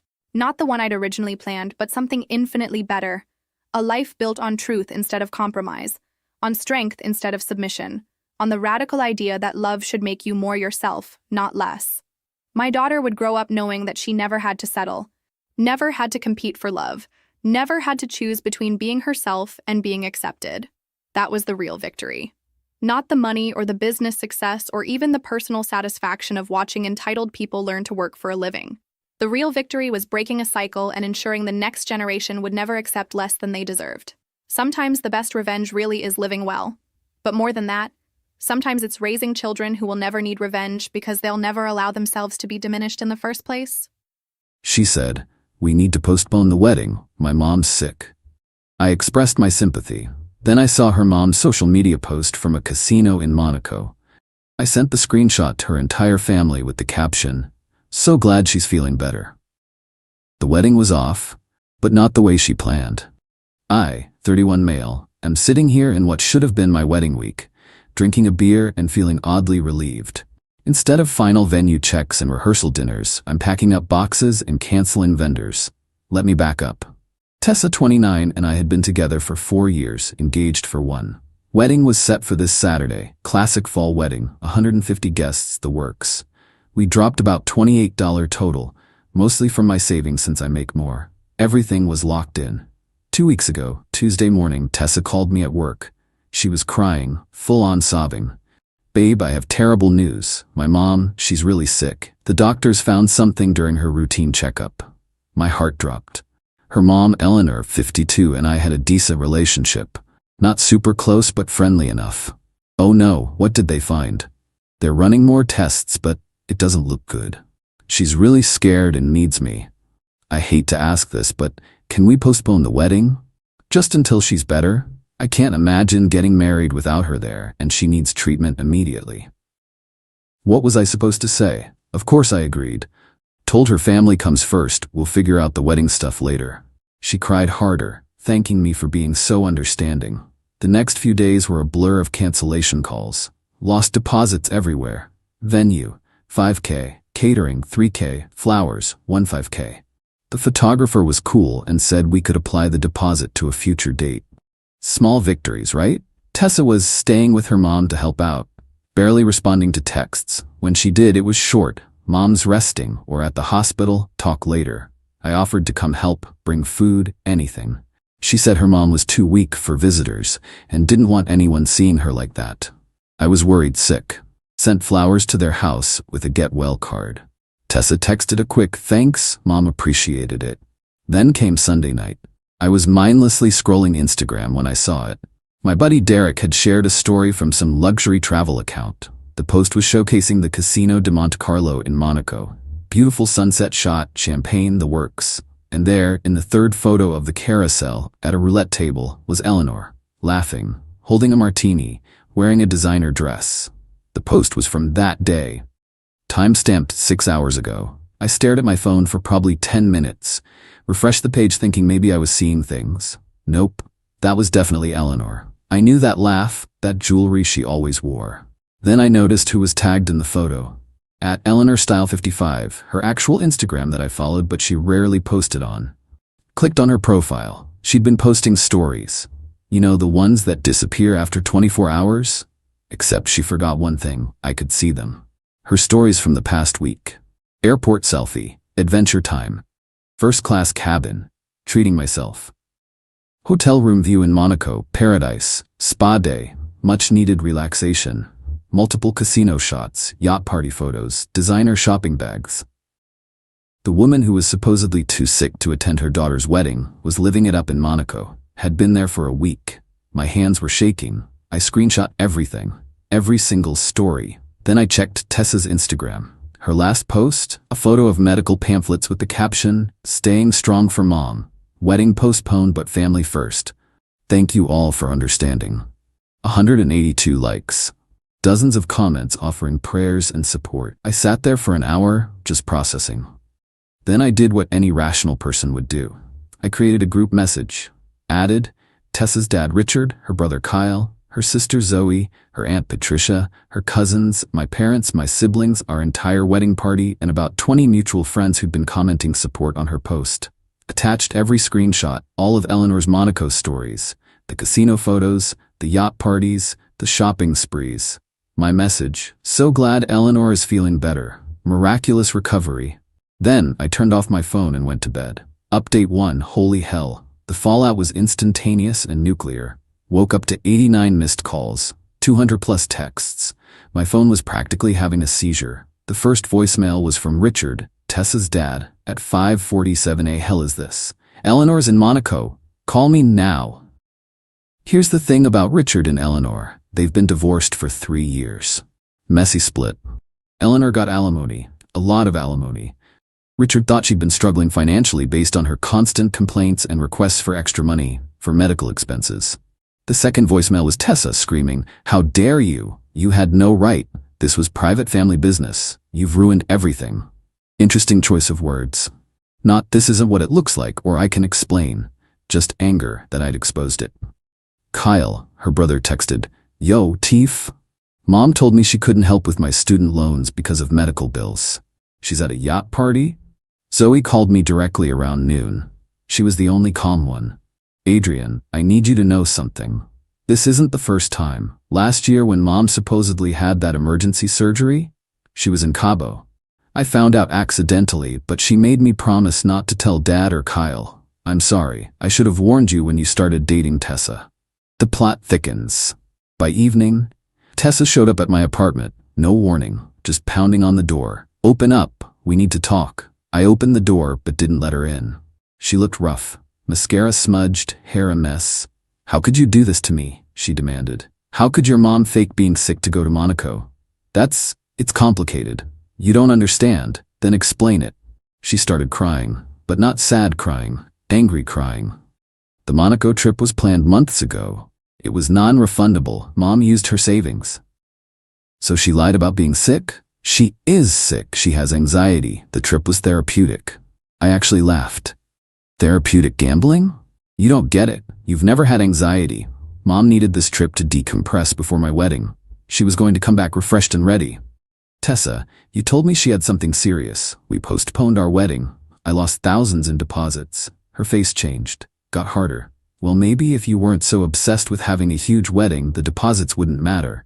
This is really your fault for pressuring me into all that expensive stuff." Record scratch. "What? You wanted the country club venue. You insisted on the expensive catering. You picked the $3,000 flower arrangements. Because you made me feel like I had to, with your successful job and your money." There it was, the entitlement showing through. Get out. "We're still getting married, right? We can reschedule for spring?" "Tessa, you lied to me. Your mom lied to everyone. No, we're not getting married." She went from angry to panic mode real quick. "You can't call off our wedding over this. It was just a little lie. Mom deserved a vacation. She's been through so much with the divorce. The wedding's already called off, remember? You did that. I'm just making it permanent." She started screaming about how I was ruining her life, how she'd already told everyone we were getting married, how her friends would judge her, how she'd wasted 4 years on me. I closed the door. She stood outside yelling for another 10 minutes until my neighbor threatened to call the cops.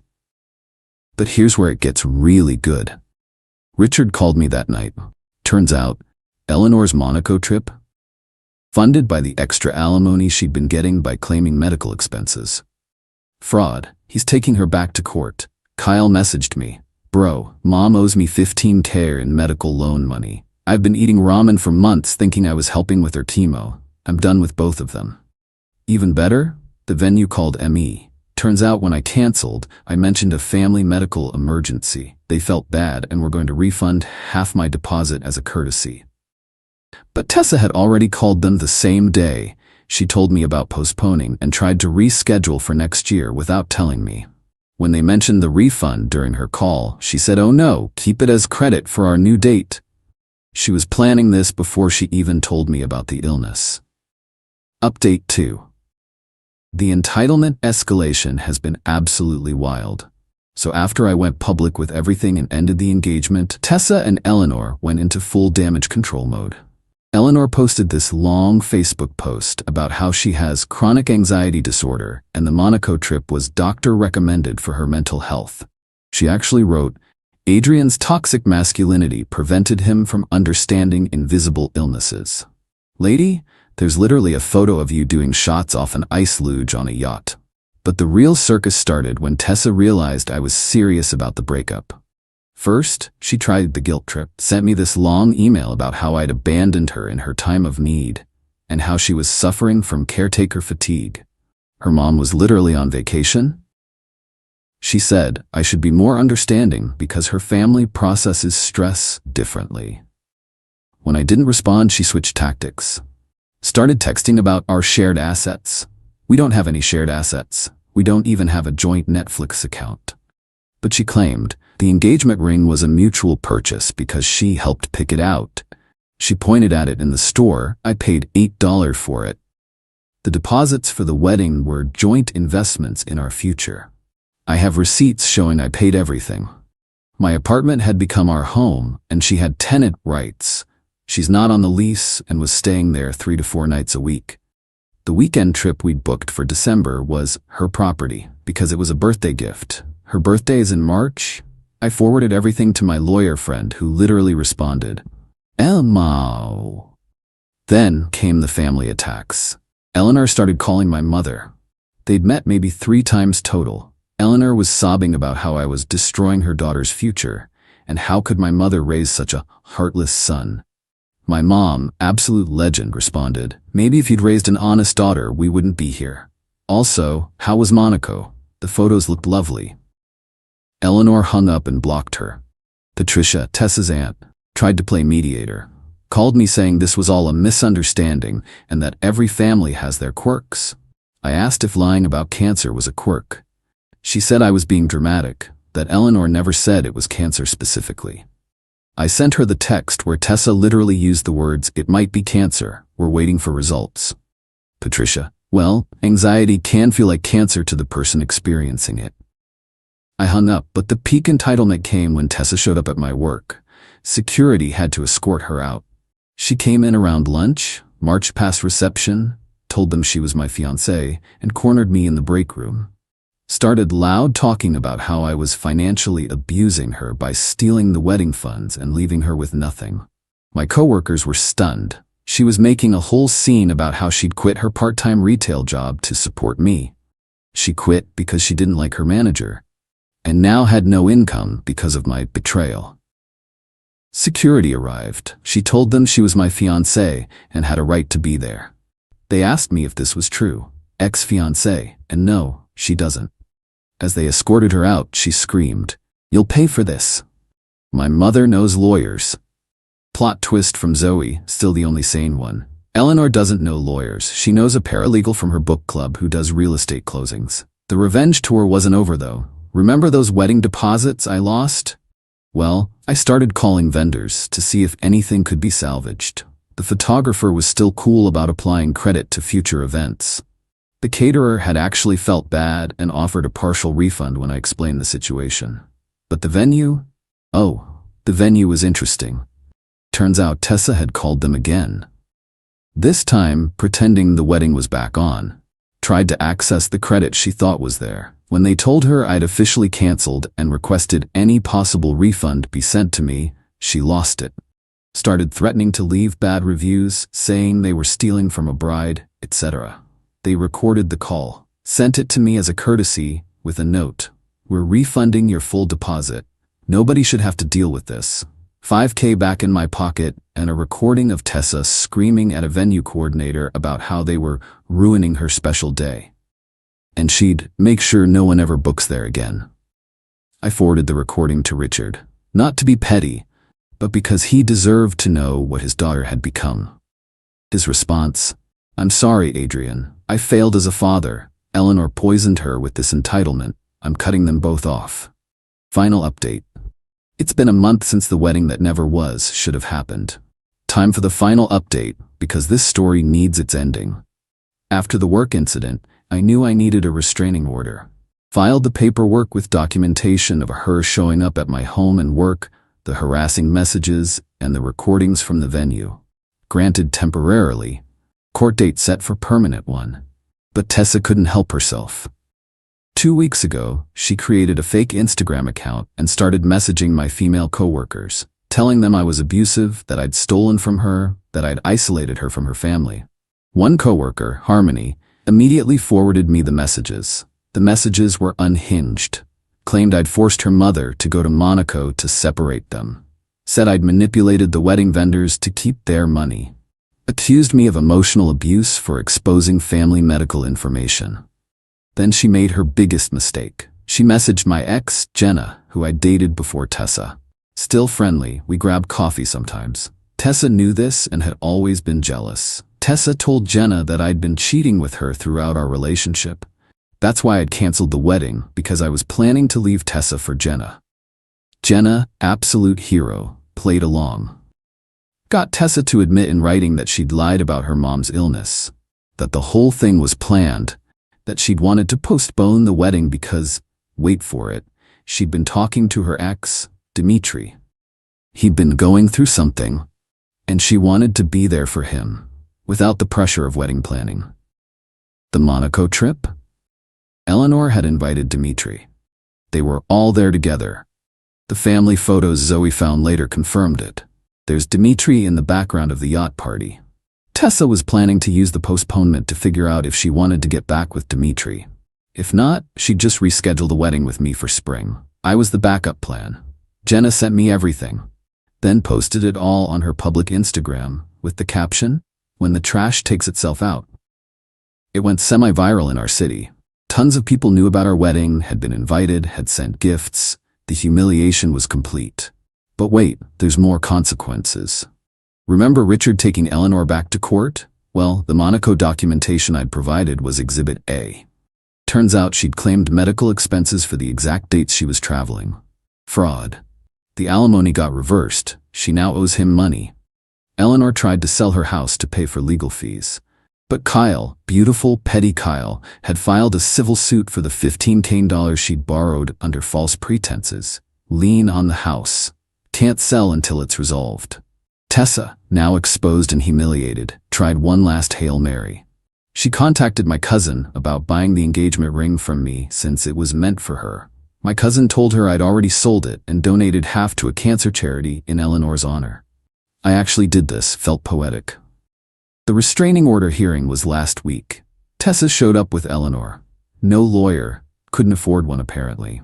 Tessa tried to claim I was the aggressor, that I'd stalked her mom's social media and harassed her family with private information. The judge looked at the evidence, the messages, the recordings, the work incident, Jenna's screenshots, restraining order granted. 2 years, no contact. As we left court, Eleanor couldn't help herself. Shouted across the parking lot, "You'll regret this. Tessa was the best thing that ever happened to you." I stopped, turned, smiled. "Tell Monaco I said hi."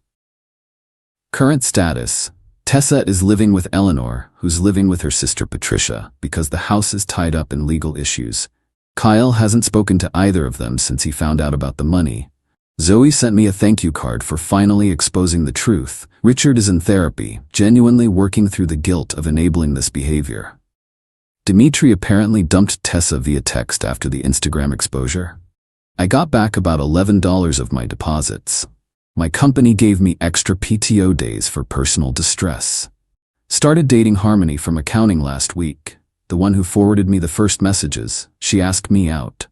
The funniest part? Last I heard from Zoe, Tessa was trying to become an influencer. Posted a video about surviving narcissistic abuse that got 12 views. The comments were all people calling her out with screenshots of her lies. Eleanor posted about starting a travel blog. It has one post about Monaco that literally no one has read except the lawyer using it as evidence. Do I feel bad? Not even a little. They had every opportunity to be honest, to be decent, to just not lie about cancer, to go party in Monaco. The bar was underground and they still couldn't clear it. The wedding would have been this past Saturday.